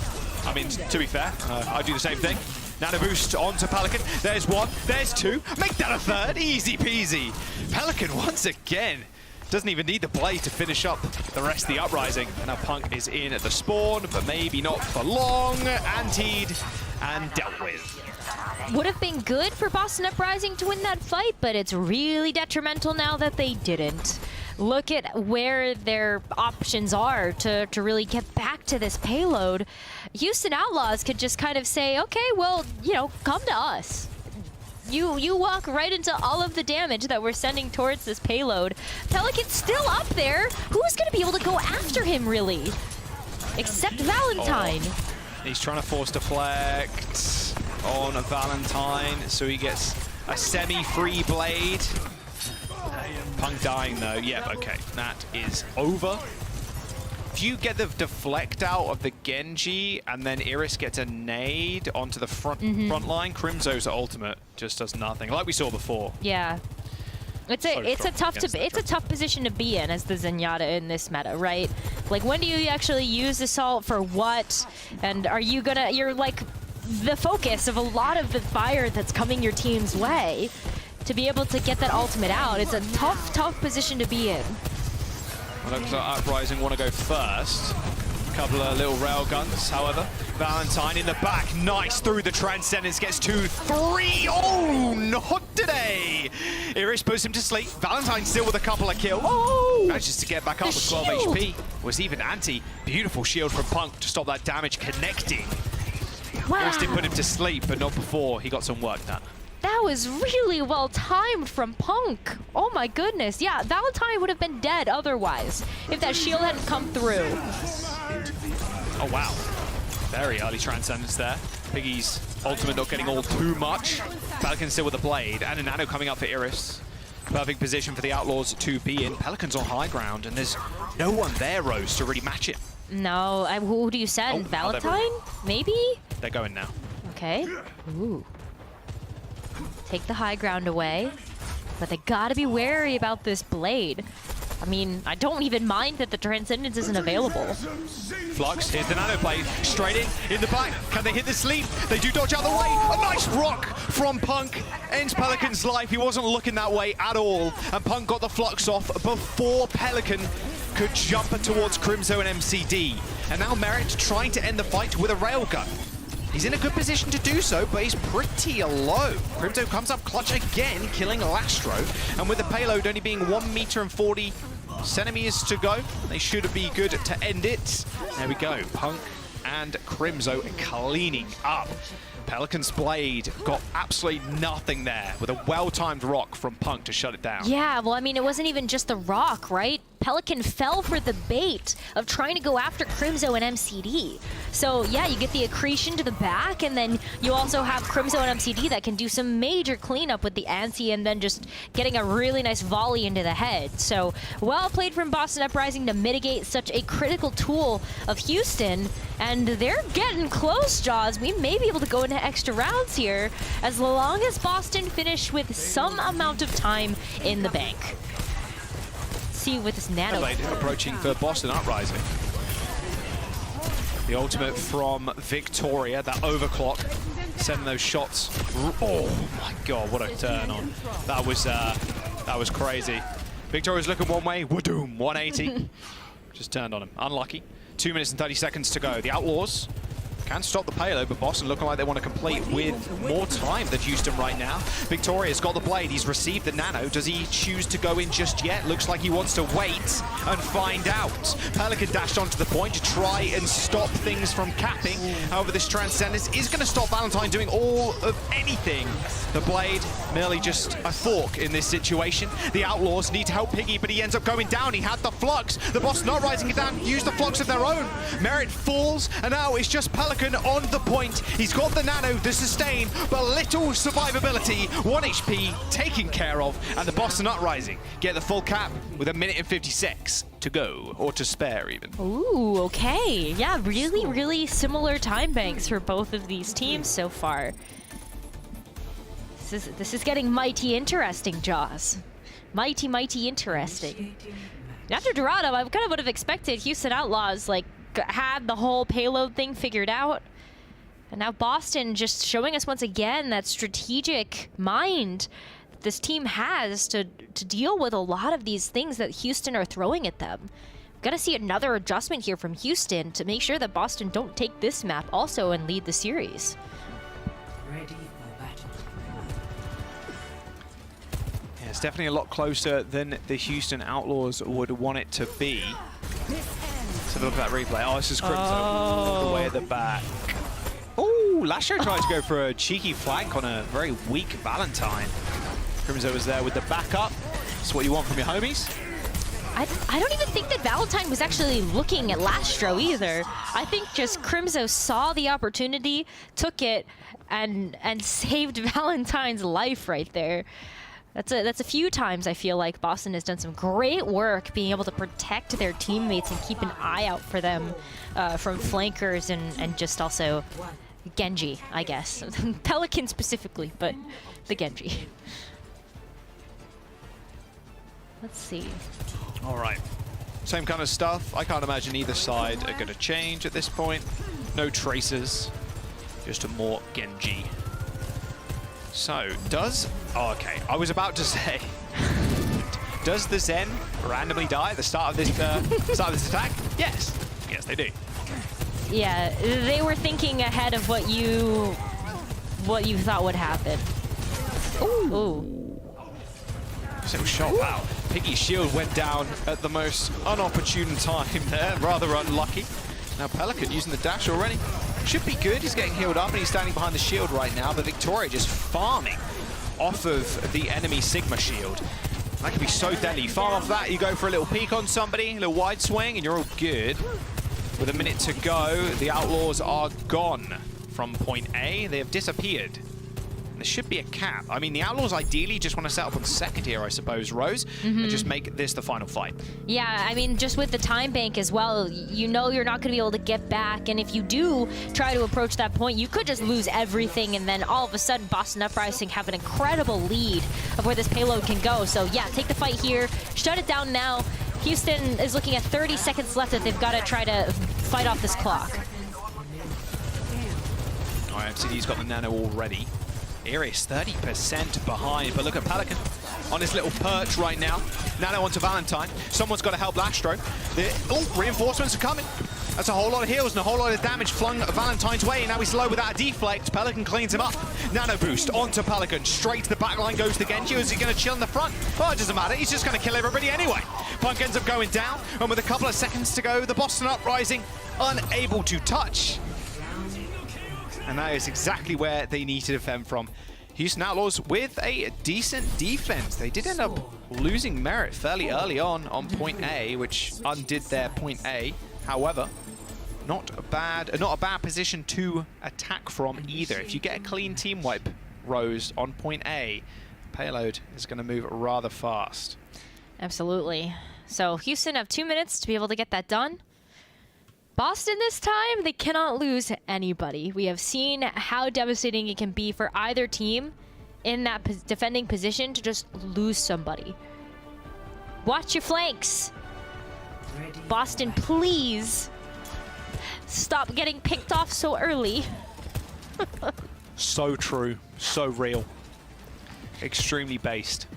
Supports, no die. Yeah, just don't die. It's fine. But to be fair, Sojourn doesn't glow at all when she's got 100 charge. So sometimes it's hard to tell. But, you know, with Zarya, she glows up like a Christmas tree light when she's 100 charge. She looks like a disco ball. Like, she's having a good time. The Sojourn, the opposite happens. You have a bad time because you can't really tell how charged she is. So she just kind of peek around the shield. Hey, just always assume 100%.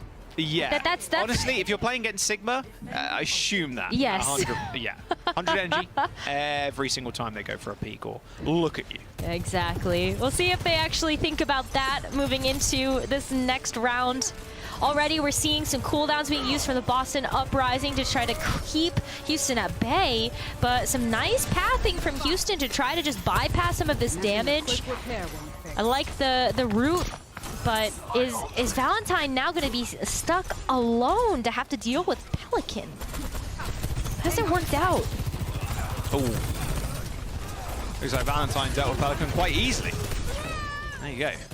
Nice little fight from the Uprising there. Little Astro wanted to go flank Pelican at that point, but yes, again, it's pretty tough to deal with the Sojourn at the best of times. At range, at close range, Disruptor Shot is rather annoying to deal with, but I suppose at least they have 62% on Nano. Iris can use that on Pelican. He can just go for one of his fancy ones again. Yeah, Houston's looking for ults here because of the minute time bank they have left. They just need to be able to get something done through this fight. Piggy anti. Oh, nice little punch there through the shield. Nice little rock, and Punk was trying to shield dance with Piggy, but he met his death at the hands of Merit. And now the rest of the team is going to fall over. 45 seconds to go. The Outlaws, they will cap A. They're actually Nano Valentine. Hang on a second, they're going to go straight in. They Nano Valentine, he pulled the blade, but look at this. A return Nano onto Piggy. He's going so low. He can't do the damage to take care of the Genji. And Pelican falling because he had no reflect. 30 seconds now remains, and a very late death for Piggy. Yeah, wow, the stagger is real. I mean, Jaws, at this point, like, Piggy's on Sigma. That's pretty slow. Maybe you're able to get back with the flux available to kind of help in the very final moments, but oh my god, you want Piggy up front and center to be able to contest the point right now, and there's 4 seconds left. Who's gonna get there? Luckily, it's a dash from Pelican, but Lastro has already bitten the dust, and so is Merit. Valentine has found 2 kills, maybe even make that a third, as Pelican is pretty low. A Transcendence just to heal everybody up. The Boston Uprising wipe the Outlaws off the face of Midtown. They're going to defend point A and take the lead of the series. Wow, I love how Boston Uprising, I feel like they hear us and they're like, or me specifically, and they just go, calm down. Yeah, we're gonna prove them wrong. We're proving everybody wrong today. But man, oh man, the celebration for these players is so deserved, Jaws. Like, Boston just continuously are impressing this series with how they're playing together as a team. Yeah, man. Again, we see a humongous, like, 5K Genji play from Pelican. We had the triple railgun from Merit on the first map. Big flashy plays, but they can't close it out. You put it perfectly, Rose. The Boston Uprising, they're a scrappy team, and you saw at the very end there, Valentine. It was him versus the rest of the Outlaws, and they came out on top. Boston Uprising up 2 maps. Can they bring it home? We'll have to wait and find out after this break.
All right, Valentine after that clutch up Genji Blade on Midtown. They're able to hold onto point A and take the map, Rose. We're heading to Lijiang Tower as our next one. It could be the final one. Boston Uprising could end it here. The Outlaws need Summer Special to come back, but the way this series is looking, maybe Houston take this one, and then we go to map 5. We'll have to wait and see. Faith coming in for Uprising, and we got Doomtay coming in for the Outlaws. This might be the special something that Houston needs right now. I mean, I just think that this changes the way that Houston Outlaws plays the game overall when they are being centralized around that Doomfist pick. Dante just plays super fast and super aggressive, and that change may be what the doctor has ordered here. I mean, Boston are really putting Houston into a pinch right now at match point, Jaws. Obviously some smack in the lobby chat there with Dante coming in, just calling out Crimzo. He said he can't wait for the Crimzo Moira. Oh no. Oh boy. It's might be a wild ride, we'll see. The Boston Uprising on this map, Rose. What do we really expect them to run here? Looks like we're going to control center. Maybe we do see the Moira here. I don't know. I mean, it's control center. It's very brawly, traditionally. Maybe you want to be able to have more of that kind of healing option available to you. But I'm definitely expecting Doomfist. I know Doomfist. Do I get points for that? Houston's going to play Doomfist? Not anymore. Damn. Not anymore. That's too bad. That should be the free bingo on Overwatch bingo. Yeah. Dante is in. He plays Doomfist. Free square in the center. Yeah, that's... unless Dante plays flexibly sometimes as a DPS for Houston. Oh, that is true. Then we have a problem, Jaws. That's no longer the free space, but that's no longer a free one. We do have Doomfist on control center. Really nice teleporter here to be able to get Houston lightning quick out of those spawn doors to try to fight and server. Sigma look here from Boston with the May, try to slow things down. Yeah, it's a bit difficult for Outlaws to push up on towards this small high ground here. They really just have to go in as a unit and isolate one of the back line. See, Lastro already fending. Like, what is this? What is this from Lastro? No. I'm sorry. Why is he on the flank? I mean, you got the kick, son, but that's about it. And the extra 25 HP, I suppose. All right, Doomtay is in, and he's out again. The Outlaws do manage to find the first cap, at least, but Doomtay, yeah, no power block, no chance. The Boston Uprising going for the recap. Yeah, they're going to just have to reset here. I don't know. Okay, well, you know what? Lastro's off of Zen. Yep, we got the Lucio now. Everything is okay. Houston is starting this map from ground zero, all right? Reset. We haven't played yet, Jaws. It's okay. Yeah, go again. Apart from we got 50%. Ooh. That was almost a really nice wall from Valentine. Could have been quite nasty. I mean, Dante ideally just needs to juggle payload. A good little nade. Oh, the lamp goes a little bit too far. Unlucky Faith falls because the lamp didn't exist for him. However, Dante struggling to really do much against the backline of the Uprising right now. Crimzo using the window on the point. Couldn't get the heals down onto Punk, and the Outlaws do find that flip. And of course, Pelican is in the kill feed.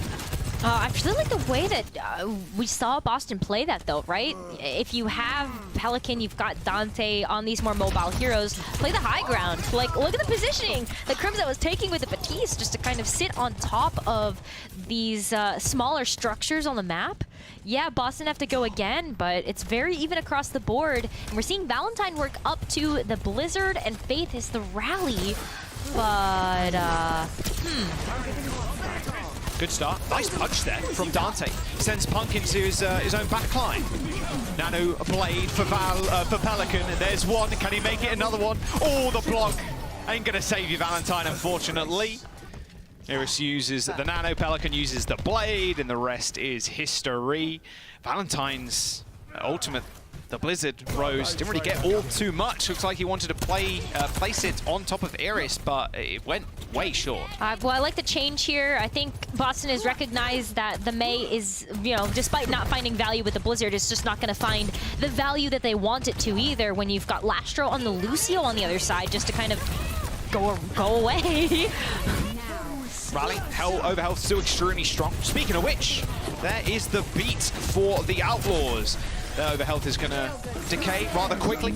And with that flux, Iris is dead. Tried to get the sleep dart out. Was in the animation for it, but got killed before it unleashed. And now Doom takes straight on top of Victoria. But with 97% and building, the Outlaws are in a good position to win this next fight and take the round. Fate dying to Pelican? I mean, the Outlaws are probably still in this, to be honest, with Dante still being alive. Yeah, they are. Wow. Pelican, with Dante, the cleanup crew, they're going to be able to find the flip. Boston Uprising, you know, they stopped instantly losing there, but it didn't matter. The Outlaws still managed to find the fight at the hands of Pelican. They're coming, the DPS are coming up clutch. Victoria had to dive in to trigger OT again, and now it is Faith's job. He does kill Lastro, but can they find anything more off the top of this? I don't know. I mean, Dante's really trying to get everybody's number on the Boston Uprising. Standing strong. Merritt with a nice pick there, Jaws. Yeah, nice pick onto Valentine. Railgun to the chest. A lamp to save Punk's life. A punch out of the lamp from Dante. Punk retreats, but is still very low HP, and he's found a target. It is Pelican straight into the wall. No Nano Blade now. It's going to be a Nano Merit instead. He's got the railgun, insta-killing Punk. Someone's on the high ground. It's Crimso. Someone has to touch from the Uprising. They don't quite make it there, and the Outlaws, with a very clutch play from Pelican, a fight to go, managed to hold on to that point and claim the round. Good stuff from the Houston Outlaws. I mean, that was very controlling. I think the way that Houston played that, you know, they really forced Boston into these really awkward fights, whether it was Merritt, just kind of with the disruptor shot, really forcing Boston to pivot into something else from Houston. Really great territorial control. We're going to a map that's a bit more open, though. And so we will start to see some changes come through from these heroes. Maybe we get a chance to see a bit more of what Boston have up their sleeve as we see the Doomfist now for Punk just to start with in this round. The Houston Outlaws do beat Uprising to the middle of the map, and you can see that in Dante's positioning. Attempted boot there by Faith, but Pelican goes a little bit too ham into the back line, and that was up to the Uprising to try and shift the momentum in their favor. Punk 11 HP, just claims the health back in time. An extra 250 to heal him up as the point unlocks, and with Dante dead, the Outlaws backing up. Yeah, we've got the Echo here from Pelican now. We had the Genji to start with, but the Echo is going to provide a lot of that aerial support. Who do you send? I mean, Victoria's going to have to look at that direction. We all know how difficult it can be sometimes as a hit scan to deal with something like an Echo or a Pharah. Pelican using that vertical mobility to good use so far. Dante comes up with a couple of kills, nice. But with Iris going down, a lot less heals for the Outlaws. Shouldn't matter though.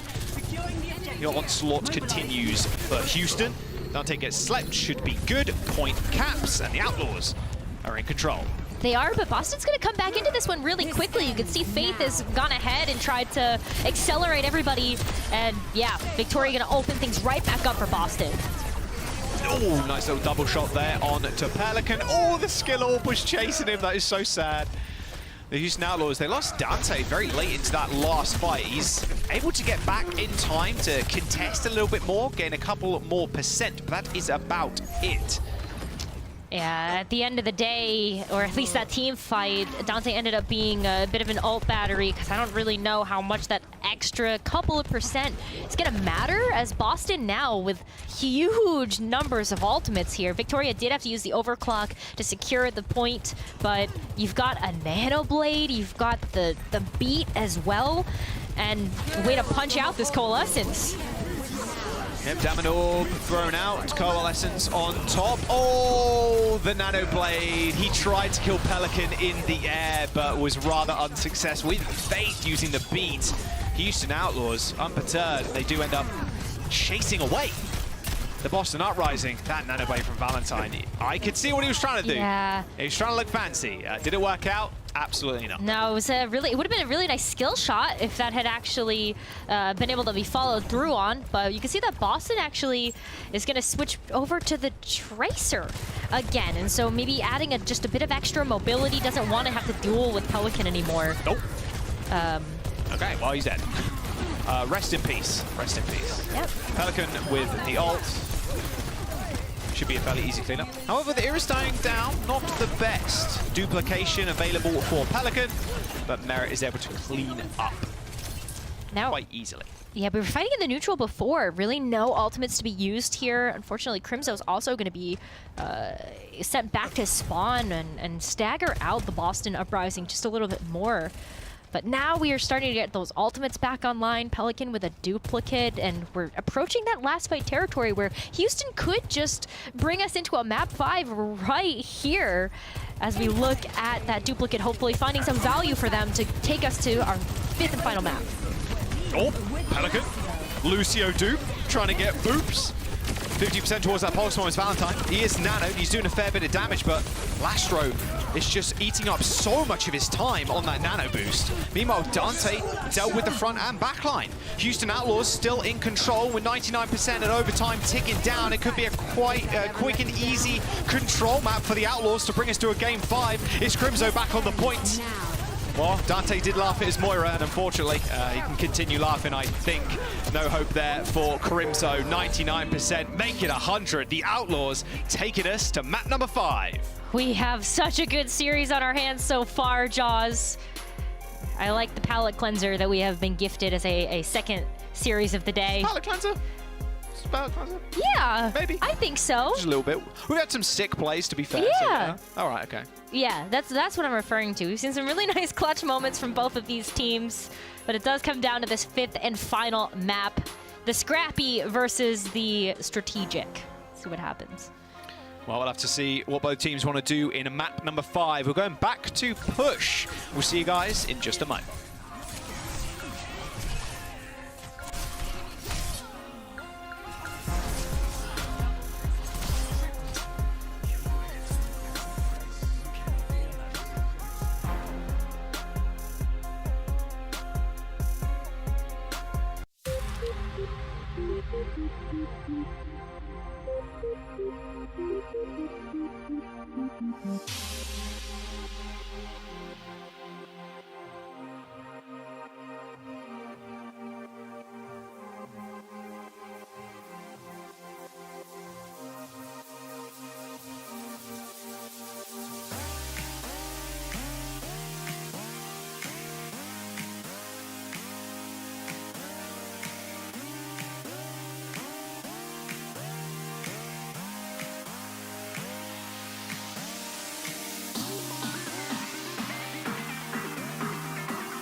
This was only ever going to be a map number 5, especially after that Colosseo victory for the Boston Uprising. Outlaws got 117 meters, and then the Boston Uprising just did them over. Rose, was it really going to go any other way? I don't think anybody could really argue at this point. We're going to New Queen Street, another push map, and we have MCD coming in for Uprising. We still have Doomte in for the Outlaws. That makes sense. The Doomfist, the Dante Doomfist, Doomfist Dante?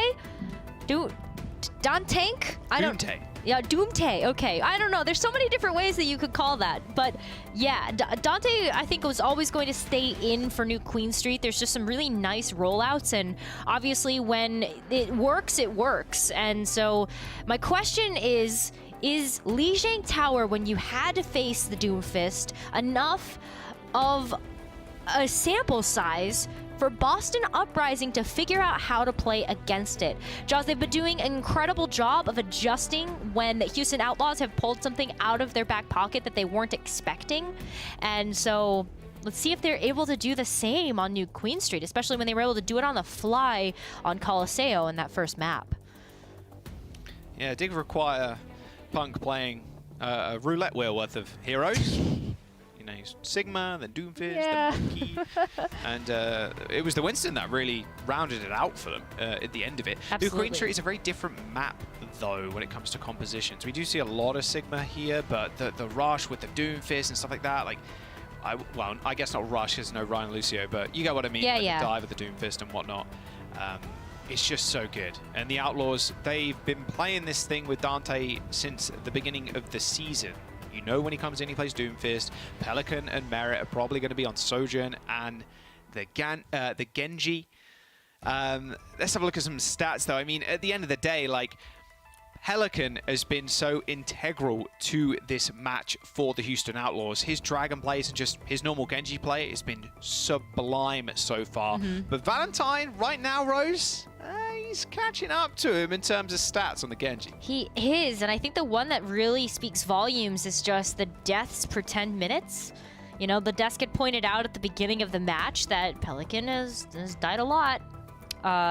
You know, still the fact that Pelican is able to get so much done in terms of final blows, you know that stat's getting a bit padded by the fact that the Dragon Blade is going to end up kind of helping that particular statistic out, and Pelican's been doing phenomenally, getting, you know, 3 to 5 kills with every single Dragon Blade, but the longer you're alive, the more value you can provide to the team. So...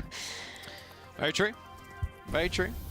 Exist more, heal more, damage more. Exactly. Feels good. It all comes together.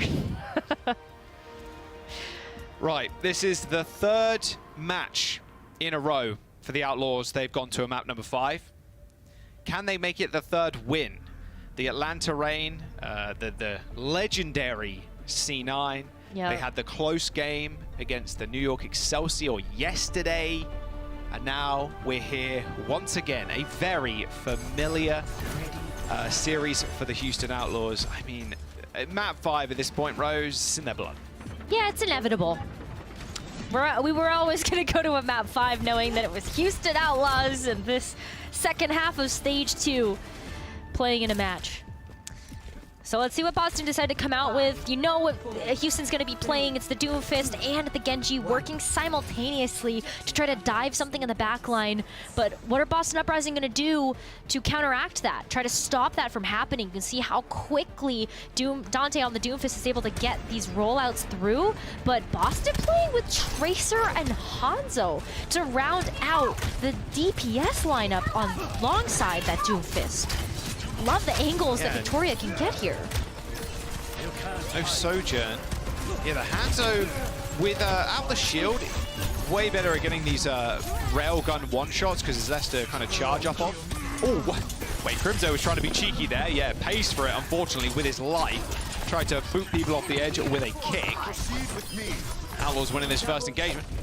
Controlling the bot. Okay, not a bad start whatsoever. The Hangzhou is a little bit more vulnerable, though, I will say. Power slides, you gain so much distance and height, and in fact, there you go. Victoria switching over to the Sojourn instead of the Hangzhou. Yeah, I think just recognizing the Sojourn is going to give you so much more value. Like, yeah, Hangzhou can get those nice angles, but that lack of mobility can really hurt you, for sure. So let's see if Victoria can catch up to the damage output that Merit has been getting that has already netted him 60% towards the overclock here. Yeah, not bad whatsoever. Oh, wow. Okay, didn't expect Punk to be there. Yikes. The Outlaws had a nice little thing going there on the stairs, but a small little stone tripped them up. That stone was Punk. The Outlaws do push it, you know, respectable meterage there, 39. And as the Boston Uprising now take control. Yeah, they still need to have one more team fight win to be able to get towards that check mark of just kind of being able to overtake Houston Outlaws' progress. And then not far after that, you also have that first point capture to get those closer spawns. But MCD can really kick things off here with a Nano to try to get this. Yep, there you go. Targeted Nano straight onto Punk as he launches himself into the small little shop there. Did some shopping, didn't take the receipt, took Lastro's life though. Houston Outlaws now just, again, put themselves on the payload, try and take care of Pelican. That's going to be the key target for the Boston Uprising right here. Taking Pelican out to the cleaners. Oh, Valentine, though, goes down to Merit's headshot. However, Punk, quick on the case, cleans up with ease. Oh, I like how Punk is going to be able to punch kind of in and out, really using those cooldowns super methodically. But Houston about to spend some ults here. Oh, Crimzo was under a little bit too much pressure. Both transcendences used. No one going down just yet, but Pelican's more than happy with this. Can use the blade at just a moment's notice. That disruptor shot, stopping Pelican from going through the door, but Punk playing rather aggro with his ult. Jumps straight in front of Lastro without even getting a single kill. And now the Outlaws taking control with Punk going down. Boston Uprising can't. Ooh! Okay, Pelican. Very nice. Ooh, okay, so Houston get to get really close to just kind of overtaking. Yeah, just like that, the bot gets there. And oh, wow. Huge pick on a Crimzo 2 Jaws. I mean, Boston really need to get back to this point so that Houston don't get this first capture. Any touches? No touches. Okay. Butt scratch mode for the bot. Why do we call it that? Well, that's what he does. That's literally what he's doing. So, you know, you can't blame me for calling it something like that. Nano Blade available for the Outlaws has been pulled, but instantly slept, in fact. MCD, quick on the trigger, shut down Pelican. Crimzo finishes him off with a nice juicy right click. The bot is still moving. And the forward spawns have been unlocked for the Outlaws. Dante, it was Dante v Valentine at the end of that fight. It was so scrappy there was only 2 of them left. Luckily, the Boston Uprising have the closer spawns as Punk rejoins the fray. Well, not only that... Wait, what? Valentine just used Postman on the ground. Oh, no. Oh, no. That was a fat finger. Valentine used Postman on the ground. And he's got no recall either. Look how far he's backing up. Oh, man. Okay, well. A few question marks down in the chat. Does that count? That doesn't count as a C9. That's something completely different. But I feel like you should write it down on your cardboard anyway. Yeah. Like misusing of ultimate, fat fingering, pulling a Custer. I don't know. Houston Outlaws still in control. Like, yeah, that's a big ultimate to lose if you're Valentine. He's got 40% towards another one. Boston Uprising trying to make some space with this nano boost. It's not needed though, as Valentine takes care of Merit. They're in a good position, but they got to deal with Dante. Dante using that Meteor Strike straight on top of Crimzo's head. He's just scrap metal at this point, and a nice sleep onto Punk. Nice return frags for the Outlaws. Yeah, look at the ultimates that Houston Outlaws have too as they try to get back towards the bot. I mean, okay, oh no, Valentine, what are you doing? Let's see. Oh. Wait, he sprayed. He sprayed. Did you combine the keys? Yeah, did you bind both keys to that? I don't know. Not sure what happened. Ooh, wow, Crimzo is low. Someone help him. Oh, they're helping him. They're helping. Dante, low. Transcendence used to keep him up. Victoria used the overclock. Dante going very low. In fact, gets nanoed as he leaps away. Now gonna have to wait for that seismic slam again. Crimzo popping the Transcendence. Way too much damage that Dante was bearing, so popping the Transcend, not the worst. But Pelican now in the back and Merit also on the flank. Both DPS from the Outlaws surprising the Boston Uprising like it's a horror house. The Outlaws, they just need to control the bot for as long as possible in this position. The Uprising gonna have to win a couple of fights here to net them a lead. Crimzo heals up 2, Valentine cleans up, and the Outlaws burning a lot of time there. 4 minutes to go in this round. It's not insurmountable though. We saw what Boston Uprising could do on Colosseo. So I'm looking at this 4-minute time bank and I'm like, surely that's enough. You know, for Boston to make some magic happen here. Obviously, Houston Outlaws, they get to come back into this one with a Blade and the Meteor Strike and a pick to start things off. Blade for Pelican with Crimzo already gone. They used the Transcendence last fight, so we didn't need to worry about that anyway. Blade into the power block. Punk misses the punch, but Valentine and Victoria on the flank. He's going to get cleaned up, and Pelican and Merit's more than willing to accept the low health bars of the Boston Uprising team. And the Houston Outlaws once again regain control. The Boston Uprising game right now is slipping through their fingers. Yeah, I mean, even with the ultimates that Boston Uprising are going to get online for this next fight, they haven't forced out enough from Houston. With how long these fights are going, too, Lastro's going to have the Transcendence for that sustain. Oh. Okay, well that's good, Valentine. Where was the spray, he missed though? it that time around. That's made up for the one that you used on the floor. All good. But you still need to win a couple of fights here, Rose. What, Yeah. it's 40 meters versus 90? Yeah, it's still quite the lead it's right still now. not looking good. We've seen Boston Uprising come back from this one though before, but it's a little bit of a different look as Boston Uprising's kind of set in their ways, looking at Punk to try to open things up, and also Valentine to not get picked off. Oh, nice little engagement there from Punk. Almost baited Dante. Defensive using the Meteor Strike that time around. Dante has one too.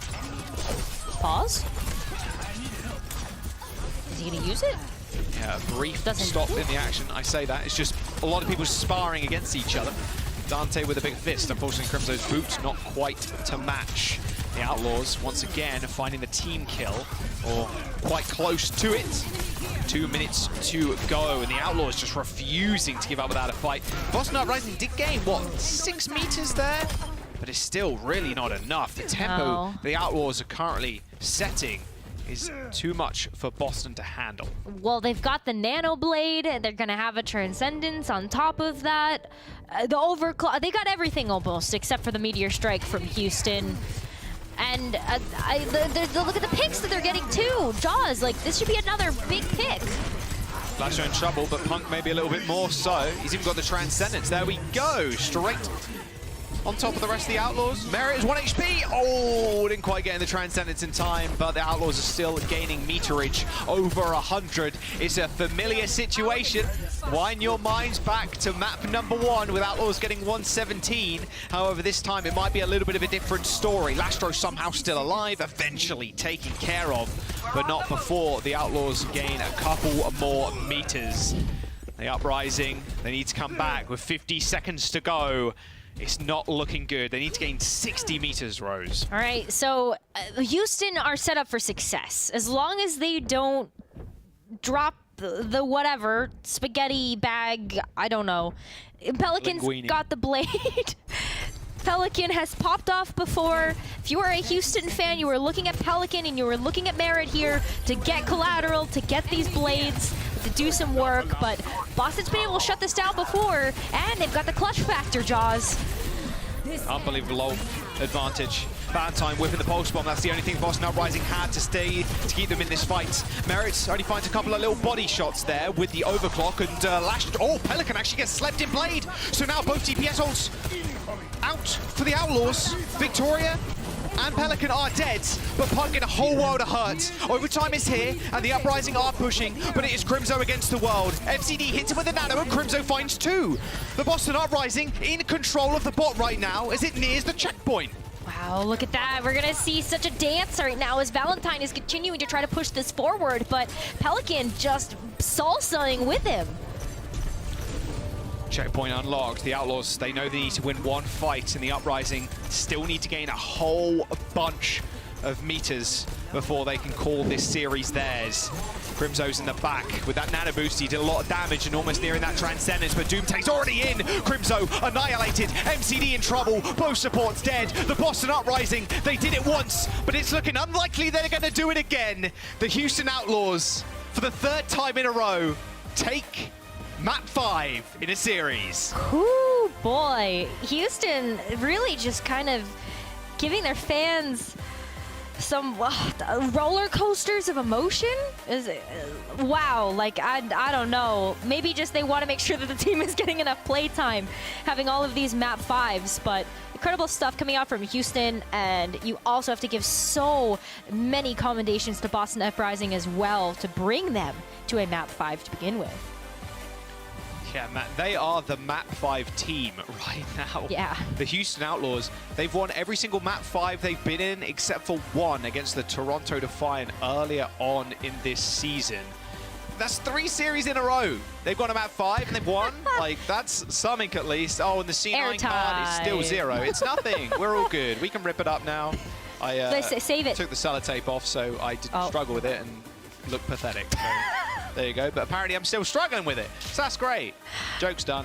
There we go. No C9s for the Houston Outlaws, but a big W, that is for sure. Pelican is going to be our player of the match, and yeah, he ought to get a nice steak dinner after today because his Genji play looked unreal. Looks so good. How many? That's what we should use your cardboard for, Jaws, is how many 4+ Dragon Blade kills did Pelican get? It was a lot. I mean, the highlight reel is full of them. He looks so good throughout this whole series, and hey, it could have given it to Merit, to be fair, after that triple collab, but at the end of the day, it's the Genji Blades that really brought it home for the Outlaws. I mean, they're looking good. Look, they did go to Map 5 versus New York, okay, and almost gave them their 2nd win, but they took Atlanta to a Map 5. And apparently that's just what you need to do if the Houston Outlaws survive the first 2 maps and then go to Map 5 and then win. Yeah, absolutely. I mean, we can give Pelican the player of the match too for just the improvement over the match versus New York to today. Pelican definitely showed up, and the entire team of Houston Outlaws definitely playing better as well. Just kind of following up on a lot of the engagement tools too that were used.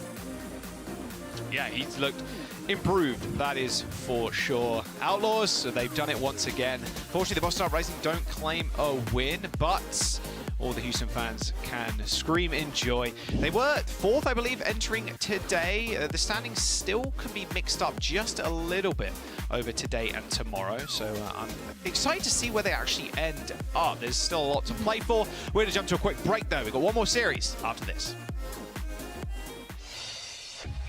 The Overwatch League is brought to you by Upper Deck, the official trading card of the Overwatch League. And by TeamSpeak, the official voice supplier of the Overwatch League.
Welcome to Game Break, everybody. I'm here joined now by Pelican from Houston Outlaws. Pelican, congratulations on the win. This was another Map 5 banger, but at the end, it was Houston Outlaws who clutched out the win. How'd you guys defeat the Boston Uprising? 자, 첫 번째 질문은 쉬운 걸로 가겠습니다. 오늘 경기 생각보다 이번 경기도 굉장히 접전이었는데요. 오늘 보스턴과의 경기 어떻게 해서 승리를 거두시게 된 것 같으신가요? 일단은 어제보다 제가 더 잘했다? 그것 때문에 이긴 것 같긴 한데 너무 힘들게 이긴 건 비기 때문에 힘든 것 같아요. Okay. All right. I do feel like, you know, compared to yesterday, my performance was a lot better, but it was a lot more difficult. It wasn't an easy win for us today, and mainly just I think it was because of Piggy. My second question is also about that. You know, Piggy had a lot to say about you, actually, Pelican. I don't know if you saw the interview, but you know, he basically blamed the match going so long and difficult because of you. You died a lot. And you also today are saying that you know it was sort of Piggy's fault that it took so long to get the win as well. What do you think's the problem with Piggy? 자, 두 번째 질문은 어제 인터뷰를 보셨을지 모르겠지만 어제 피기 선수도 이제 우리 또 펠리칸 선수와 좀 비슷한 생각인 것 같아요. 뭐 펠리칸 선수 때문에 어제 경기가 굉장히 힘들었다. 오늘도 펠리칸 선수도 피기 때문에 경기가 좀 힘들었다 했는데 펠리칸 선수가 보시기에 피기 선수에 대한 어떤 개인적인 의견은 어떤가요? 좀 어떤 선수인가요? 일단은 왜 그런지 모르겠는데 이제 긴장을 너무 많이 하고 그리고 가끔씩 너무 던져요. 그래가지고 이게 좀 게임이 힘들다 이렇게 맨날 피기가 나올 때마다 그렇게 생각합니다, 저는. Okay, what I think is, you know, Piggy, for no apparent reason, he just gets nervous really, really frequently. And, you know, there's a lot of times that he throws whenever he's on or playing. So I think that's what makes the games difficult for our team. Why are you laughing? You're the one who gave me the answer. I'm just translating. 여기서 이렇게 웃으시면 안 되죠. 여기는 진지한 인터뷰를 하고 있는 도중입니다. 네. 아무튼, thank you so much for the answer. All right, last question for you, Pelican, is also, I've seen that today you were mainly sticking with Genji today. You used a little bit of Echo, as far as I remember, but it was mostly Genji. What was the reason for that? Is it just comfort pick, or was there like an actual strategy involved? 자, 마지막 질문은 오늘 펠리칸 선수가 거의 겐지 위주로 플레이를 하셨는데 뭐 살짝의 에코도 기용을 하셨지만 거의 다 겐지였는데 그거에 대한 좀 이유가 있을까요? 좀 이게 전략적인 건가요? 아니면 그냥 좀 자신 있는 영웅을 쓰신 건가요? 일단 어제 너무 못해가지고 그걸 만회해야겠다. 오늘은 겐지로 잘 해야겠다. 뭐 이런 생각도 있고 그것도 있고 전략도 있고 예 그랬던 것 같아요. All right. I mean, I said this before, but you know, my performance yesterday wasn't that good. It was pretty bad. So I wanted to prove to everyone that that I could do better, and that is, I think, why I chose with Genji. And also, there is a little bit of strategy for our team involved as well. All right, Pelican, thank you so much for the fun interview, and again, big congratulations on the win. 자, 오늘 너무너무 재밌는 인터뷰 해주셔서 너무 감사드리고 승리 너무너무 감사드립니다. 바이바이. 바이바이. Thank you, Danny. Thank you, Pelican. And the revolving doors of the Houston Outlaws and blaming each other and saying that they performed poorly. Look at all this internal strife. I'm gonna keep this going. Yeah. I'm hoping I pick Merritt and Merrick blames Dante. Dante blames You're someone. just gonna cause the Houston Outlaws to blow up. Just gonna cause all this drama. It's probably pretty good to have those like that kind of banter, like having fun with each other, being loose, and it's like, oh, you know, they were the problem because like. Obviously, I guess it kind of worked for Pelican today. Yeah. He did play better than he did yesterday with all of his, I wouldn't say it was feeding, but he did get picked quite a bit yesterday in yesterday's matchup. But today he was pretty clean. It looked good. He had nice Dragon Blades. His Genji, oh my god. Yeah, his Genji. I mean, it was spectacular. So many highlights. We can just dive right into the game, really, and discuss what happened. We kicked off on Colosseo, though, and it was not your typical Houston Outlaws composition, really, with Dante on the Doomfist. Instead, we saw them playing the Brawl composition, and they got an early lead, Costa. Oh, watch this. there's a triple collapse. Oh my god. That might not happen for like years. Yeah, that's going to be so rare. People don't line up like that very often. Like I don't know how does that feel as a player? I just can't imagine. None of us here have done that, Danny, so we can't give you that answer. I mean, you guys were pro. Plenty of times. Plenty of times. Yeah, exactly. But talk to me about that brawl composition on it, because we went into the game and we're like, oh, Houston Outlaws. They play a lot of Doomfist. They started playing some Piggy on the Sigma as well. But the Reinhardt composition, was it just like, a fun composition, or do we legitimately think we'll see Reinhardt from Houston come Hawaii and the Midseason Madness playoffs, Costa? I think we'll see some of that Rush Reinhardt composition from the Houston Outlaws, and I think that's an important thing to have in your wheelhouse. When people need to be ready of we're going onto this push map, they might play Rush. That will heavily dictate the compositions that you might want to come out on. So it's a good thing to at least show a little bit of to teams, and they have a good Rush. Pelicans Maze great. Piggy's Reinhardt's not the best in the world, but it works. It does the job, along with everyone else. And I think this was definitely not a flawless match from the Houston Outlaws. Boston Uprising put up a fight. This wasn't just the Houston Outlaws playing down. The V brothers for the Boston Uprising, Valentine and Victoria, they went to work. The Genji from Valentine went toe to toe with Pelican. So I think it was a good match overall. Very close, but I do want to say one thing. Houston Outlaws, they can't go a match without dropping some form of spaghetti. Like that Colosseo map, that should have been almost unlosable for them. Yeah. They need to find a way to tighten up those level of mistakes, because it's not just like it happens every now and then. It's not that one-off thing. I think every single match they've had in this tournament so far has had one of those moments. The Jake Despair mode is in full effect at some moment in their matches. So I just want to see them tighten that up, because better teams, you can't be dropping maps like that. Yeah, I completely agree. And on the other side of things, I think Boston Uprising is one of the more solid teams we have in the league that generally doesn't commit a lot of mistakes and actually plays a pretty solid game. Obviously, they didn't win, so it's not flawless. But this team, they lost, so they're down to 3-8 now after 2 stages here. They got one more match coming up tomorrow. And then in stage 3, do we think they could improve a little bit for stage 3 here? Their matches next stage is Atlanta, London Spitfire, San Francisco Shock, Dallas Fuel, Toronto Defiant, and the Vancouver Titans. So Shock Dallas, maybe not so much, but you're still playing London, Toronto, Vancouver. Can we expect the Boston Uprising to maybe elevate and take one step further next stage?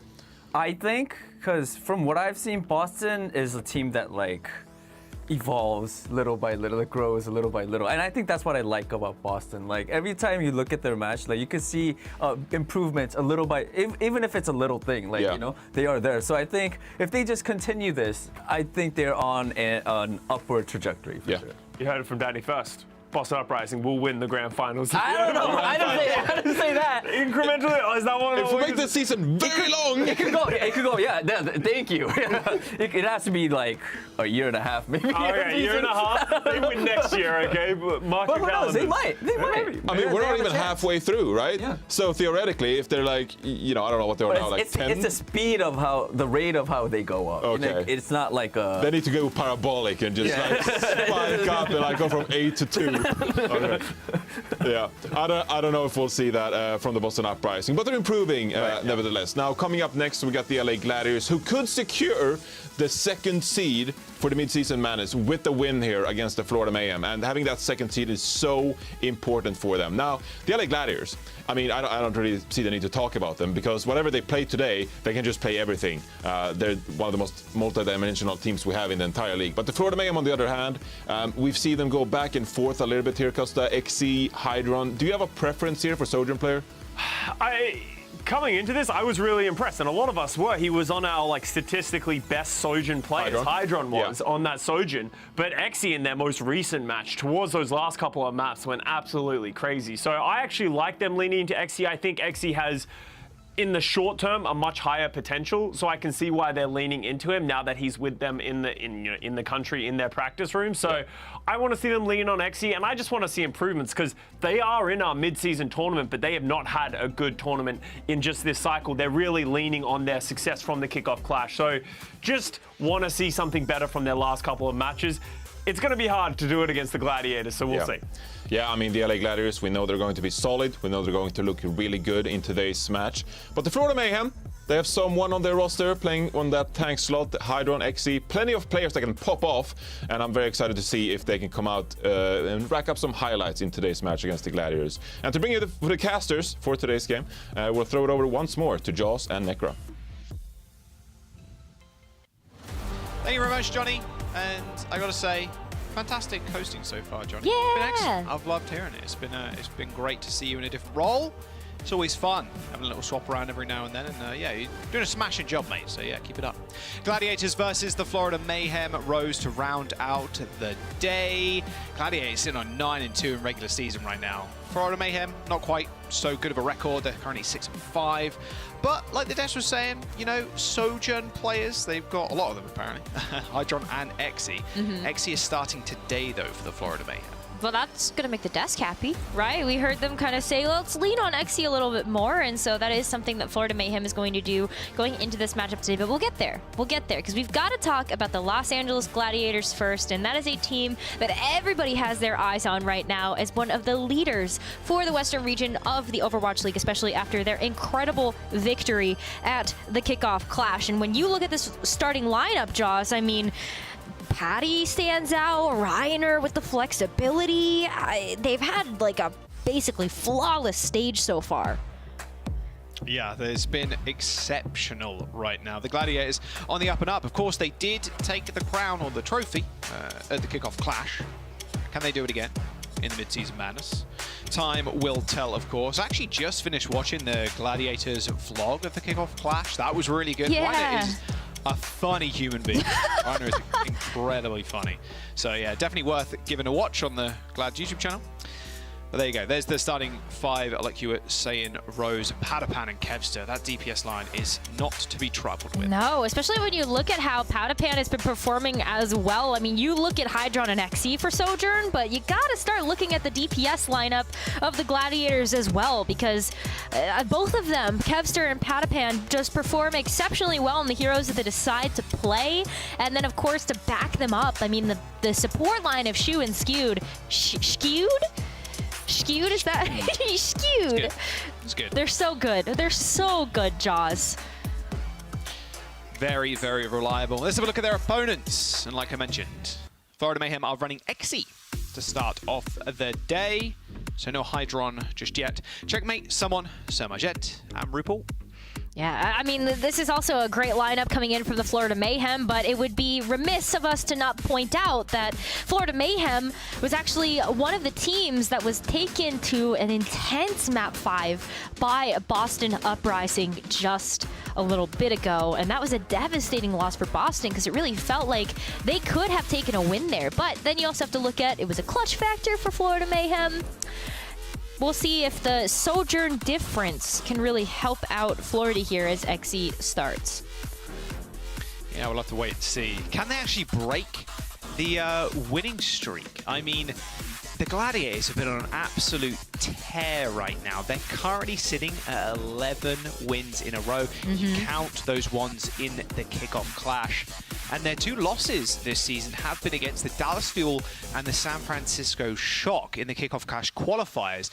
But both of those games went to 5. Yeah, absolutely. I mean, Florida Mayhem are a scrappy team, right? We talked about Boston being a scrappy team, Florida also being able to actually win out that 5-map series versus Boston. But let's see if they're able to kind of keep up that type of play style. As we look at our first map of this series as New Queen Street, we just got off of this map in this destination. Jaws, we're about to go do it all over again with 2 new teams. We're about to go again. Go again. I can imagine it'd be the same kind of thing, though. And I love the Gladiators when they do bring in Skewed and Shu, because Skewed's brig is so clean. And yeah. Shu is then immortal, almost. Having a good Brigitte player at your side when you play something like the Ana or the Zen or whatever support you do end up choosing is just so invaluable. You feel like you can take those aggressive angles. You feel like you can take the duels sometimes against the enemy support or even sometimes against the enemy DPS. Like, the Gladiators have so much in their back pocket in terms of roster. They can have Astro in if they really want to, if they want a unbelievable Lucio player. Their support is the core, the backbone of their team.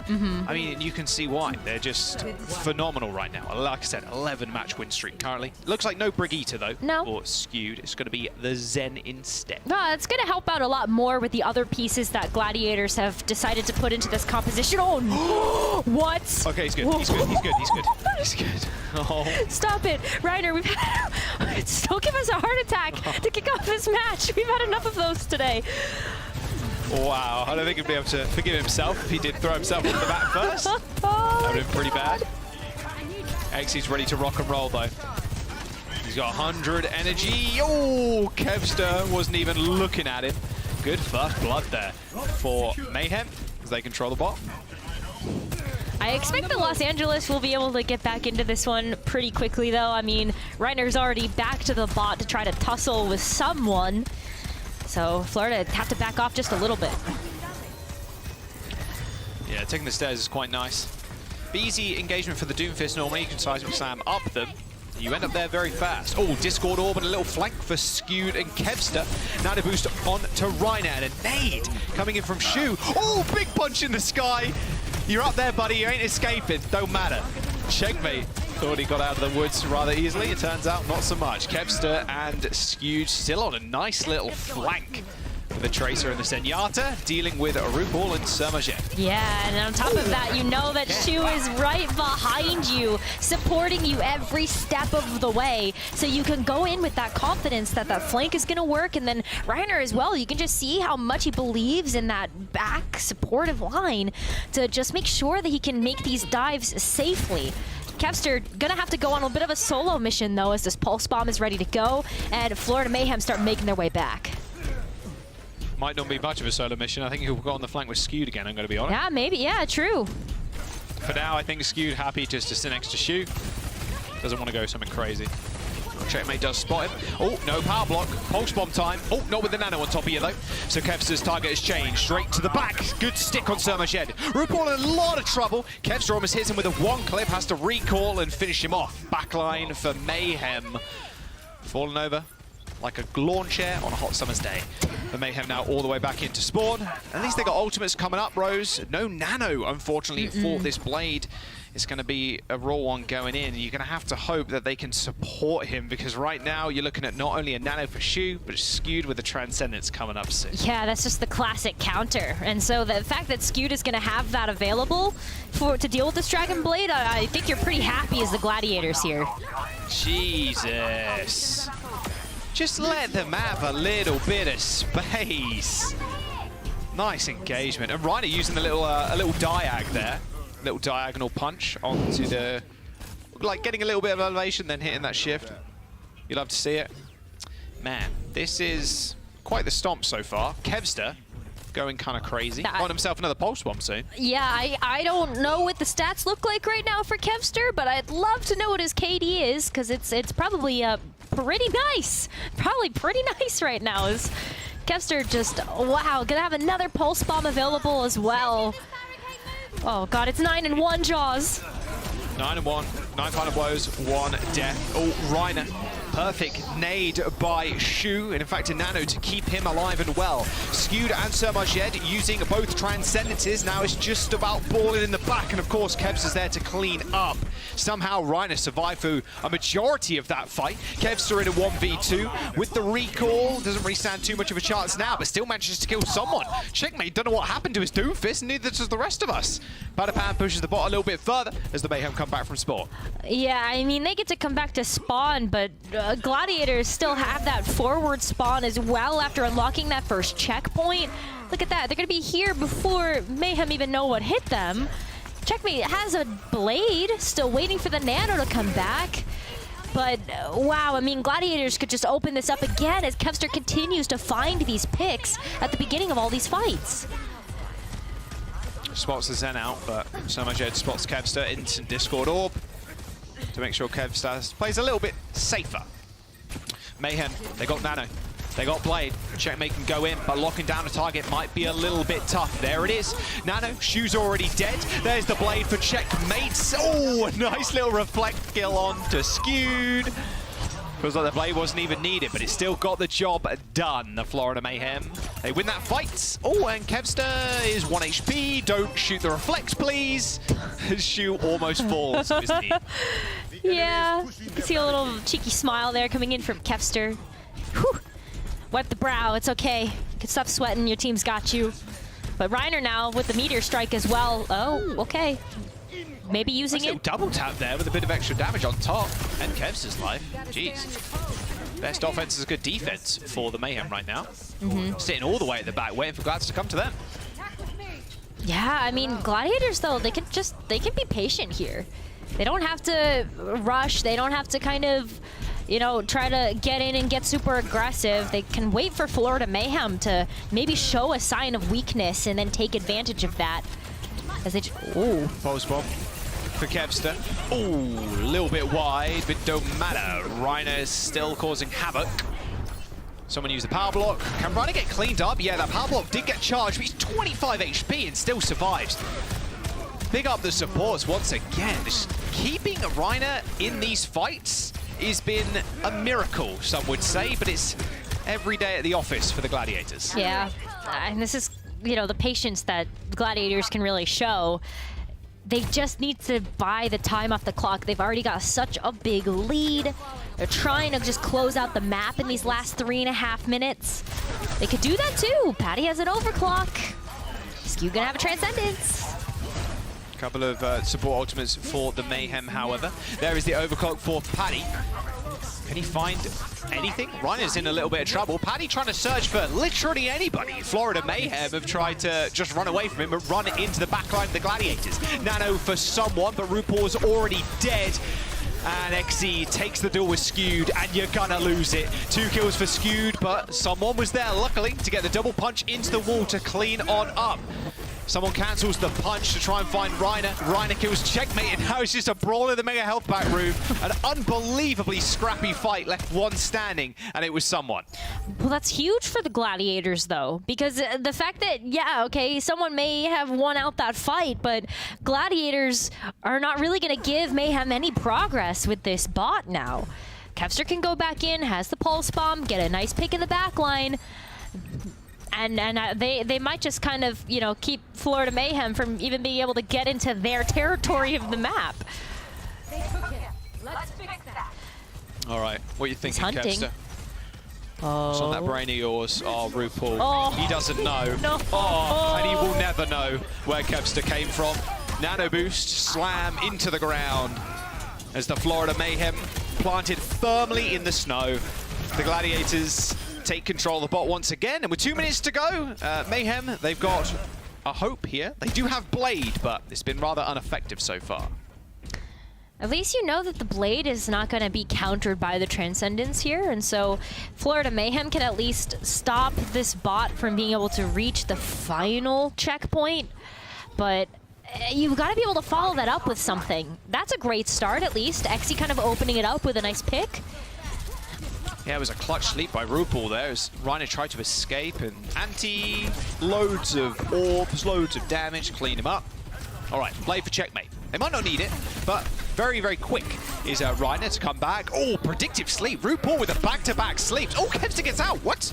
Okay, 20 HP. Someone look at him, please. Someone look. Kevster's still killing, no matter how healthy the guy is. And he gets back to 150 just like that. RuPaul with a back-to-back beautiful sleep, but his team just unable to follow up.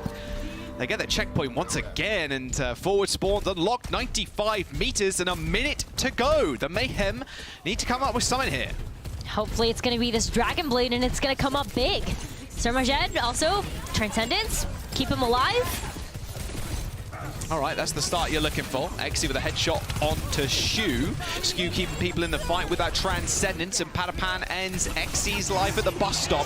Blade for Checkmate. It finds one, and a Transcendence is back to make sure he doesn't go down, but a heavy investment of ultimates for the Florida Mayhem on what will be the last fight. 30 seconds to go. They're in control of the bot, but the Glads can come back and stop them. They've got the overclock. Nano's coming up soon as well. Yeah, well, Florida Mayhem already have that, though. You know, while Shu is still 25-ish% away, Florida's going to have that wombo combo of the overclock and then the nano in case you want to just, you know, go overkill on this or just try to keep somebody alive, like someone in the front. Beautiful right click from Sermajed. He does get nano, does the best nano target I can imagine. Oh, savage. Reiner punches Sermajed as he's nanoed off the map. Can't kill you. I'll just let the environment do it for me. RuPaul ends up going down, so no heals for the Florida Mayhem, and you can see XE 4 HP, and he's going to be like that for a long while. Just one little bullet will end his life, but Padapan making short work at the front line of the Mayhem. Overtime ticks down, and the Gladiators are going to claim map 1. Nice win there for the Gladiators. Florida Mayhem definitely showing some signs of brilliance in that map. You know, looking at how they were able to play with those sleeps. RuPaul just really kind of showing us the full value of Ana's kit there. And then someone also getting some really nice engagements too, but just wasn't enough this time around.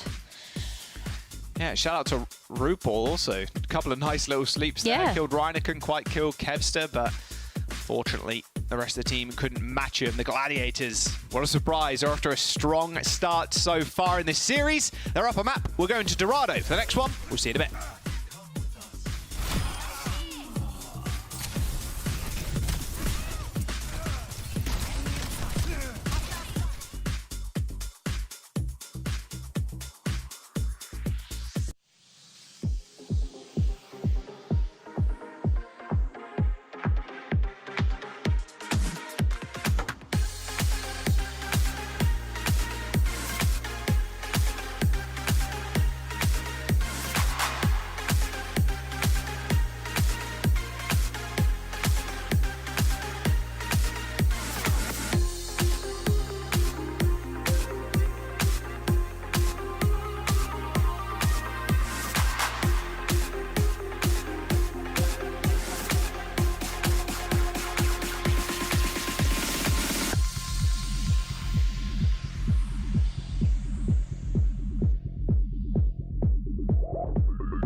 Welcome back.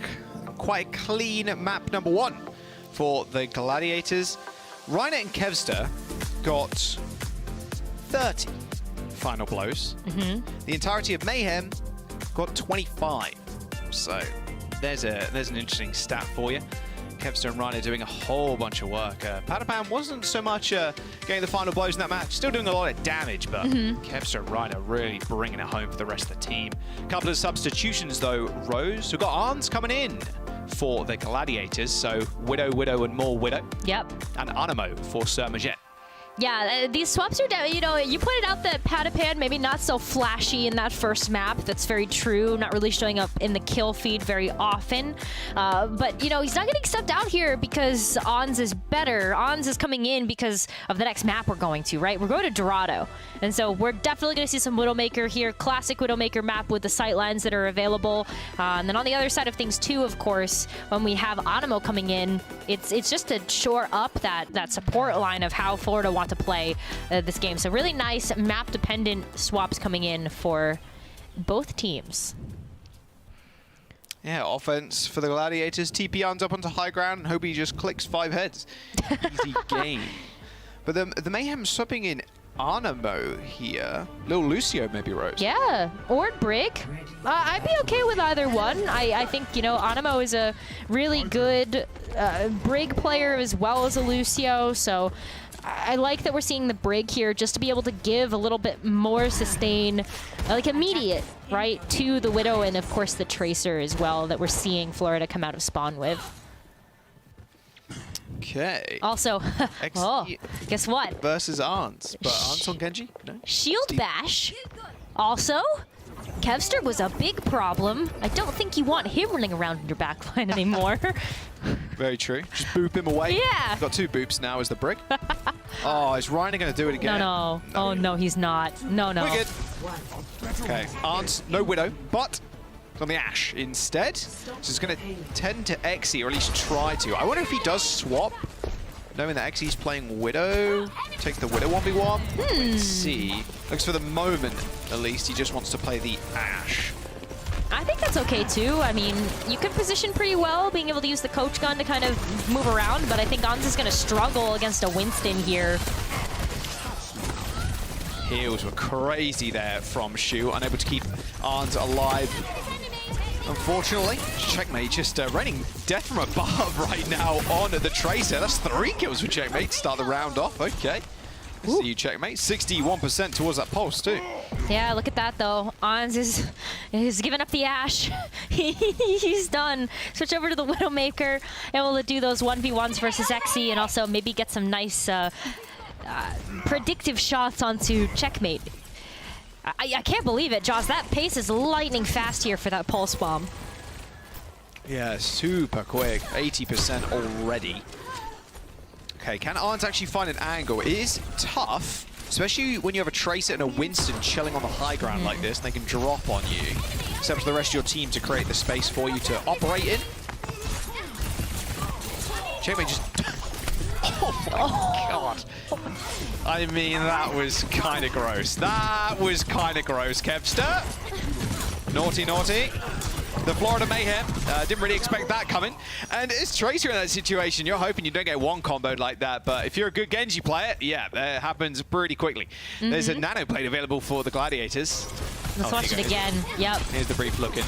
Okay, couple shurikens. Yo! The flick! Yeah, it's good. It's good. Oh, that was great. Yeah, excellent stuff. Let's see the Nano, though. Nano? Does he need the blade? Probably not. Probably not. Nice nade. Ain't gonna matter. Oh, if you got that reflect kill again, I think I would have lost my mind. Skun, unfortunately, losing his life against the Primal Raging someone, but Kevster's going to be there to clean up. In fact, someone kills both supports, but they still manage to get the payload with the Glads, and with a blade in hand and high ground advantage, the Glads are in a good spot for point 2. Yeah, I mean, look how far forward that Reiner is playing, especially with the Primal Rage, too. You can just create so much space, juggling everybody around. Xe's got to get out of there, but Reiner also has to retreat, just being outside of LOS of the supports as well. See this tussle on high ground as Kevster's looking for an opportunity to be able to use this blade. Nane. The blade coming out for Kevster. Oh, nice little nade. Can you keep alive? No, you cannot. However, Animo is there to clean up the pieces. But now you have to deal with Reiner. And how are you going to do that? Well, you got one grapple. Venom ain't going to do too much. Luckily enough, Xe got bashed so far away, Reiner would have had to commit his whole self, whole body to that kill. And the Florida Mayhem were there to help Xe stay alive. Checkmate, you got to get out there, buddy. The rest of your team not in a good spot to follow up any of the damage that you can do. Nah, blinks away. I can see a couple of other members of Florida Mayhem, though, kind of going towards the courtyard. Oh, nice body shot there by Arns. Wasn't a headshot, but Reiner was able to clean it up. RuPaul was already jumping down before his health bar was 0. That's rather unfortunate. You're already in a situation where you're jumping, you get hit, it's done, pretty much. Recall, goodbye, and a nano boost and a transcendence for the Gladiators. Animo using that rally at the start of that fight, Rose, just did not pan out. No, it didn't. I like how Ons was also playing Widow 76. You gotta be able to do something. And I know Florida was making it a little tough for Ons to be able to find that angle, but now you can just set up on the high ground and follow up on the damage that Reiner's putting out onto the team. Power. Reiner managed to force Checkmate to recall super early on in that fight. Skew just finishing people up with those orbs. Pretty easy. Oh, 3 kills for Skew. Make it another one? Not quite. 3 minutes and 30 seconds, though, moving into Foundry. Not bad. Gladiators still with a Transcendence in their back pocket. The Florida Mayhem. They have been halting Glads every now and then, but it's not been an easy affair. Not when you have Arns and Kevster just kind of, well, not necessarily Arns running at your back line, but Kevster and Reiner just doing the dirty work. Well, I think what's really tough is that if you, as Florida Mayhem, try to go after Ons on Widowmaker, then you leave yourself really vulnerable to your backline getting dove on, and oh, poor someone gets slapped. Whew. Yeah, that's a rough one. That's not fun. No, and look at all the free space you're getting too. Yeah. Nice leap onto Reiner. He has Primal, so if he does get hit, yeah, he's good to go crazy. Animo gets nanoed in this small room, and now Reiner can't do all too much to kill off the Brig, but he can kill the Ana quite easily. He does that, leaves, and Animo's wondering what happened. Not much, unfortunately, for you at least to see. And now a big chase down. Reiner's so clean on the Winston currently. However, the pulse bomb from Checkmate does end up going wide, and with the payload still moving, the Mayhem need to do something. Shu with the nano online, sending it in. Oh no, not quite. He's actually just going to nano Skew. Why not? He can keep him alive. Maybe he just does some extra damage with the Discord Orb. Thank you very much. Ards is also clean in-house. The Florida Mayhem, they're going to let go of this last point. Gladiators with 2 minutes, we'll call that, in the time bank. It wasn't the quickest, but it was fairly clean. The Florida Mayhem, they did have a couple little bright spots there, Rose, but it didn't really feel like at any point they were able to just hold one ground and stop the payload from moving. Yeah, well, it was very consistent from the Gladiators. It really didn't feel like that cart ever stopped moving. It was just like it would hit some speed bumps along the way, and that was Florida Mayhem coming in to try to defend the payload. It's tough, though. I mean, just trying to play against Reiner's Winston, I think, is always going to be difficult. Someone does a phenomenal job of also playing the Winston, but when you're trying to trade backlines like that too, I think we have a lot of data to back up that Shu and Skewed right now are a backline that you don't get the trade on every day. They keep each other alive way too well for you to be able to find value from that. Yeah, I mean, we saw what happened when the Mayhem attempted to get onto the back line. I mean, someone got instantly slapped and Discord 5-orbed, and you're done. Yeah, I mean, look at this. Oh, this was the, yeah, this was it. Yep. See ya. And his little head's in the bubble, but look. Oh, the whole team just turned on him. Oh, no. Oh, that really did open up that third point, though. Los Angeles still did a great job of capitalizing on that. Oh, my God, he hit that. Expressionless face. He just hit one of the Another day shots. at the office. It's fine. That's a huge pick, though, for the Mayhem. Let's go, Exy. Oh. Let's see. I was waiting for the second one. I thought there was going to be follow-up there. I'm going to be honest. Ooh, someone, wow. Oh, Ryan's asleep. Should be an easy kill. Nice, good stuff. Mayhem off to a good start. After that kill onto Skewed. Oh, he can hear somebody behind him. Yeah, it's Kevster. He's out though. Yeah, you still want to look behind you though, especially when you're playing against Kevster. Oh no! What? Oh. Shoot into the back line. Excellent stuff. You love to see it. He tried to. I saw what you're trying to do there, Shu. You're trying to kill RuPaul, but the rest of the team just kind of turned on you and looked your help box. That was just disrespectful. Yeah, maybe you just stay on high ground, nade, and then get the teams go in. But yeah. Unlucky, I guess. They get to go again as a full squad. At least, yeah, it's Shu, so you have the sight lines as Ana, but I think you just give up this first point. Let you know, set up on high ground here for the Gladiators. Especially when you can give On some really nice positioning and... Oh, would you look at that? Someone trying to be a little sneaky as the gates open up. Can actually get the better of Arns here. Going for the grapple shot. Esports one. Oh. Supports are toast. No one. Gladiators, yeah, they got to watch where they're sticking their heads out. XC is on fire right now. Yeah, especially as the attacking Widowmaker too. You just got to get these picks. That's a ton of value for your team. That card is not stopping. Florida Mayhem just going to roll through this one until Gladiators have to defend from the back half of this second point. Reiner's just trying to chase XE down to at least keep him occupied. XE's going pretty low, but yeah, it looks like Arnamu shield bashed his way towards XE. Threw him a cookie. Aggression on the high ground, Skew going low, but look at that pocket from Shu. Unbelievable stuff. The backbone, the Gladiators working out oh so well, and Skewed wins that fight. Arns looking at a Primal Rage and Winston, who's currently nano. Probably isn't going to do too much damage, but still checking someone slightly.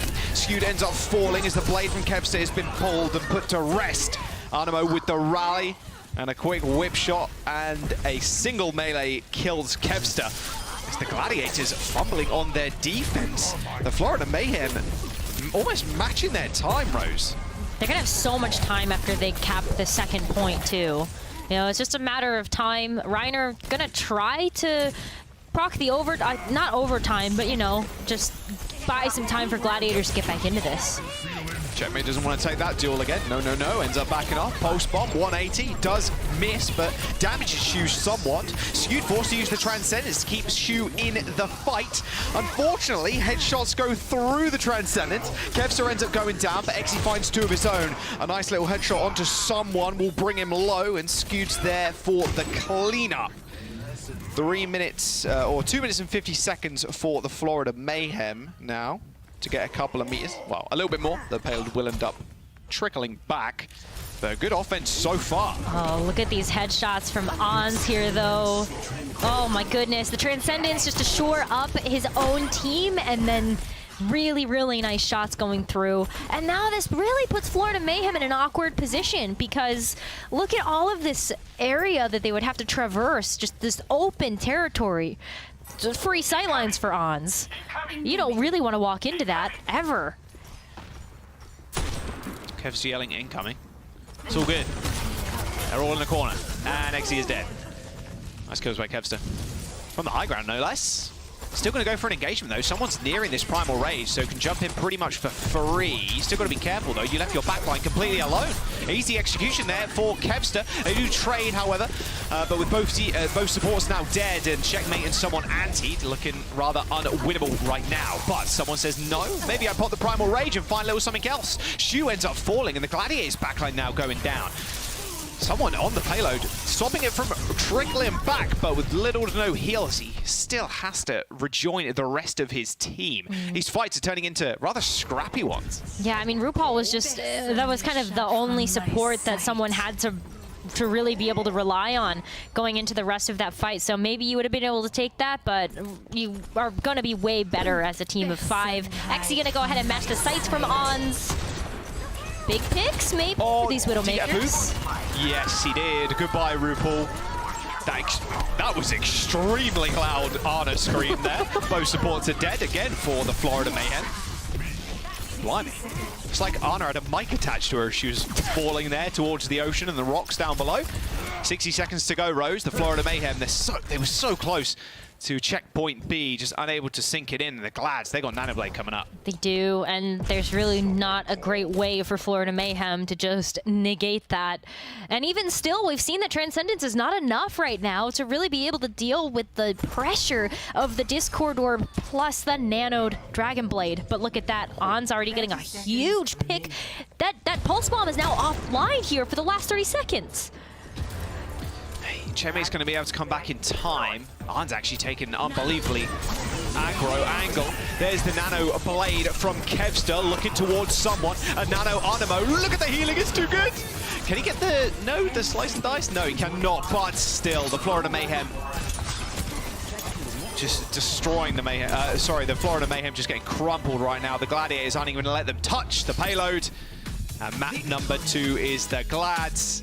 So again, another day at the office, it feels like. 9-2 record and an 11-match win streak for the Glads, almost making it 12. They just need to round out Hybrid, which is up next.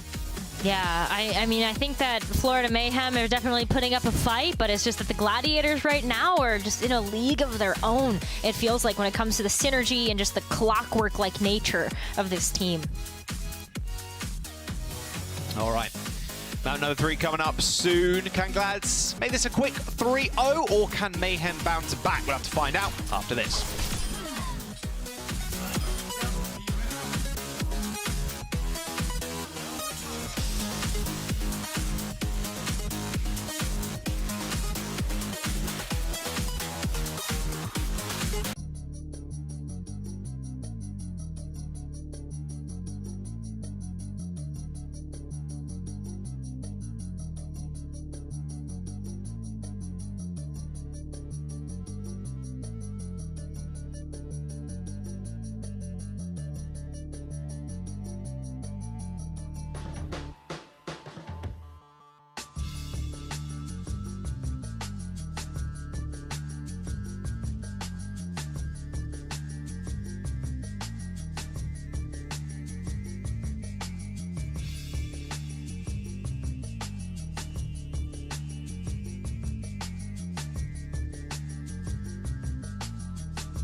It's the final week of the qualifier matches before the Mid-Season Madness Global Tournament, so make sure to head over to pick'em.overwatchleague.com to share your fandom and submit your picks for a chance to earn cash, sweet cash, and prizes.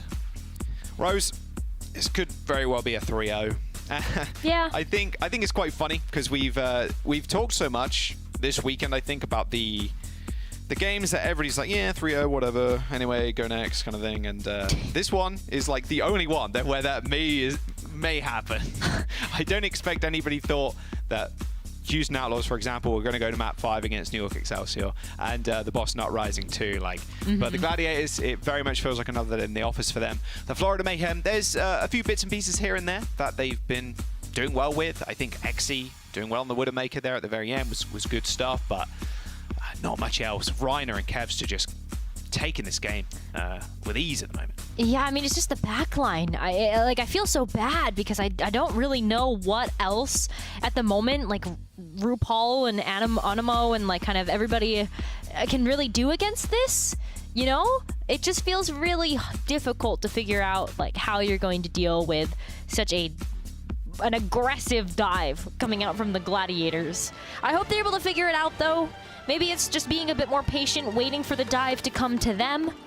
And I feel like a lot of times the front line of the Florida Mayhem really do leave Animo, RuPaul, or Sir Majed kind of by themselves to have to deal with it. It's not always going to work. Well, we're going to Eichenwalde as our next map. Still staying skewed, so no rush today for the Gladiators. Probably going to be the same old, honestly. Just run the same thing. It's been working so well so far. Like I mentioned, Padapan is in, Arns is out. Makes sense. Eichenwalde, you can't really play Widowmaker. Well, I guess you can on second. You can play Ashe too, but I think they want the versatility of Padapan more. Yeah, I'm going to say the Sojourn's probably a bit better here. It's not that Ons can't play the Sojourn, but, you know, I just think that, you know, Padapan has knows exactly what he needs to do in this particular lineup of players, right? But let's talk about the Florida Mayhem. They're coming out on the defense. They're already starting to get set up. We're getting kind of the classic dive look from them. Animo staying in the roster means that we're going to get more Brigida as a part of this as well. And that has worked a little bit in terms of just, you know, how they want to approach the backline dive, but it needs to be a little bit more. Like, the heads from Florida Mayhem have to turn just a little bit. I wasn't going to get baited by that. Like, Gladiators, I hate it here. I was so excited for like a brief 10 seconds about the Orisa. I mean, I don't know where Orisa currently fits in.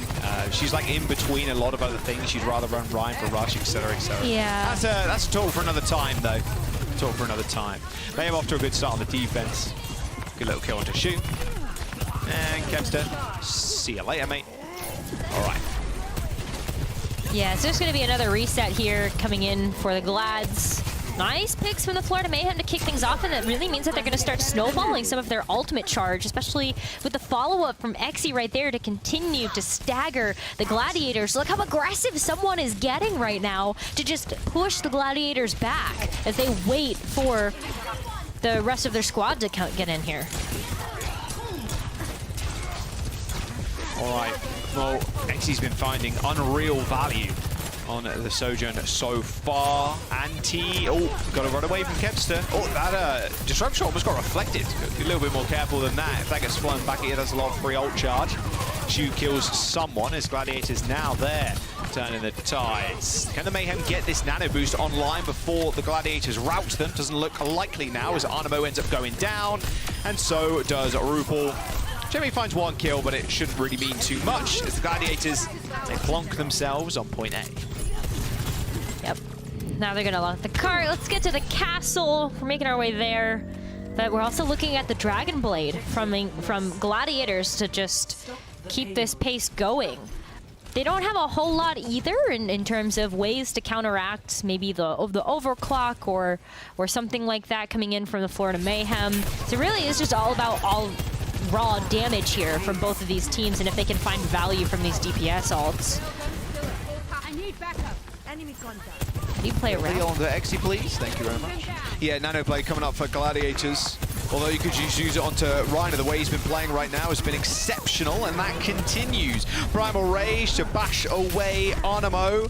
He's already taken care of one support. Why not make it a second one? Oh, almost off the bridge. Nope, Reiner can't quite get it. Jumps back up onto high ground. His checkmate is now trying to return the favor to the Glad's backline. But with that Nano onto Kevster, it's a little bit scary. And even Patapan popping the overclock in your face. Yeah, you don't want to mess with that. Xy's already felt the brunt of that damage.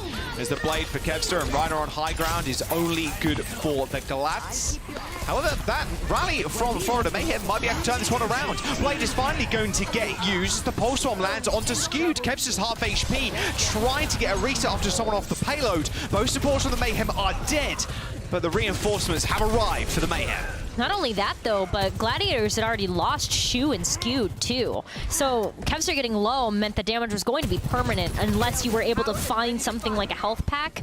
And I think Florida right now, with who they had alive, just have those health packs on lock. You can see them just continuing to get set up here on the high ground to have this pincer type of aggression onto the Gladiators as soon as they walk through those gates. Xy sitting up high ground with that overclock. Gotta watch out for Reiner. He's just permanently coming up the stairs trying to pressure the team. However, it's this time around Florida Mayhem taking control of the stairs. A nice little anti-nade and checkmate and someone cleaning up. Reiner gets a bit of free push on the payload. He's just chilling. And he's gone. Goodbye. Oh, that's not great.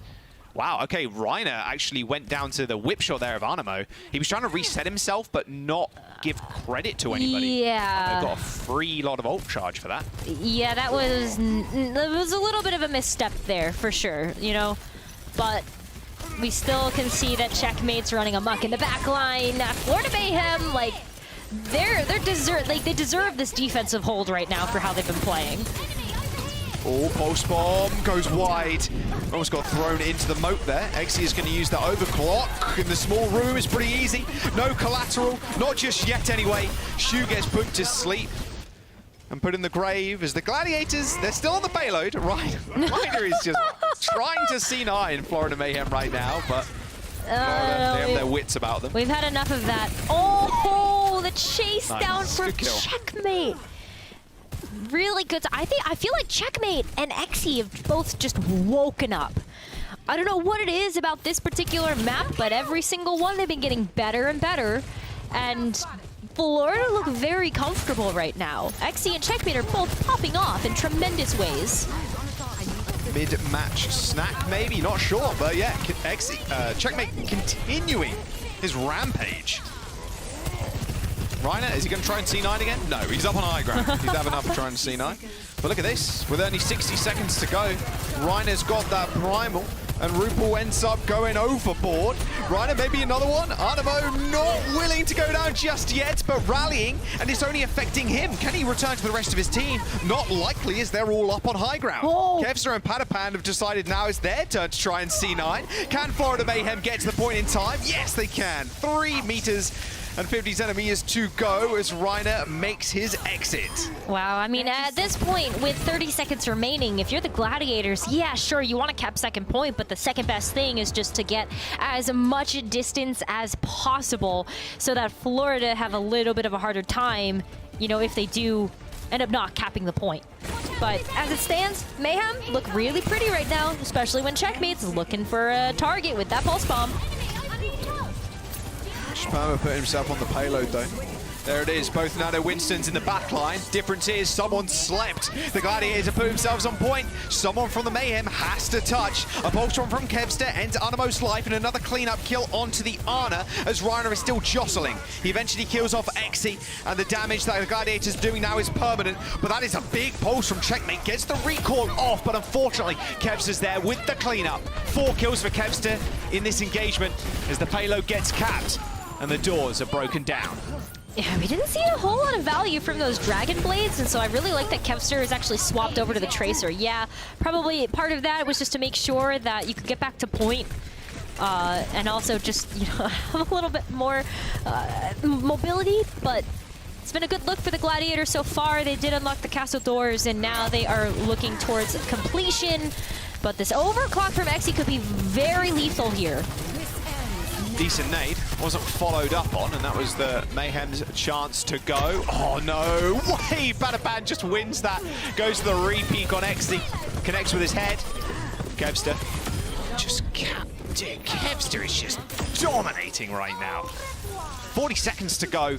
The Gladiators still pushing that payload a few meters. What? And they will end up capping. Someone dies super late, and will they be able to get back in time? Oh my god. Just checkmate. Someone has Primal Rage. And XT switching over to the Reaper. Did you see what happened there though, Jaws? Because Florida, they just looked like they didn't know what they wanted to do at the very end of things. XE had switched over to the Widowmaker first, and then went to the Reaper. You saw Animo choose the Lucio, but it was too late at that point. Wow, Florida like actually could have probably come back for a recontest, but they just didn't pick their heroes in time to get the stall. Jeez, I mean, was that also a C9? Does that count? Not sure. There were a lot of people up from Florida Mayhem, to be fair. Yeah, I feel like it was just they took too long in spawn, and then by the time they got out the doors, I don't know. Exy. Okay, Exy's only target is Shu now. That's fine. I don't heal. Oh, I don't heal? Okay, well. All right, so skewed, skewed and Shu friendship has ended. Officially. Shu gets the honorable 1v1. They're not going to get the 1v1. There's just no chance, unfortunately.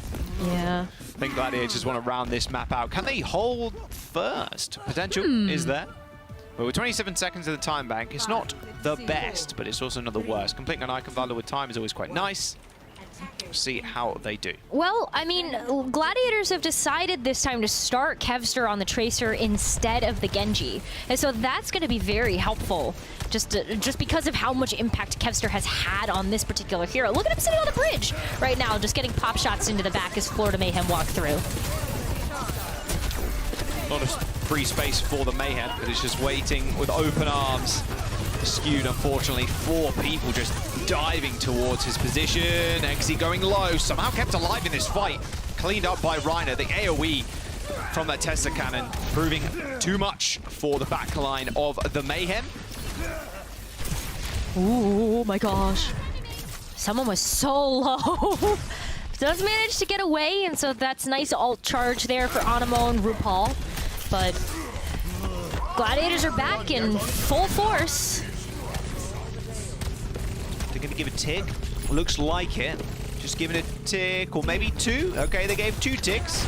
Time to go for the Florida Mayhem. Nice little boom kill onto Skewed.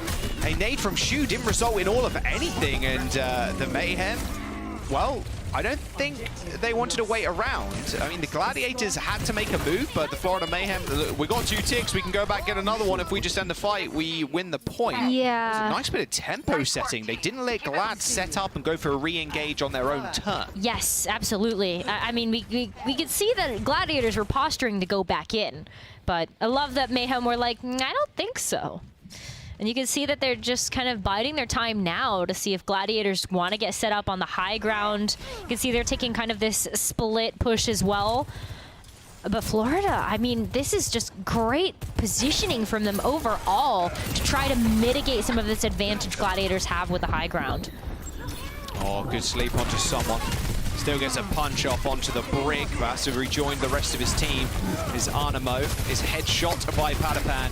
Defensive block doesn't quite work like a shield, unfortunately. There's still damage flying straight past you towards your team. The Florida Mayhem are fought back. They do unlock the door, however, so that's not the worst, I suppose. You're not getting super spawn camped. I say that. Yeah. Patapan is Nano in the spawn.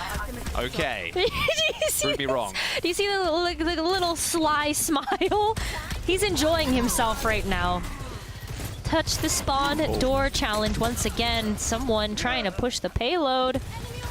I mean, that's pretty nice. Someone draws back the entirety of the Gladiators, but now it's maybe ending right now. Padapan with a nice headshot onto Exi.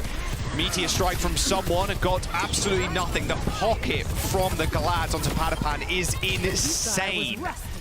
They're throwing everything at it. Wow. Yeah. Kev's still got booped. Serious. He'll be fine. He's Tracer. Animo. Sitting with a question mark. Yeah. Alrighty. Okay, we're all scratching. Good kill though. And look, Gladiators have to back all the way up now. They do. Yeah. I mean, the second point is pretty long, so Tracer's not going to get back right away. But backing up to the castle, or the bastion, or whatever you want to call this, is definitely the right call here for the Gladiators. They gotta force out ults though from the Mayhem. Yeah, Mayhem have both support ultimates. They have that overclock. Kevster going in. Oh, a little pop to the head for Exi. 30 damage. Thank you. Right, it takes care of RuPaul. Another beautiful sleep by Shu. That nano boost got a fair bit of work done, but when you're against a Brig and an Ana like that, even with the nano, if there's no extra follow-up, it's very hard to kill someone as the Winston. It really is.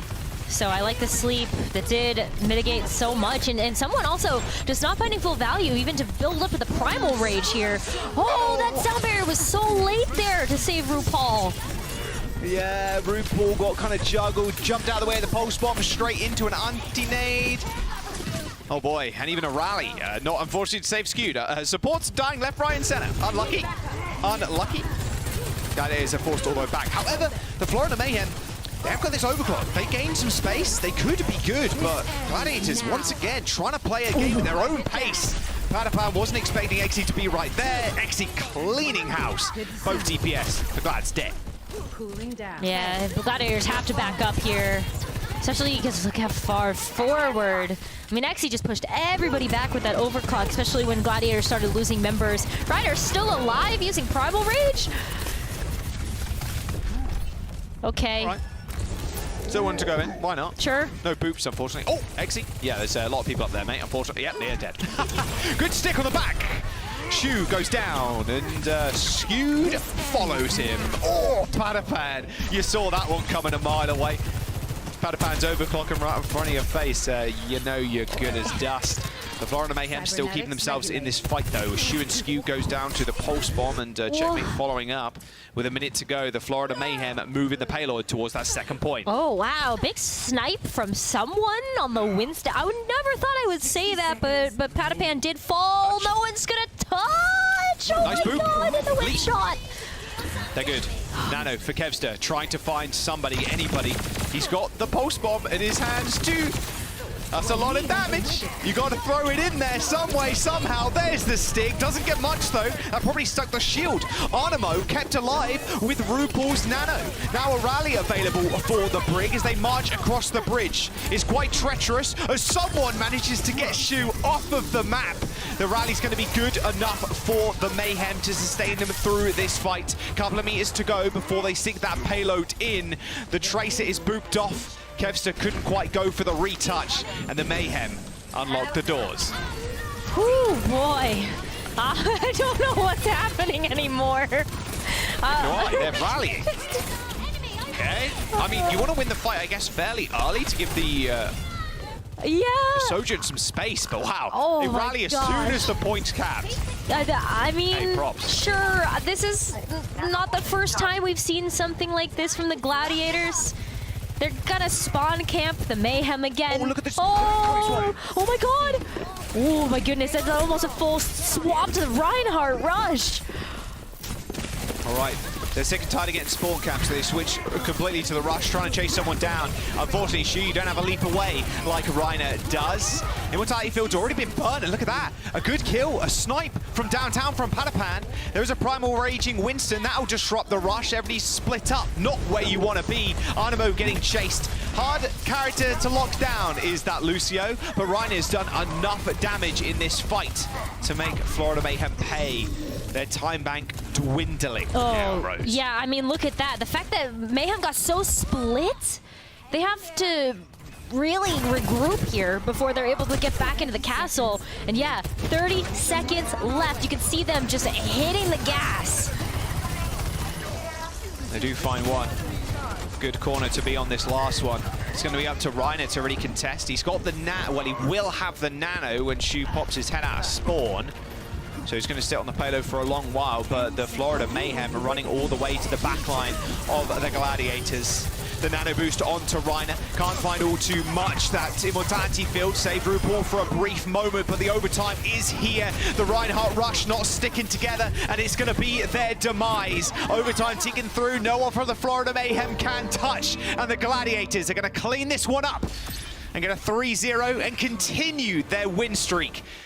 Rose, they are 12 matches in a row now where they've claimed the wins, including the games from the kickoff clash. There is nothing stopping them going to that mid-season madness. No, and the fact that they got this win as well means that the Gladiators lock up the second seed of the mid-season madness tournament too. So they get to choose their opponent going into the second day of competition based on who makes it through the first day. Wild. Yeah, definitely you feeling pretty good. And a game that I thought everybody thought would go 3-0 actually went that way. Every other game apparently goes to map number 5. Your pick-ems Crazy are stuff saved. over this last weekend. Yeah. Sort of. Insane. I will want to say Gladiators, can anybody topple them? They seem immortal right now. It's going to be them and Shock going at loggerheads, I feel. Although with the East playing the West for the first time this year, maybe they got something up their sleeve to disrupt this win streak of the Glads. Possible, very possible. Gotta watch out for Seoul Dynasty over there. They're definitely making some waves in the Eastern region. But player of the match, Jaws, who we got? Yep, I think it's going to be Kevster for this series. The Gladiators, look, they couldn't do it without this man. Him and Reiner had 30 final blows on this very map, New Queen Street, while the Mayhem only clocked in 25 as an entire team. He's looked clean, and he has done ever since he joined the league. That is exceptional clip. Nice little reflect kill onto Exy there. Oh, look at that too. Just finding the perfect, like so confident, not even unscared. He's just confident. Yeah, he's just not afraid to get up into the face of somebody that he wants to pulse bomb, or like you saw him just kind of run at checkmate sometimes on the Tracer. Just absolutely just bursting with confidence here to be able to get some of these kills. Yeah, phenomenal stuff. Phenomenal stuff, and it's going to continue. I've got a good feeling. The Gladiators now sitting at 10-2 overall this season. Florida Mayhem, on the other hand, they're at 6-6 after this series today. I like the adaptations, though, mid-match or mid-map on Eichenwalde from Florida Mayhem. They did switch the rush to try and counter the spawn count from the Glads. It ended up working out. But the Glads tank play with Reiner at the helm, it looked so clean. Yeah, it really did, and especially when Reiner just disrupted it, right? Because a lot of teams might look at that and just falter and go, oh, well, we don't really know what to do against this, so. Yeah, Gladiators have all the answers, and to pose a few more questions and hopefully answer them, we're going to have the desk after this break. The Overwatch League is brought to you by Upper Deck, the official trading card of the Overwatch League. And by TeamSpeak, the official voice supplier of the Overwatch League.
Welcome to the post show. Watchpoint post show, actually. Everybody, Daddy Liv here with Skewed from the Los Angeles Gladiators for the interview. Skewed, congratulations, of course, for the win. Quick 3 Overwatch for the Gladiators. I want to ask you, going into today's match, did you guys expect this match to be an easy win for your team? 자, 첫 번째 질문은 오늘 승리 축하드리면서 3대 0으로 생각보다 좀 빠르게 승리를 거두신 것 같습니다. 스킬 선수가 보실 때 오늘 경기 전에 경기를 들어오게 되면서 좀 이렇게 3대 0으로 이길 거란 좀 예상을 하셨나요?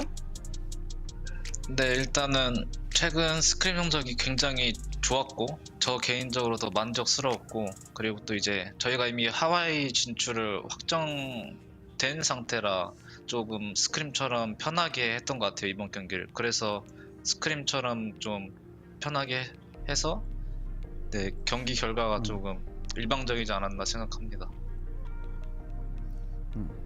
All right. I mean, yes, I did predict that it was going to be a sort of an easy win for us because recently we've had some really good scrim results, and not only that, our performances. I was very satisfied with our performances recently as well, and the fact that we already confirmed or we punched our ticket to Hawaii sort of put us in ease. So we could, we were comfortable enough to sort of play this match and just sort of like treat it like a scrim. So I think that's what sort of helped us get good results against the Florida Mayhem. All right, and we're talking about results and everything, and the fact that you guys won the match against Florida Mayhem today. Now you guys are in the number 2 seed going into the Midseason Madness tournament.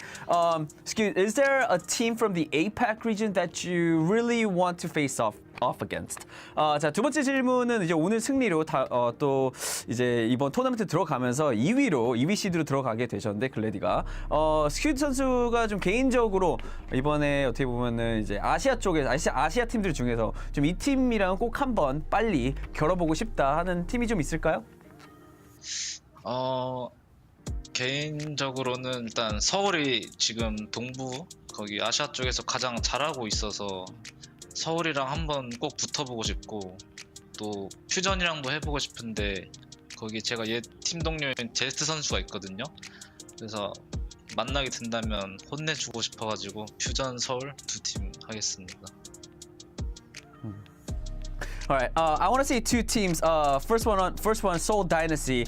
Personally, because they're the best in the APAC region right now, so I want to play against them. And also personally as well, I want to go up against Fusion because my friend Zest in the team, and I just want to show him, or I just want to beat him in a competitive match. All right, Skewed, that is it for the interview. Thank you so much for your time, and again, big congratulations on the win. 오늘 인터뷰 감사드리고 승리 너무 축하드립니다. 네. Bye. Bye bye. Thank you, Danny. Thank you, Skewed, for that very insightful interview. The LA Gladiators, they improved to a 10-2 record. so far this regular season, of course, winning the Kickoff Clash as well. I mean, this was just another 3-0 beatdown from the LA Gladiators, really. So just like play the clips. I mean, it's getting pretty normal at this point. Boring Gladiators, come on. Yeah, they mentioned it on the cast actually. Joss and Necker, of course, did a great job, but this is to the moon. Incredible punch. But this is including the Kickoff Clash playoffs. The LA Gladiators' 12th straight win over teams. They are, since week 4 of the Kickoff Clash qualifiers, they are 37-5 in map differential. They average more than 7 map wins per map loss. I mean, they're just absolutely ridiculous right now, Costa. Do we need to think of the LA Gladiators as like a juggernaut level team? Because we started off this season, Costa, and we harped on them early on for being like, oh, you know, they're a bit shaky. They didn't really figure things out. But it's really been smooth sailing, Costa, since those initial weeks. Well, you need to remember as well, if I'm remembering this correctly, this was double reverse sweeps as well, right? The 2 matches that they lost in the San Francisco Shock, correct, yeah. And the Dallas Fuel, right? Yeah. I believe they had back-to-back, and that was like the big question we had of like, are the Gladiators going to stick to their sort of franchise curse and they're going to choke when it comes to the big matches? But this match was a masterclass, in my opinion, of how you should be playing these compositions. The players are just putting on individual high-level gameplay. Kevster got the player of the match, but there's actually someone else I want to talk about for the Gladiators. Reiner, you know, people talk about him as, you know, Rookie of the Year, potential MVP, and, you know, obviously he's always just been there, but this match for me, this was like the big moment of like, wow, he just does so much and doesn't die. Just look at these numbers as a main tank here against the Mayhem. He only died 3.9 minutes per 10 minutes, and that's with the aggressive style that he plays, and 10 final blows as a Winston per 10 minutes. He played a little bit of Doomfist in the first map as well. His and Kevster's dive is almost unparalleled in the league. The only people that I can think would be able to match that would be Smurf and Prophet in the APAC region. So I'm really excited to see more of this team because not only do they have the individual performances, but they have the synergy to back it up as well. You know, for me personally, I'm going to take a stray at the San Francisco Shock. Okay. They have the individual performances. They are incredible players, but I don't see this level of coordination from them in their games as much. I would love for them to prove me wrong in this mid-season tournament, but for me right now, the Gladiators are the team in the West that I think are at the forefront. Do you think they're better than Seoul? Would you have them over Seoul right now? I think they're better than Seoul. Okay. Costa? I did put you on the spot. I'm sorry, but he's thinking about it. No, I'm gonna put Seoul Dynasty over. And the one piece that I'm gonna put over, and Patty, don't tweet at me, is I think that the Stalker Fits combo and the flexibility that they have, I think is a trump card for them. Yeah, that's a great conversation that we'll have plenty more times during the Mid-Season Madness week, of course, here on Watchpoint, on the pre-show and on the post-show after those days. But one team that's wrapping up their Mid-Season Madness qualification, and you know, they did end up advancing to the tournament itself, is the Florida Mayhem, sitting tight at a 6-6 regular season record. Again, you just couldn't really compete with the LA Gladiators, who looked so strong. If we take a look at their stage schedule so far, they did beat the Toronto Defiant, they did beat the Boston Uprising, but again, the Florida Mayhem so far this season, they've beaten Boston, Toronto, Washington twice, New York Excelsior, Vancouver Titans, Paris Eternal, and then they've lost to London Spitfire and Houston so far. The Florida Mayhem, they are the definition of just mid. Of mid. They are the mid team. They are the mid team, and they just can't seem to really get wins, even upset wins, against some of these better teams. Is this just who they are, or is there a path for them to improve and start competing with like the Houston Outlaws and try to get some wins there? They get some maps, but they need to get the wins. What do we think? Do you want to take this one, Daniel? Let me leave while you think about it. This. I think XC is the piece. I Okay. think he is that piece that is going to take them to the next level, and you're already starting to see rumblings of it, even just in this match. I think XC's having some great pop-off moments, things that Hydron was good, but I think when you have these like high-end hit scans of the Widow and the Sojins, XC might be able to take them there. I think they are quite mid, and I think it's kind of difficult to take that step, but if it is going to be there, it's going to be around XC and someone's great leadership. Okay. Yeah, I mean, you mentioned XC, but I do also want to talk about someone as well. Like, I think Costa and I were actually talking while watching the match, and like the thing we noticed about someone was that like he's very driven, and he's like, you could see that he's very passionate, and like he wants that win. I think that's where his like energy whenever he wins and he does all this motions and like dances. I think that's what it stems from. Like he wants to win, and like I think his playstyle really shows us. So I think, for my opinion, I think the team should follow someone's sort of energy or the lead, and I think that's where they should start with. And also, I mean, XC put on a good performance as well, so they should start building more from those two pieces. Yeah, I got one more quick question before we put a bow on this, just quickly as well. We saw one map where RuPaul was the starting flex support over Surmajet. Early on in the season for Florida, it was built around Surmajet's aggression. We saw him die a ton, but hit those biotic grenades. What do you think, Costa? Moving forward, do you build around Surmajet's aggression, or do you prefer to cater to RuPaul? That was a very interesting choice that the Florida Mayhem made in this match of, we are going to play RuPaul as the only flex support in our lineup, and then they put Animo in. So is that going to be a semblance?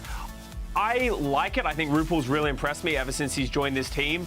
And Surmajed, there seems to be this sort of, he's aggressive. Like, some would say too aggressive. His deaths are incredibly high, one of the highest in the league. Yep.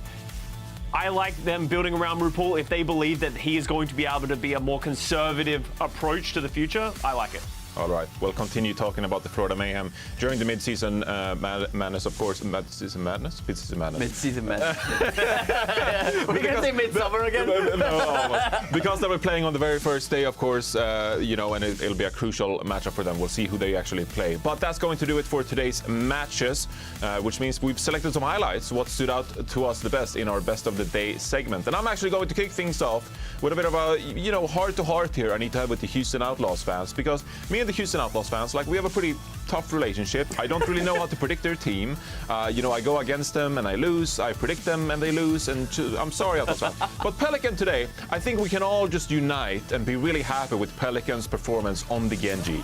I love to see when a player struggles in the Overwatch League, but then comes back and improves upon that and plays with this aggression. He was so efficient with the Dragon Blades in today's match. And I think this is really what the Houston Outlaws need if they want to remain competitive against some of the better teams in the entire league come tournament and elimination matches. So great step up for Pelican today on this Genji, and I think this is going to be a great boon for them playing against some of the top teams around the league. But can't give the Houston Outlaws too much hopium, so you know, I'll pretty much leave it at that. Costa, what do you got for us? What stood out to you today? Obviously, we're tons of highlights. Yeah, a ton of highlights. We're also going to stick with the Houston Outlaws. I'm going to give them some hopium. Okay, give them all right. Clip. They might get a little inflated here, so just be careful when you get excited about this. But it has to be the Merit 3 triple collat. Like, this was like the coolest thing we've seen with Sojourn so far since she's come into the game, and this is the first time we see it. And Johnny, as you said, this is like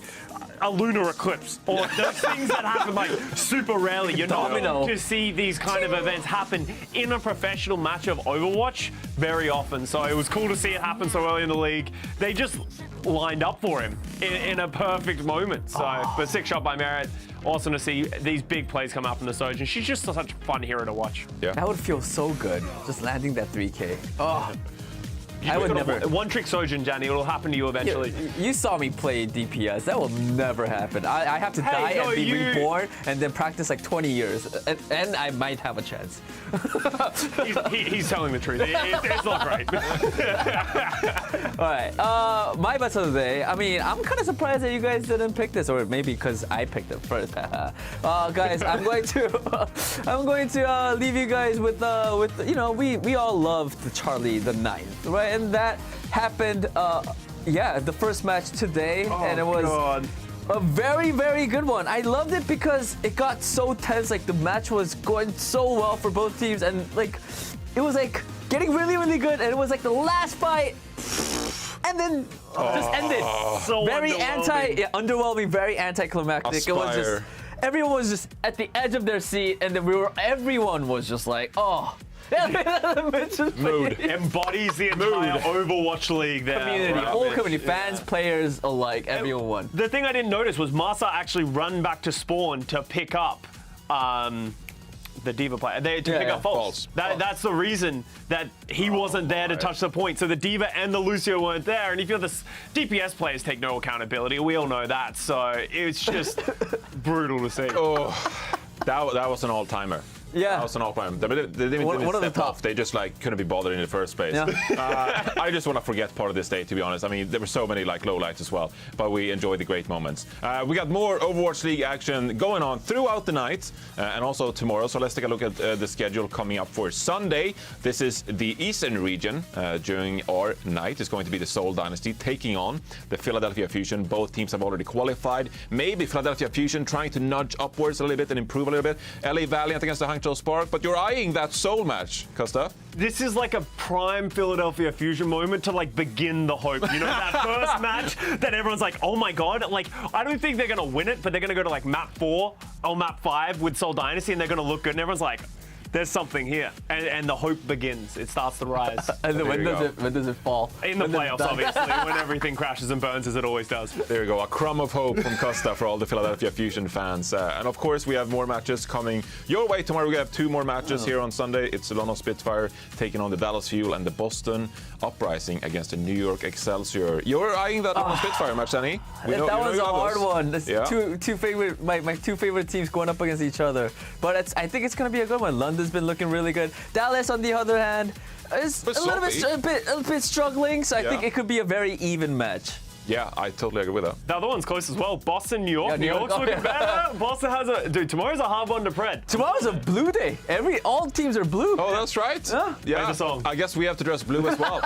Is that the outfit? Oh, yeah, that's the blue. We did blue, yes. But I can do another blue. We'll do a blue day here. Please join us. You know, if you want to dress up in blue at home, that's the stupidest thing I've ever said about it. No, you're gonna keep doing it. Keep going. It's blue day. Yeah. Tweet us your blue guns. Yeah. Oh my god. That's awful. That's it. We've lost it. We're lost in the sauce.